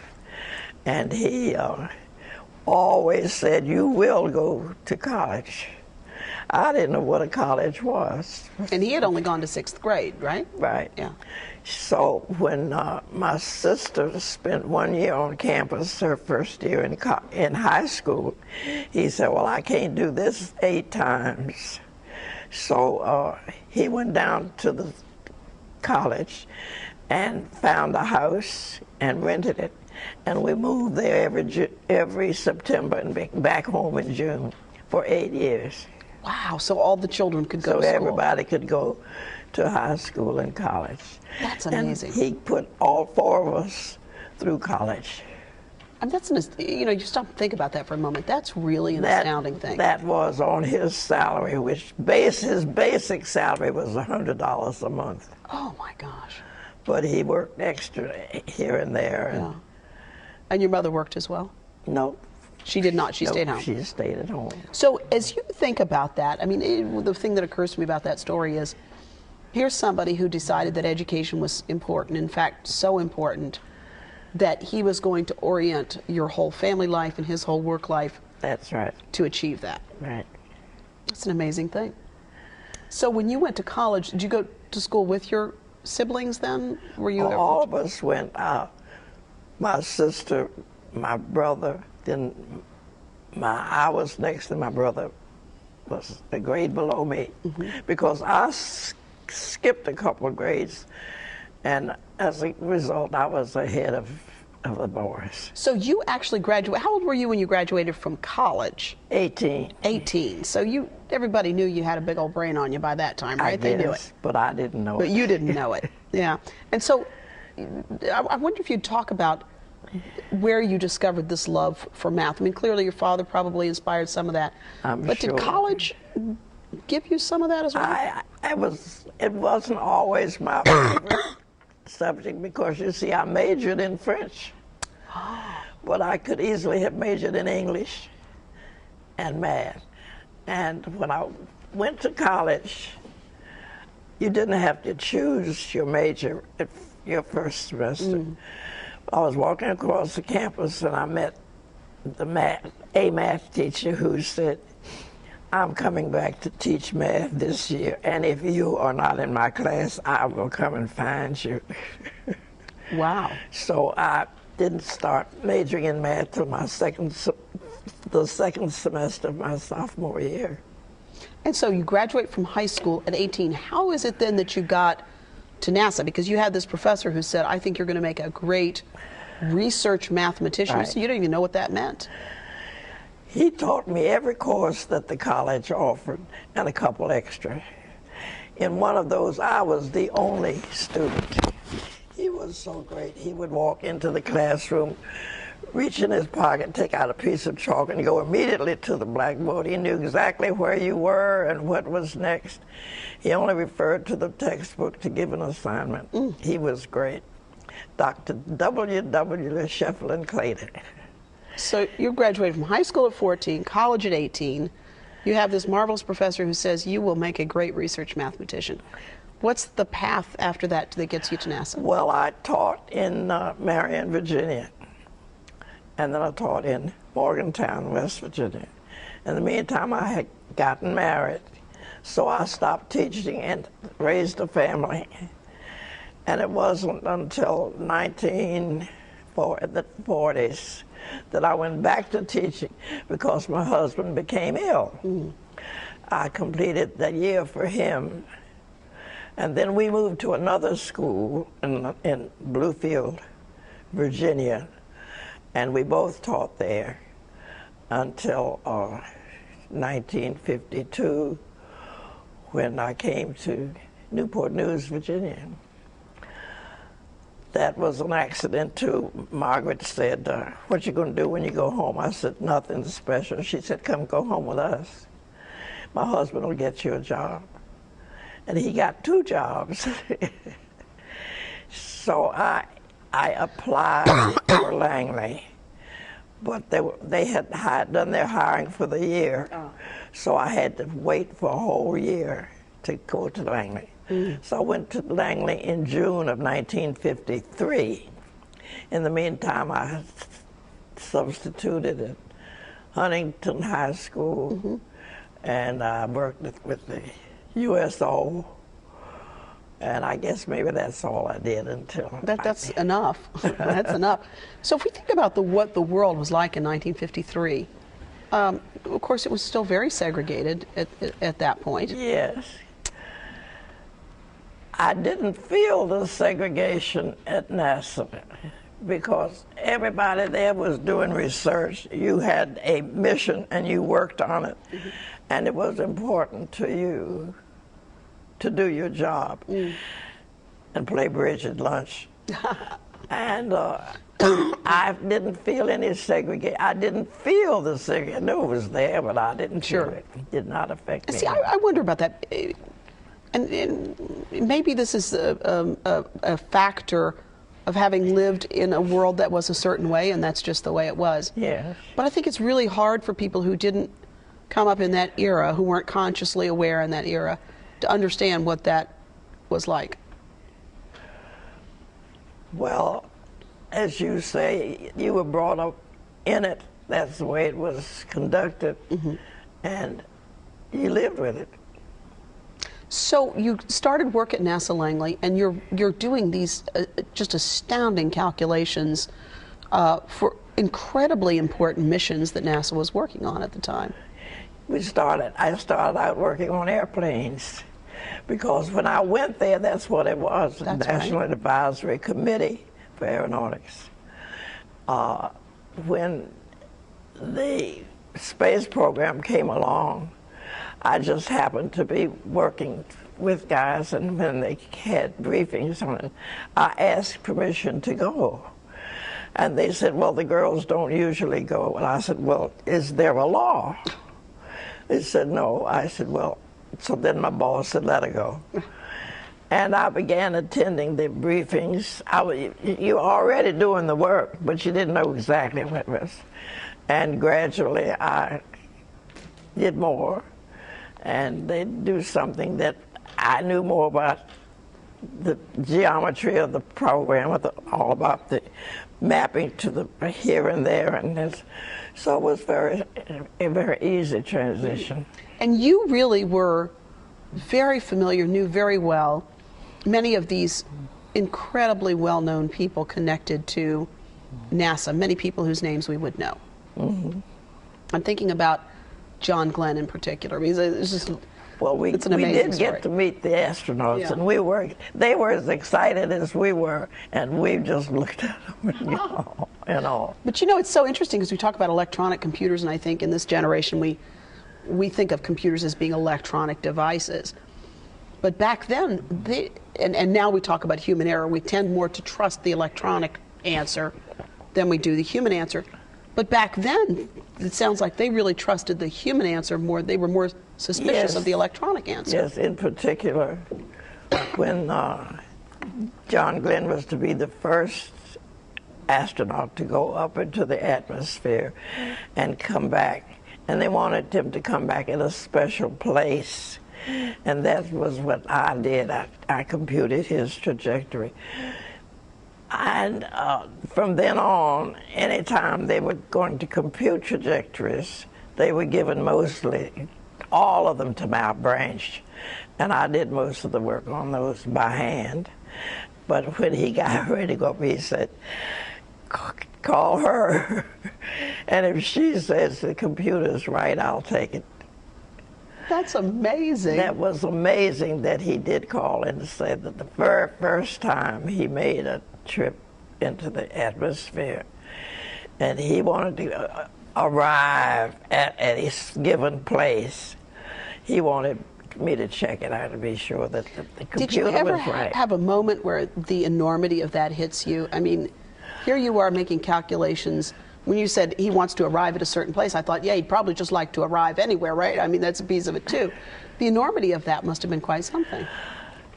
It was an assignment, and it was simple. You had to consider the rotation of the Earth, and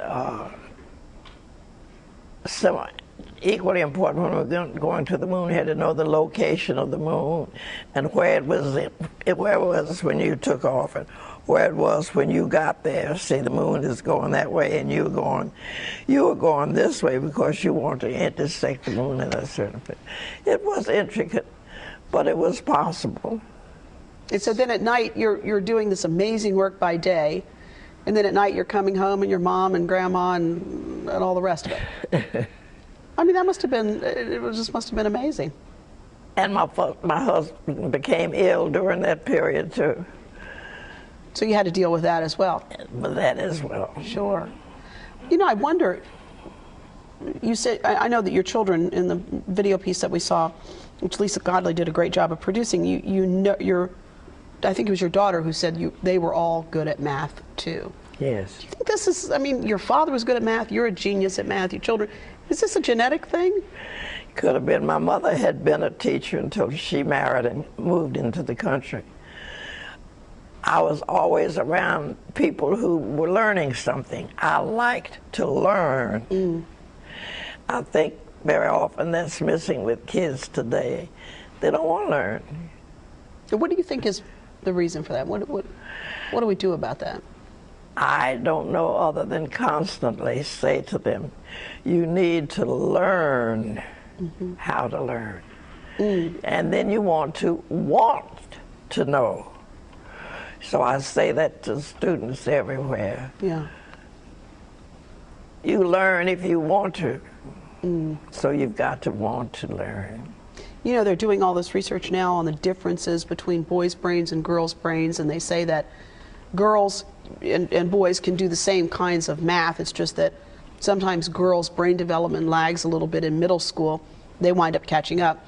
And as a consequence, they don't necessarily take the classes because they're not as confident that boys take at that time.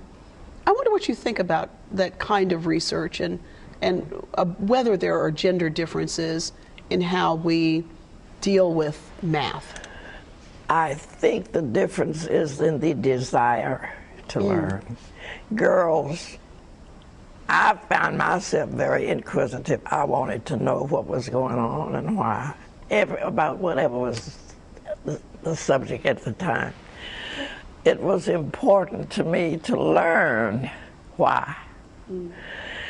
Girls, some of them are reluctant to ask questions.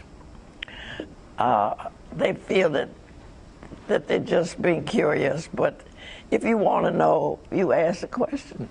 There's no such thing as a dumb question. It's dumb if you don't ask it. But girls are capable of doing everything men are capable of doing. Sometimes they have more imagination than men. I thought that was interesting too, that the historian at NASA said the feeling at the time was that women would be more accurate than men. I thought that was interesting. I mean, well, men don't pay attention to small things. They're not interested in the fact, in the how you do it. Just give me the answer. I find that true about some teachers who teach answers. I never have taught answers. I teach you what the problem is, how to attack it. If you attack it properly, you will get the answer. Which is, in some respects, you know, we've had this conversation about standards of learning tests and the sort of the teaching to the test and the big concerns that teachers have about this. Well, the attitude of my daughter, who was one of them who was teaching last, said that they taught only to the test. She said, so there's a lot of material out there that's not being taught because it's not on the test. Well, that's unfair to the student. It's unfair to the teacher that they are being taught that way. So I think it's important that you learn the background of what you're working on and how to do it. And you get the right answer. If you don't get it the first time, you'll get it the second time. But you don't arrive at it by teaching answers. So I know you still go into schools and talk to young people from time to time. And you, one little girl you said was surprised you were still alive. Yeah, and the pictures in the textbook, you're supposed to be dead. That's so funny. So do you still watch the development of the space program? And what do you think about where we are right now with that? Oh, I don't watch it as much as I have done in the past.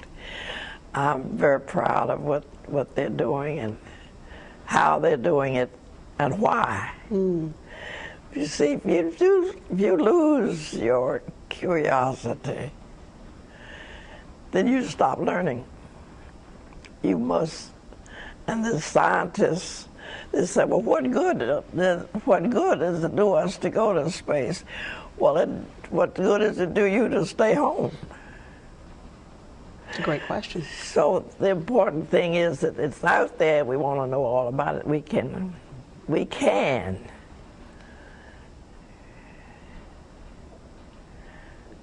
It's a great point. Katherine Johnson, I want to thank you so much for being with us today. I always enjoy talking with you. I wish we had another hour. Every time I talk with you, I learn a little bit more. I like that about you. Thank you very much for asking me. It's a pleasure. Thank you for being here. And I'll be back in just a moment with a final thought.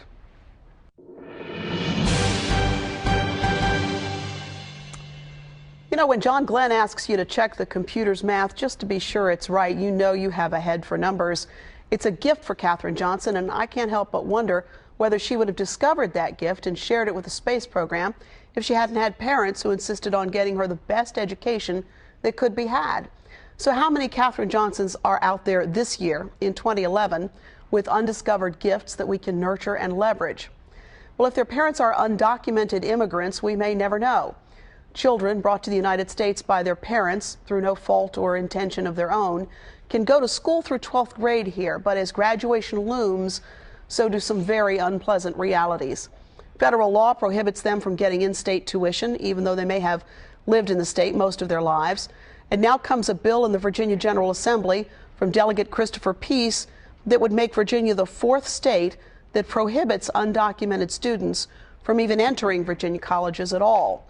Right now, colleges set their own admission policies, and federal law prohibits undocumented students from getting federal financial aid. Thus begins the tightrope walk for students who've grown up in this country but are not legally present. Without access to college, these students face a stark future. Return to a country they don't know, where there may no longer be any family, or live in the shadows like their parents do, taking low-paying jobs or being lured by the promise of riches in criminal enterprise. Without documents, it's a terrible choice. If you think it's as easy as going down to immigration and stepping your foot on that pathway to citizenship, think again. These students don't want to expose their parents, but they do want an education and the ability to contribute to this country that they call home in the same way any American citizen does. The DREAM Act would have granted conditional permanent residency to undocumented immigrants who graduate from U.S. high schools, are of good moral character, arrived here as minors, and have been in the country continuously and illegally for at least 5 years before the bill becomes law. In exchange, these immigrants would have been required to complete 2 years of military service or 2 years at a 4-year institution of higher learning. The DREAM Act was blocked by Senate filibuster in December, but no amount of legislative gymnastics will stop this tragedy in the making. Staring us in the face is the fact that there are 65,000 students in this country graduating from high school with good grades, extracurriculars, and community service, and no hope of going any further. And what if among them is the next Katherine Johnson? To watch this program or any of our past broadcasts, be sure to visit our website. That's whatmatters.tv, and that's where you'll find any number of ways to get in touch with us. You can also join us on Facebook as well. And on the radio, I hope you'll join us for more local talk. That's Hearsay, weekdays on 89.5 FM, noon to 1, and we'll be glad to take your calls at that time as well. Thanks for watching. I'm Kathy Lewis. We'll see you next time for another look at what matters.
so far we got a beautiful view. So over there is actually where we're gonna go. That's where the event's happening.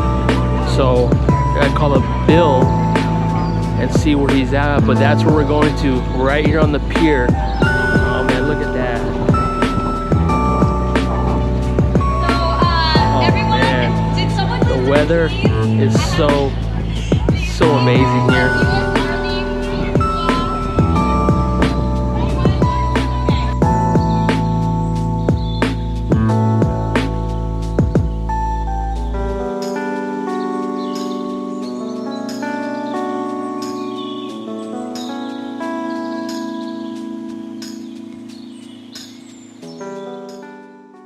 Hello, everybody. We're here in San Diego at the port action.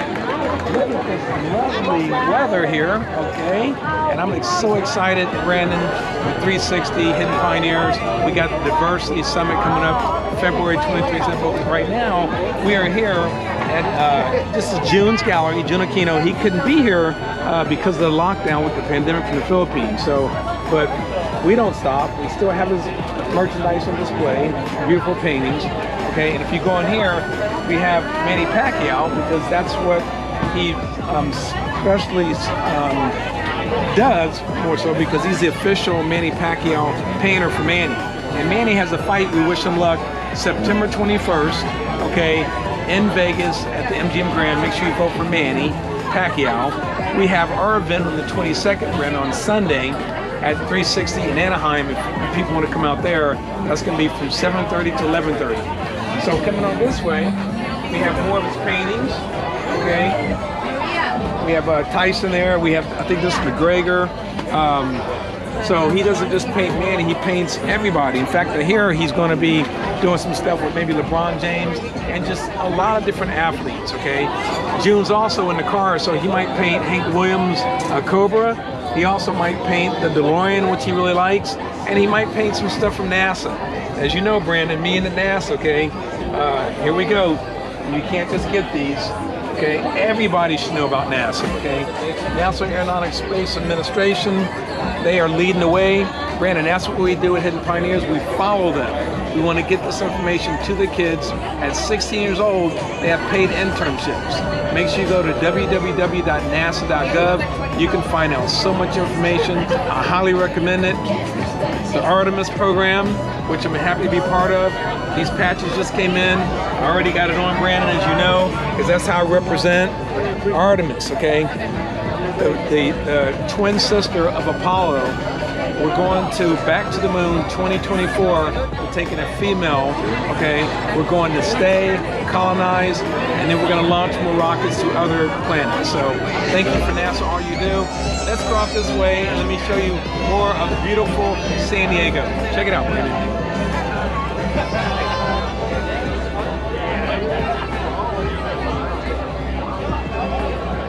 Now this is a man, okay? I want to introduce you to man Mike here, okay? Hey, what's up? He's the Mike one, Leon, Recon Chief. he's the one that has his lovely Marianne, nicknamed Ann, who's managing June Aquino's portfolio. Yes, sir. Yes, sir. We're gonna go say hi to her. You need to. Oh, she has someone special here. This is Ann. Okay. She's the one responsible for managing June Aquino's artwork here. And I know he couldn't be here because of the Philippines, but she's doing everything. Tell us a little about what happened here with June. So with June, so we're representing him today here at the Friendship Day. June is still in the Philippines until about August 5th, and he'll be able to join us for a few weeks. But so he's a official painter for Manny Pacquiao, and so we are exhibiting a lot of the paintings here today that we flew in from Dubai just a few weeks ago. So we're exhibiting them here for the first time at the Filipino Friendship Day, and yeah, we're just happy to represent June. And she's a Trinidad. That's a powerful name. Okay, don't ever forget that. And look what she has here. She's done such a great job with this display, Brandon. I'm so impressed. But one of the things I want to do, since I have this nice thing here, let's go take a quick shot here. Awesome. You know me. I love this. Peace, love. We need to love more. That's what we need to do. So, San Diego and people all over the world, June Aquino, I know you're in the Philippines watching this. We love you, brother. She's doing a great job for you. learned about your history. Oh my gosh, that was something that I want our kids to learn so that they know that there's an opportunity outside of the traditional engineer.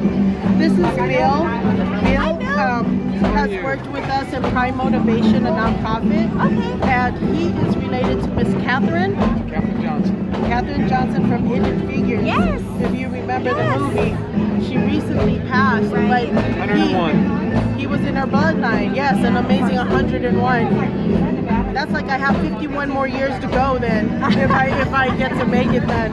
But I'd love to work with you and tell that story. Yeah, we're gonna do more. You know, I wanted to come down and represent. The Sweetwater School District. Yeah, I met the superintendent. Yeah, he's here. Yes, he's a good friend.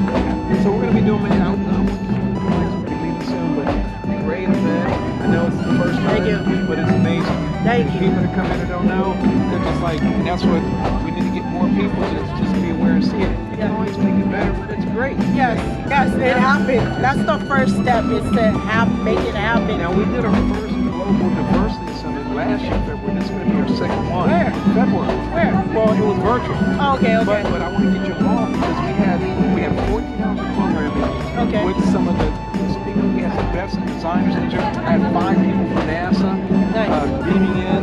I had Diane Watson, all these people. Some of the San Diego people. Oh yeah, definitely. February. Okay, So sounds good. Now let me give my card, okay? Again, just so, this is great. Thank you, Dory. This is so awesome.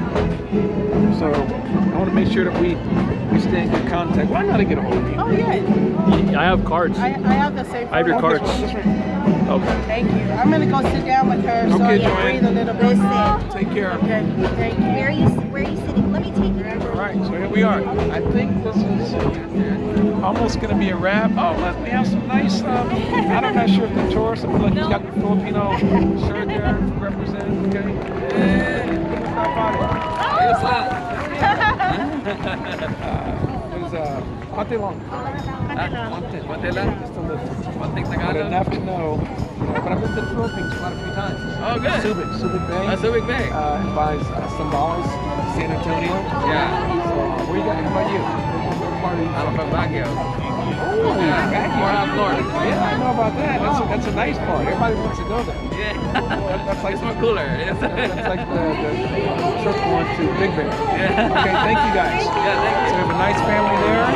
And again, Brandon, this is going to wrap it up. We're going to go get some Filipino food, my treat. Okay. And then after that, we're going to head back to Albavia. Okay. Our side of town. It was great yesterday, Brandon, at the birthday, the first birthday party ever at the Guerreros. That was awesome.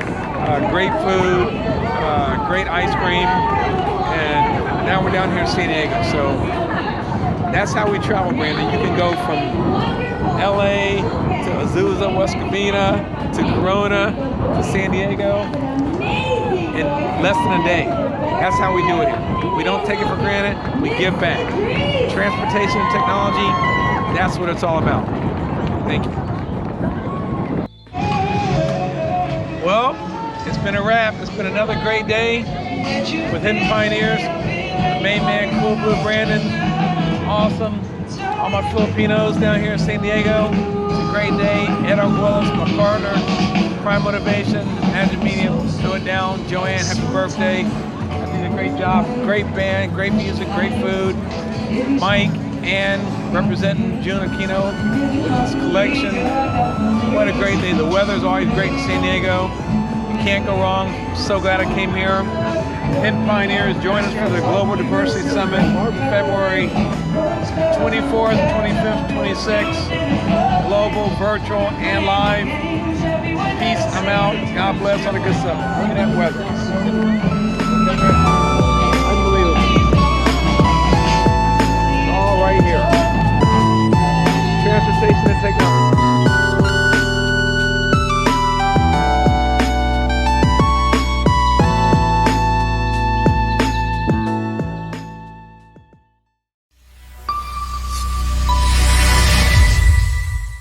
Hey guys, it's your boy Mad Mike here, and we got a brand new show. It's called Hidden Garages, and it's sponsored by the Hidden Pioneers. Bill Montgomery, Rodney Allen Rippey, Hot Rod Holly, and me, your boy Mad Mike. Hey, we're going to discover the hidden garages, all the cool cars, and all kinds of crazy stuff. Hey, we will see you soon, so buckle up for Hidden Garages.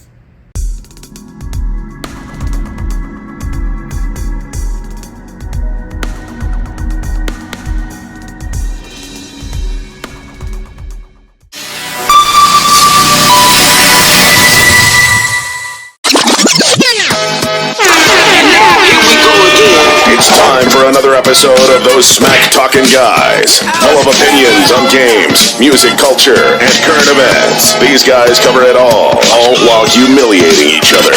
This is Generation Flip. Don't forget, make sure to drop a like and subscribe. And now, crapping it up, here's your hosts. What's going on, guys? Thanks for stopping by our Generation Flip studio. I want to thank all you guys for subscribing. We just hit about 111 subscribers. Thank you for that. If you haven't already subscribed, please hit that subscribe button. Hit that bell, hit that notification to let you know when we jump on or when we upload. But anyways, thanks for the likes. Hit the comments when you can. My boy Big Brown. Welcome, Mr. Big Brown. What up? What's going on, everybody? Hey, happy Thanksgiving. Hey, I just wanted to say happy holidays to everybody. They're coming up. We may be taking a little bit of a break depending on how things roll, but we're going to get it going. We're going to keep it moving. We're going to keep it 100%. Right. You know what I'm saying? One of the things I want to keep 100 is a special guest. He does Hidden Pioneers. They do Hidden Garages. They have a transportation technology summit coming up in February of 2022. He's doing many things. And without further ado, Mr. Bill Montgomery, glad to have you on our show, buddy. Bring him out. Take it away, Bill Montgomery, everybody. Yeah. So, Bill, I want to talk about firstly, you have the Hidden Pioneers, you have Hidden Garages coming up. Let's talk a little bit about Hidden Garages. Well, Hidden Garages is something that actually me and my partner Rodney Allen Rippey came up with. Is basically, it's a concept that, really hasn't been done where, you have your, Pimp My Rides and you have your famous lifestyles and stuff like that, but we really haven't had a show where people get to go into the hidden garages, and it's again, everything that we do is focused on the youth and the high school students. So this can give the high school students a look at some of these garages that they may not, be able to go to, and we're just going to bring it to them like we do everything else. So that's the concept of hidden garages, and we've already have quite a few garages lined up, ready to go. So we're hoping that some can get going after our Global Diversity Summit. So we're real happy with the name. Obviously follows Hidden Pioneers, Hidden Garages, and we think it's going to be a pretty good hit. So that's what's up with Hidden Garages. We're excited. Yeah, I'll tell you, one of the things that excites me about that show is I know, a lot of people probably don't know is that there's a lot of hidden garages, man. That, you see these junk finder guys where they'll come out and they'll find these old classic Cobra Mustangs under dirty tarps. And then I always thought, I go, man, but in my mind, I always thought, you know what? I know some cats got some nice garages where the floors are all epoxied out or they're checker floor. You walk in, there's neon lights everywhere, right? And you got your Mac tools lined up, everything nice and neat. I know there's a ton of those cats. I'm an Harley enthusiast, so I know guys that have that. But my thought was always, man, I know there's a lot of those out there. So I'm glad you guys are doing something like that because they're going to bring out a lot of nice cars, and I can't wait to see that show. And then, like you said, you guys do a lot with the kids, and that'll inspire them. Start using their hands instead, and start thinking about a lot of different things. I mean, that's one of the things that I learned as a kid. My dad used to tell me how to, change carburetors. My dad used to teach me how to change tires. Man, I did so many different things with my hands, and I think that's why I'm in the contractor business, because I love working with my hands. And in this new generation, it's kind of petered out, man. It's kind of a technology, which is nothing wrong with it. But I think a combination of the two, what you guys are doing, and I think that's your philosophy, is getting people involved in how to tear things down and put them back together. And at the same time, bring in the technology. Because I'll tell you what, my wife has a Mercedes-Benz, and when I pop that hood, I don't know what to do, man. I don't know what to do. The technology's in that thing, So I'm excited for this new show to come out and get it out there for the kids. So that's great to hear that coming out. And you talk about some names, Brian and Tanya Inglis. These are two couples out in the high desert area that have a business, very successful. I mean, they're doing so many police officers, city officials, vehicles, restoration. I mean, they have a shop.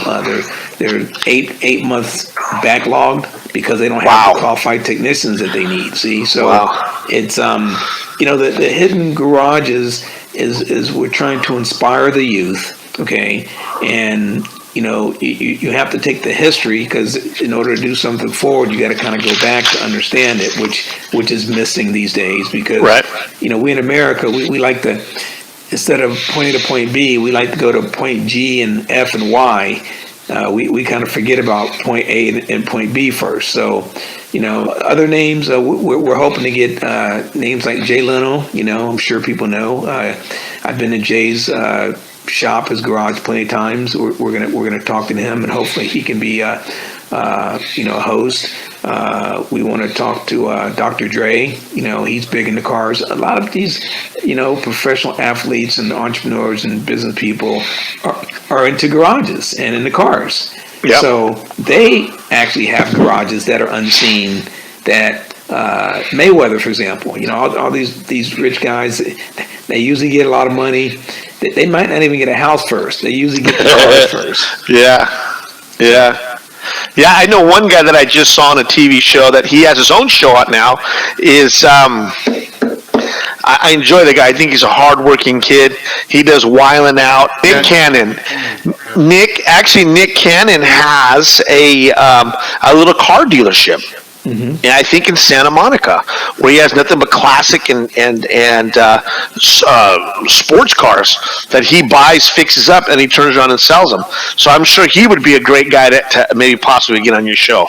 I know Nick Cannon. I know what's the other guy? Tim Allen. Yeah, I think he has a nice garage. Tim Allen. So there's a good handful of guys that would probably love to have the opportunity to, let people get a peek into their garage a little bit, to see that. So that actually leads up to my next question. With the technology and STEM programs, you're out there trying to promote these STEM or STEAM programs. I want to call it that. And basically, they're just to help high school kids educate them in automotive technology. This is one of the things where I really want to kind of, make it clear, and thank you for having me on, so I can have a voice to kind of, talk to everybody. The automotive, that word is kind of the old word, if you will. It's like rotary phones, I mean, right? It's kind of not coming back. So the automotive, what I'm trying to change is the culture and the image, because the automotive really it's a niche. If you just say automotive, we really ought to say, and what we've changed with the language of the hidden pioneers, it's transportation. So it's planes, trains, automobiles, rovers, drones, rockets, ships, boats. Right. So now you have that word. If everybody was to start saying it, or even 50%, then you're going to start getting more people to understand that it's not just automotive. Right. You understand what I'm saying? Oh, yeah. And then we also, we're putting the word technology, okay, because it's really transportation and technology. But actually, guys, it really is transportation technology. But the reason why we say "and" because we haven't caught up yet, so you have to like give it either one or the other. And then if one person starts talking about the transportation, we can talk about that. And then the people that don't know that much about transportation, they're more of a techie, then we can talk about that. But really, transportation technology is what it's all about. Yeah, and you know, one of the things that always blew me away was the design of the engine, the combustion chambers. I mean, I don't know, it sounds funny, but when I was younger, I always thought, how in the world did somebody ever think about building an engine? The concept and what goes into it, from the pistons firing, from getting ignition from the sparks, from the spark plugs, to the whole piston, to generating horsepower. I'll tell you what, man, there were some creative minds back in those days, and I know there's a lot of creative minds today. And that's where we need hidden pioneers. That's why we need hidden pioneers to help rejuvenate that. Because if you really think of the technology, and they said, Dave, I need you to build a motor that can give me 250 horsepower and then give me 500 pounds of torque.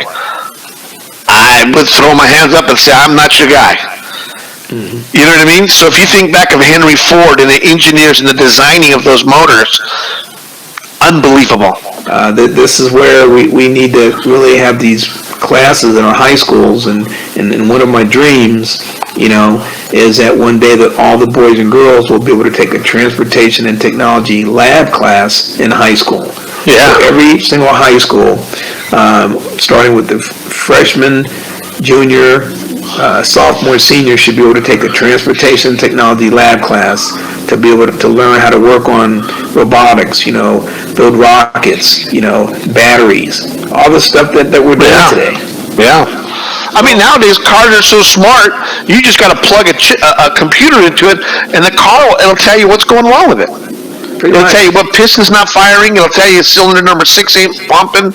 It'll tell you everything, and that to me that alone is mind-boggling. To where you can just plug something into a car. The car's got its own brain, and it spits out what the issues are. Fantastic idea, whoever came up with that. I remember growing up in high school where they had all those different programs. They had, you know, workshops. They had, you know, from parenting classes to cook classes to wood class, art class. You know what I mean? So they had all these stuff back in high school. I think they pulled most of them out of most schools, most educational schools have pulled that out of the program.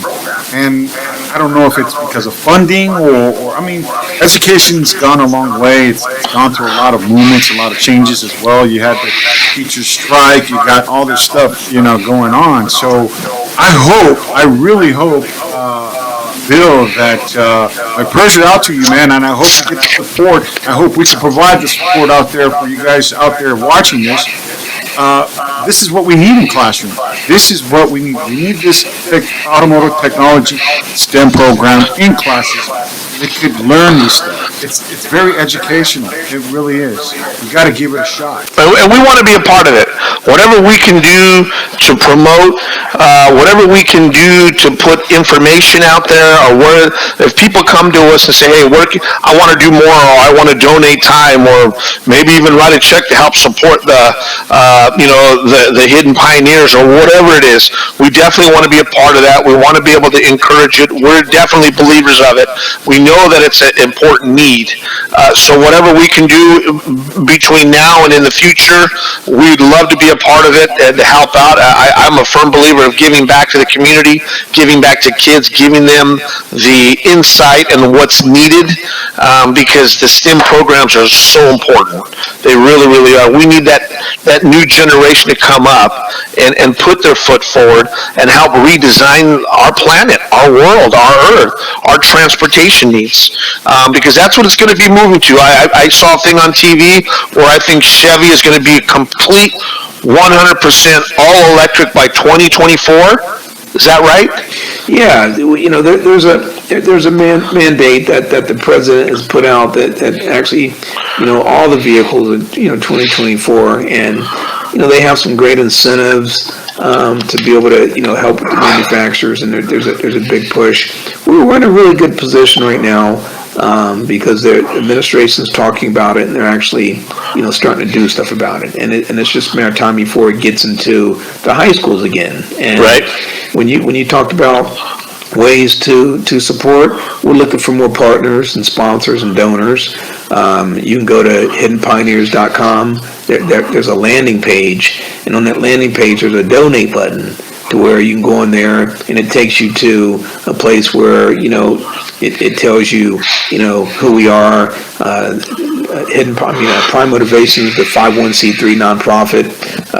You get a tax donation on there, and we're going to do the Global Diversity Summit for Transportation Technology in February, and we have a goal to be able to raise a certain amount of money so that we can take our tour to go to the high schools and motivate our students and connect the dots, if you will, so that there's community colleges and all the partners. That's right on the corner in 3 months. So this is a great timing right now. We don't have to wait around.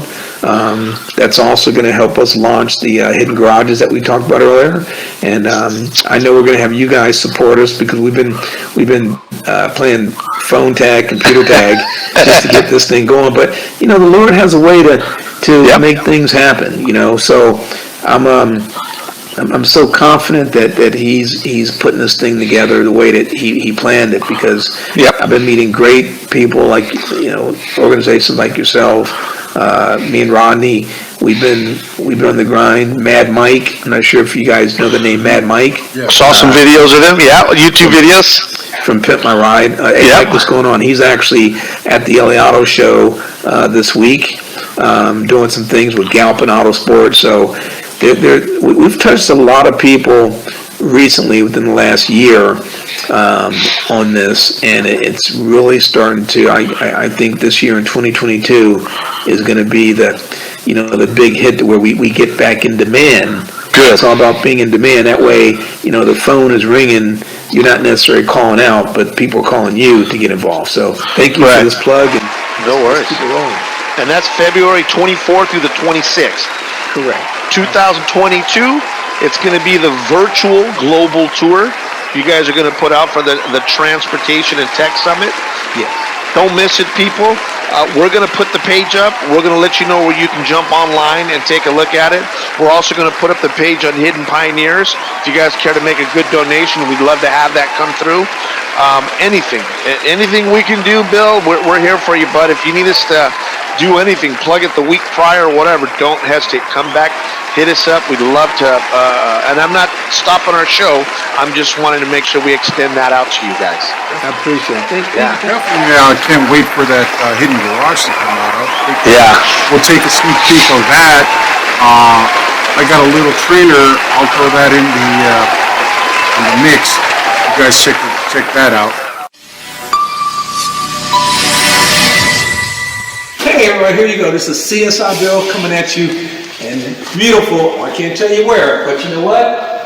Randy's Hot Rod Garage is right here, and the show is going to be called Hidden Garages. Okay, and boy, do we have a treat for you. We have Mad Mike, we got Hot Rod Holly, we got Rodney Allen Rippy, and boy, it's going to be a great show. All you high school students, get ready. It's coming at you. I can't wait. Hidden Garages.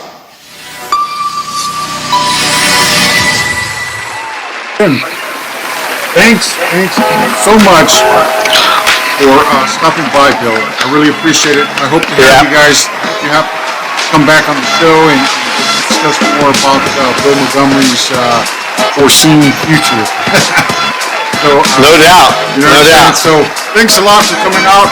Big Brown, Bill Montgomery, CSI Generation Flip Studio. Thanks for tuning in, guys. We will see you in the next one.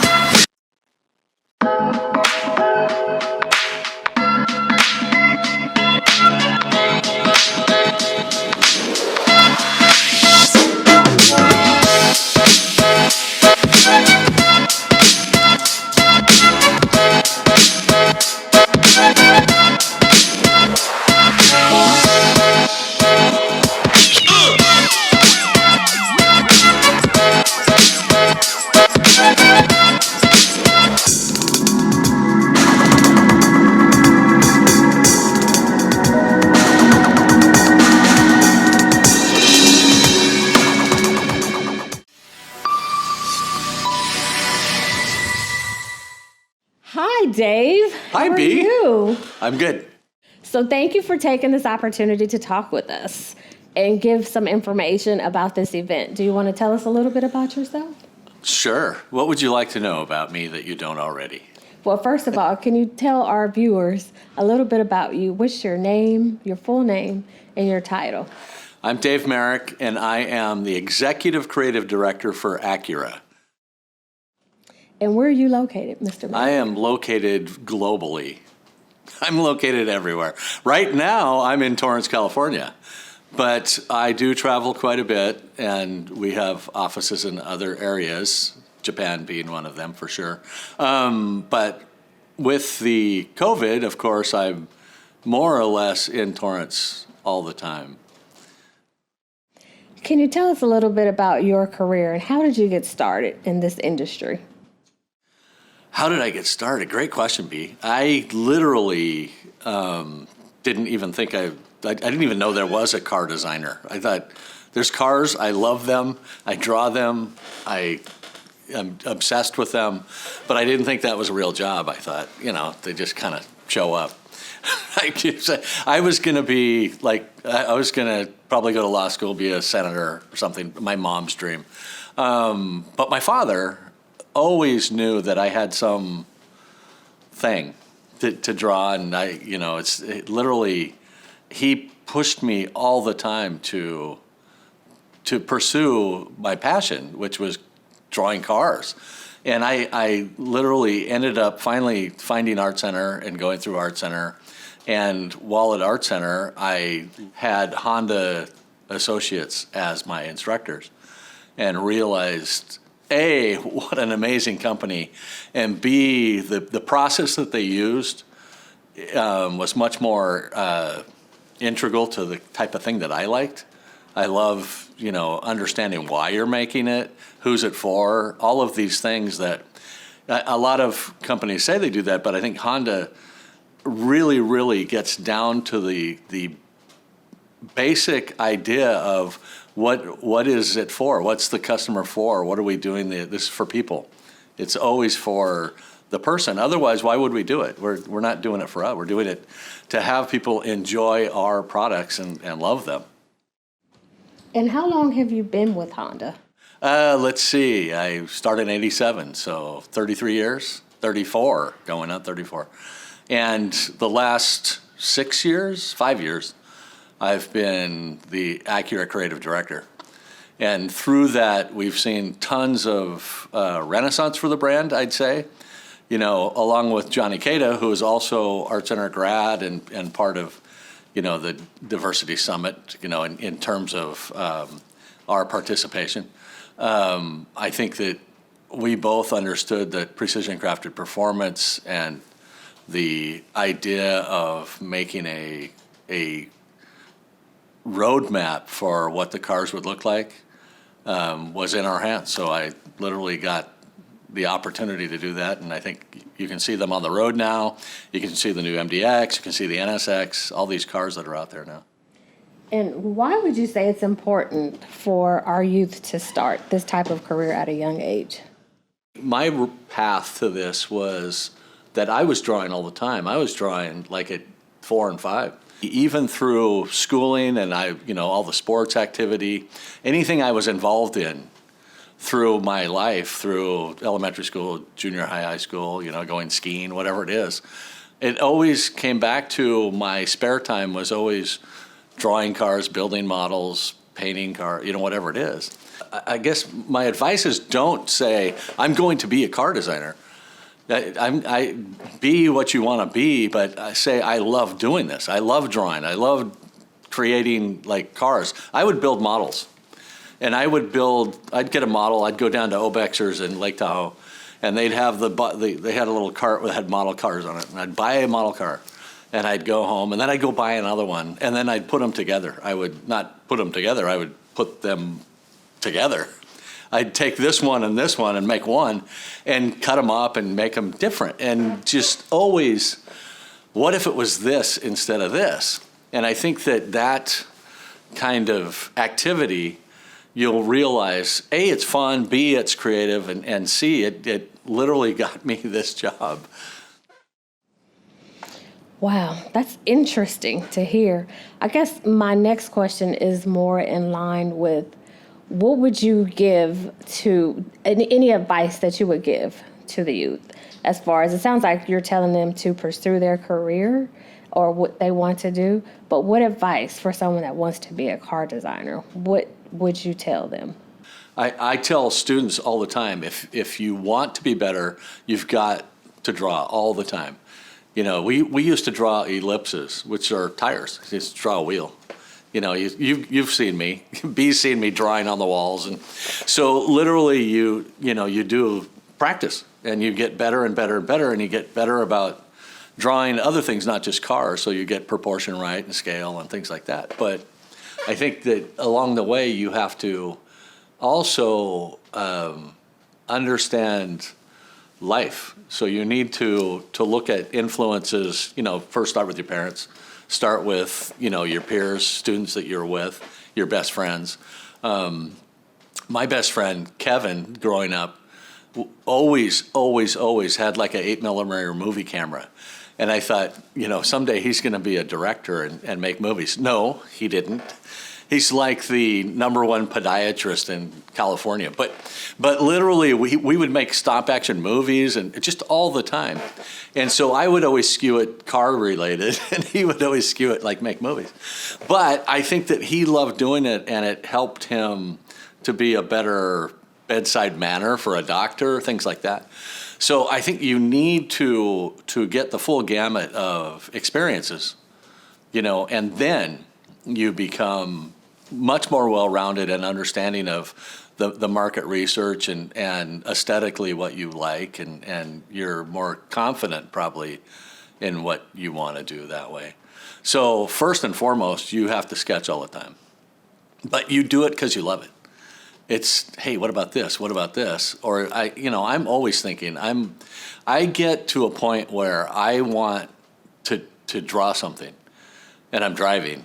So I'll do it. Don't tell anybody. I'll draw in the car, but literally I am drawing that picture or painting that picture or creating that in the car all the way home. And then when I get home or when I'm coming to work, I sit down and it's done. It's already done in my head. I just sketch it when I get here. So I think if you're always constantly thinking of what could be or what's next or what's happening, then I think that will always translate to, I need to get this down on paper, like immediately. And that's what happens. So then that's part of your practice is you're not just, I hate doing these ellipses. It's like, no, I need to get this on paper as quick as I can. Love what you do and practice early. And, for parents out there, literally embrace it. Let your kids draw on the wall. Get wipe off markers, whatever. Let them explore and create. I can tell you that my room, we just recently did an American Honda kind of Who's Dave? And they wanted some childhood pictures of me. And I had pictures of my room. And in my room, I had, I was like, I'm a history fanatic. And so I had wallpaper in my room that is all the presidents, it's Washington, it's Lincoln, it's Jefferson, and they're in these, it looks like, you're in the Capitol. There's this wallpaper. And then over the wallpaper, I have posters of Ferraris and Porsche 917 and race cars. And then I have like a stereo system all set up with music everywhere. And it's just, it's not messy, but it's certainly busy and eclectic, and everything, every part of my personality is shown in there. And my mother finally couldn't take it anymore. I remember she came in and put grass cloth up so that I could put the posters on the wall and it didn't clash with the wallpaper. But I was okay with it because it gave me happiness all the time. And what jobs would you say are available in the automotive industry? The job part of it is I want to be a car designer. We have tons of guys that went to Art Center and ended up being clay models or digital modelers, or, they just understand the entire business. So if you come in, there's people that draw pictures of cars. There's people that decide what you should draw pictures of, market research people.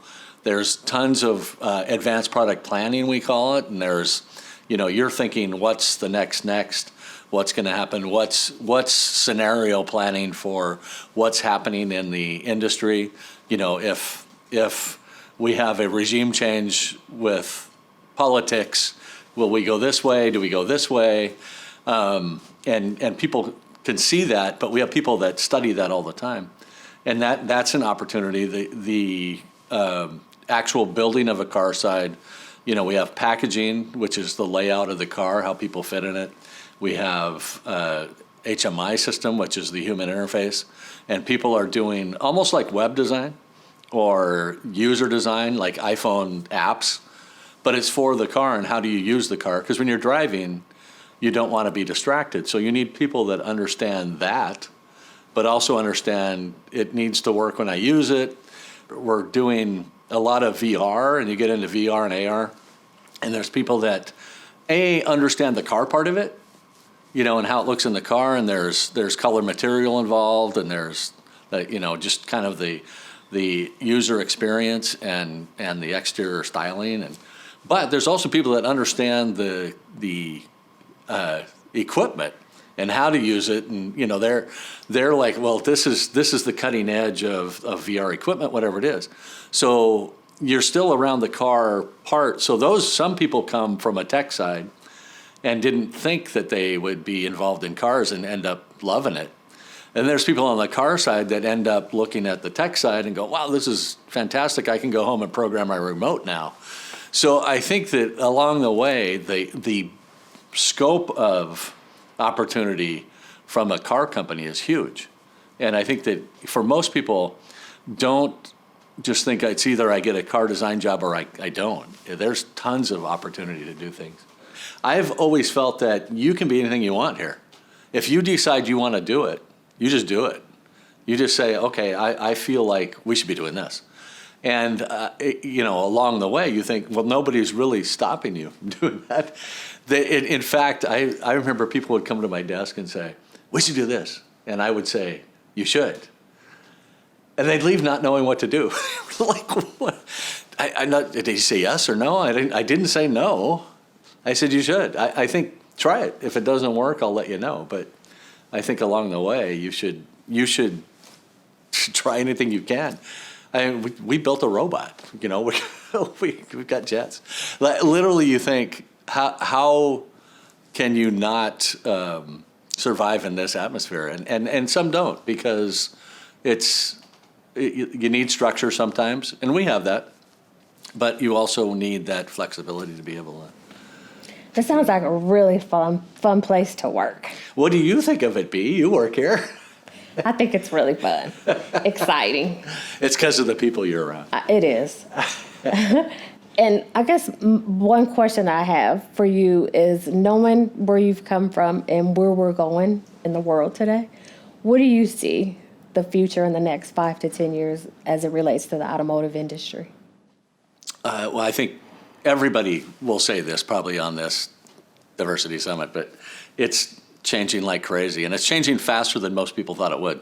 I think, electrification and the autonomous car, that's a different animal, I think, and a different use maybe, but the electrification is now, it really is. And the electrification, when you use CASE, so CASE is connected, autonomous, sharing, and electrification. Everybody is trying to do that. It's well known.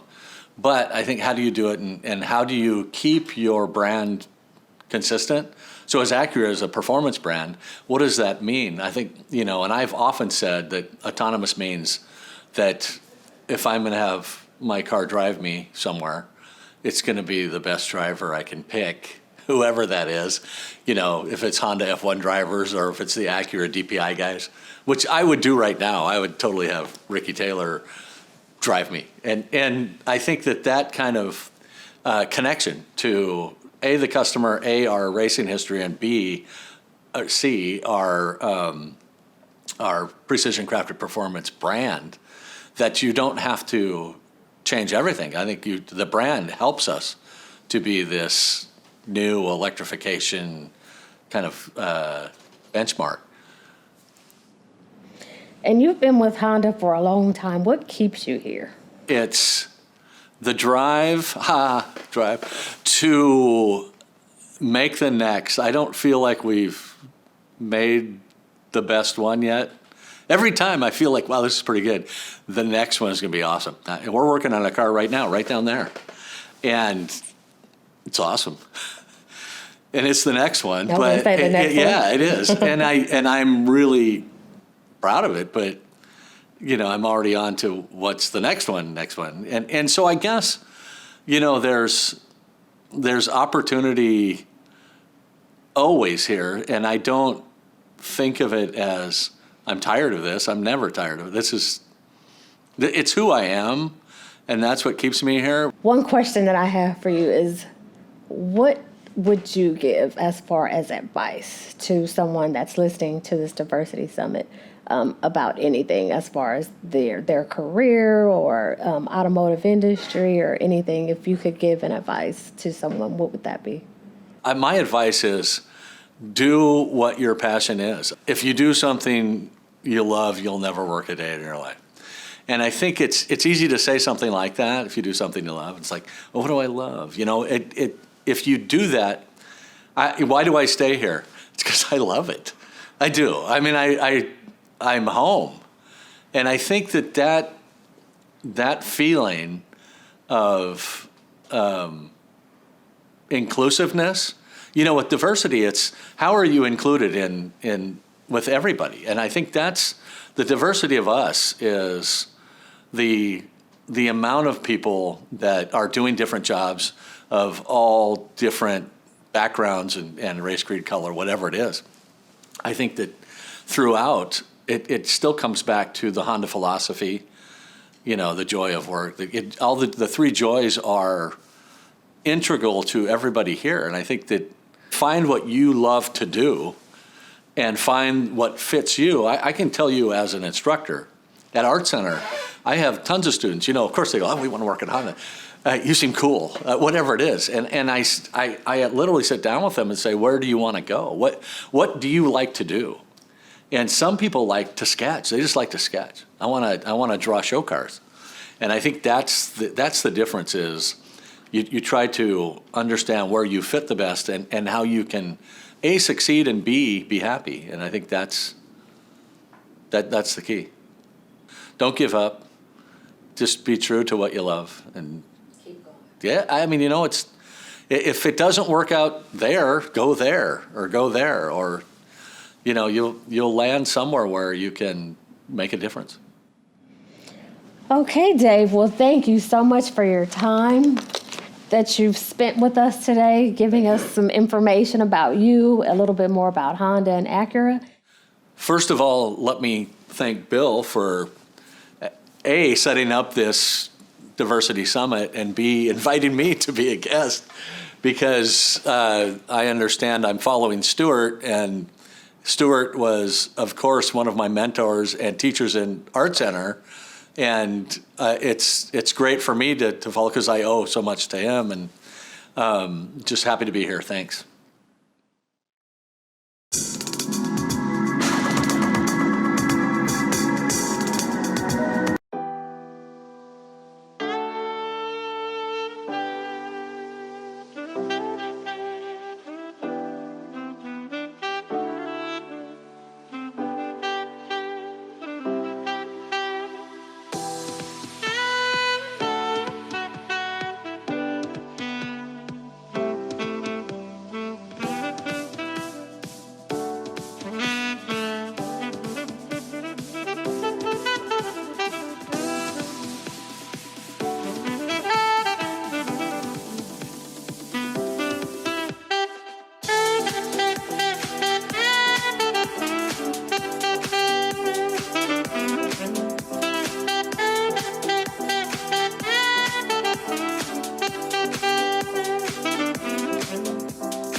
Hello, my name's Camilo Pardo. I'm an automotive designer and I'll be speaking at the Global Diversity Summit this February.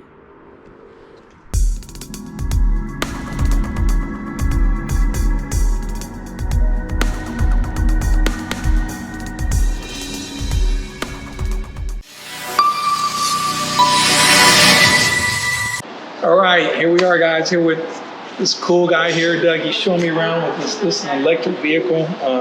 He probably knows more than I do about it, but it's just great to be here down in Irvine. Brandon, you never know where we're going to end up. Last time I was thinking about this guy, a car came in, looked just like his, up at Tanya's place. Hey, Tanya, Brian, how you guys doing? I'm here with Doug. He just got back. I think his first day back. Look at him. He looks like he's from Florida already. What does that mean? Yeah, right. He was a little ill, but now he looks great. He's getting ready for SEMA. Doug, tell us a little bit about this car. This is the Mark III-E. So this is a super performance Mark III-E electric Cobra. It's the first one built. It's the prototype car. They're now available for order. Has a Tesla P100 drivetrain in it. It's capable of a lot more. We have it turned down to 1,500 foot-pounds of torque, and it's making probably a little over 650 horsepower and weighs about 2,300 pounds. So it's fast, really fast. Beautiful, beautiful. Now I know that Doug is he committed to helping us out. He's going to be one of the guest speakers at the summit. We couldn't get him last year, but it's just because of timing. So it's not that he didn't want to do it. These guys are busy. So what can you tell about the kids? Why is that so important to do something with the kids? I've got a 19-year-old son, and I see a lot of kids that are going off and doing different kinds of things, but they've lost touch with the trades. And, we need people, and I think we're seeing it now with all the supply chain stuff and shortages. We need people here who can build stuff and make stuff and not just order stuff online and do things like that on the computer. We need people who can work with their hands. And I think it's really important to instill that kind of desire in these kids at a young age. And the way to do that is to get them interested in things like this, like rockets. And like all this. Yeah. I mean, you started, now what age did you really get into cars? I was into cars from as early as I can remember. It started out with mini bikes when I was 4. Then progressed. I was mainly motorcycles. I was motorcycles too. Yeah, up until I was 15, and I was kind of an all or nothing guy. So motocross. After I was 15, I had one more bad accident, and I'm like, my self-preservation mechanism kicked in, so I was off of that. But I had 4 wheels after that. Yeah, I had an uncle. I grew up in North Carolina, so I had an uncle who was really into NASCAR, and he had a son my age. We were like brothers growing up. So if his wife didn't take the ticket for NASCAR that weekend, it was mine. And so I grew up going to NASCAR races back when there were real cars with the doors welded shut. And, real characters like Bobby Allison was my guy, David Pearson, Richard Petty, Cale Yarborough, Darrell Waltrip, all those guys. And it was just so much fun going on the track, and it's the noise the cars made. My dad was a boat dealer. He raced boats growing up against Reggie Fountain, who's pretty popular in his fountain boats now. So I was just into things that are fast, things that make noise, and just really the car thing just really, really stuck with me, mainly because of my uncle. And here we are today, kids. He named all those great people. Well, now he was young, and now he's the one that people are going to be talking about, looking up to him for all the stuff. But he got to start at 14, 15 years old.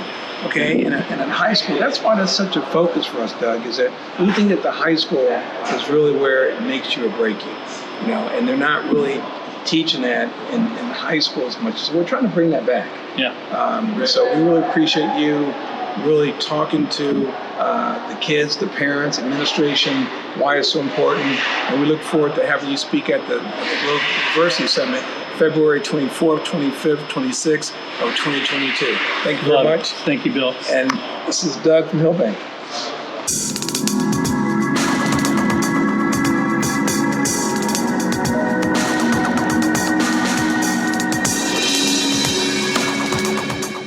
Today we are at the NHRA drag strip in Pomona for the YES program, where students experience STEM and wireless technology from 360 Products.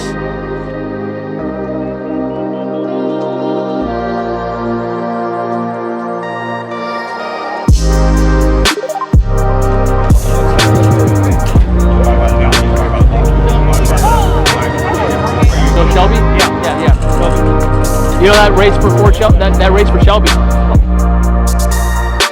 We actually have 300 hours of hands-on training just on electronics, so you'll be prepared to work on a car that has multiplexing and 14 different computers on board.